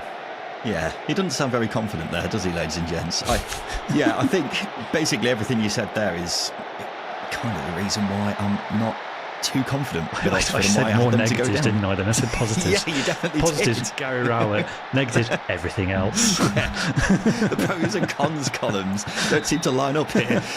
But yeah, I just look at Oxford and I think they were very poor in the final third of last season, not just in terms of results, but also the underlying data. So much so that if the season were 5 games longer, I wouldn't have been surprised if they went down. I think they needed a big summer to cement their place in the Championship, and I have been pretty alarmed by the lack of business that they've done. Just 3 signings is not the big summer I was expecting. You look at all the teams that finished around Oxford last season, they've all made additions. Some could have strengthened better, but they're at least doing something, whereas Oxford don't seem to be doing much. And we've got to keep in mind they don't have the greatest set of resources anyway. So, yeah, I'm worried about Oxford, and it is entirely to do with that squad. You can't tell me that squad isn't anything but a bottom 3 squad. And so, for anyone who thinks they are staying up, you must purely be basing it on the Gary Rowett factor. Not naming any names here. And maybe that'll be enough to keep them up. But his powers can surely only stretch so far, and keeping up what is, in my eyes, a League One squad is a big old ask. This is Gary Rowett's biggest test, I think, going in, because again, how slow recruitment has been this summer, which is frustrating, by the way, because Oxford are very good recruiters. Ed Waldron's the head of recruitment or technical director, can't remember his exact role, but Ed Waldron oversees a hell of a lot at Oxford, and he's very smart. He's very smart. He's very good. You only got to look at the amount of players that Oxford has sold over the years. Ed Waldron's been involved in a lot of that. And even in the current squad, there's a good amount there. But if you're looking at extra creativity, Luke Harris is coming on loan, but he struggled to start at Birmingham last season. He started 10 games in League One. So is he the answer? Oh, maybe not. There's a lot, as I say, a lot hanging on Gary Rowett, and particularly it probably isn't fair. I wouldn't be surprised if things don't go the way that he wants over the course of the summer, that he'd be interested in walking away, because it's not a criticism, but ultimately, if you're not backing a manager who significantly overachieved last year, then what are you doing? What are you doing? Yeah, well, I'll quickly run through the squad for anyone who isn't too familiar. Centre-back is probably where they're strongest. Mikel Helix, very solid. Kieran Brown was probably one of the revelations of the season. So that is where they're strongest. They'll need to perform again this season. At right back, they've got in Brodie Spencer, who they've just signed from Huddersfield. Huddersfield fans, despite being a League One side, aren't that worried about losing him. So make of that what you will. At left back, I'm interested to see how Jack Curry gets on after a good loan spell at Leyton Orient. Otherwise, they've got Greg Lee, who was their joint top goal scorer last season, bizarrely. Central midfield is good. Cameron Brannigan's arguably their best player. New signing Brian de Keersmaker is believed to be their club record signing from Heracles. He needs to be good because it looks like they spent most of their budget on him. Attack is where I have got massive concerns. Oxford were one of the worst creators in the division last season, and I'm surprised they haven't strengthened. Probably will do before the window closes, but right now it's looking bad. They've got in Luke Harris, who you mentioned there, Justin, on loan from Fulham, was quite disappointing on loan at Birmingham last season. Tyler Goodrum's a good little player, but very worried about their attack and who's going to score the goals. Their top 2 goal scorers last season, as I say, was their left back and Mark Harris, who only scored twice from September onwards. So, yeah, very worried about Oxford. Some of the teams we have down there, I could see finishing, or some of the teams I've got below, like 15th or whatever, I could see finishing a lot higher than where we've actually got them. But I think Oxford are nailed on for a relegation battle this season, because I think their ceiling is very, very low. What I would say there is back to Gary Rowett. He's a better manager that is in our bottom 3. We've got Pedersen at Sheffield Wednesday, Heckingbottom at Preston, Udure, and Jurkovic at Hull. Gary Rowett is a significantly better Championship manager than those 3. So again, I'm just throwing that back out there just to again lay a little bit more positivity behind Oxford. But my goodness, you need to recruit. You have to recruit. If this team is going to stay up, recruitment between now and the end of the transfer window is you're about 5 players short, I think, which is a hell of a lot of movement. I think they need more than 5. They need a lot. So yeah, hopefully a busy few weeks coming up for Oxford, but I don't know if it's forthcoming or not. Just we'll have a quick break, shall we? After that, we'll get on to the teams who we have sat between 20th and 17th.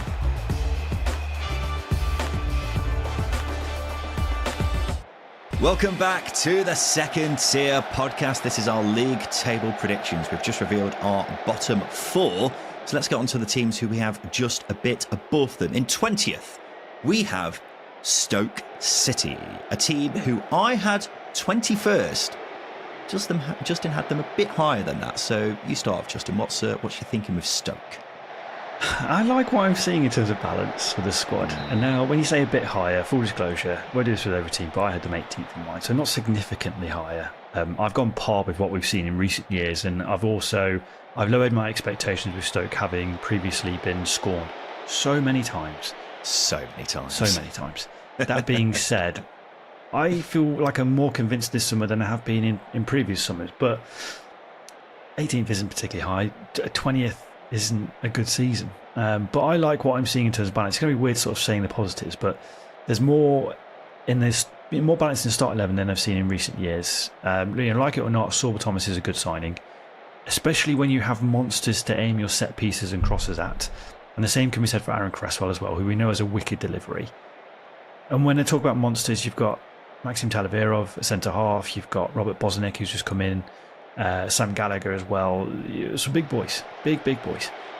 They still need to add, of course, as do every team that we're going to be discussing in these predictions, but I just can't see them conceding as many goals as they did last season. I see them being a little bit more industrial, and I think Mark Robins is finally putting something together that is easy to identify with the Stoke squad. In previous years, you've got this technical player, but it doesn't really work with Jordan Thompson at centre-half. I don't know what's going on. Whereas there's a clear blueprint being put in place now, and that's been needed for a very long time. And that blueprint is wing backs, 3 centre backs, get the ball in the fucking box. There's the good cop. Here's the bad cop. Look, we always say if you circle the drain for long enough in the Championship, you will go down it eventually. And I see no reason why that couldn't happen with Stoke this season. Their last 4 league finishes, 14th, 16th,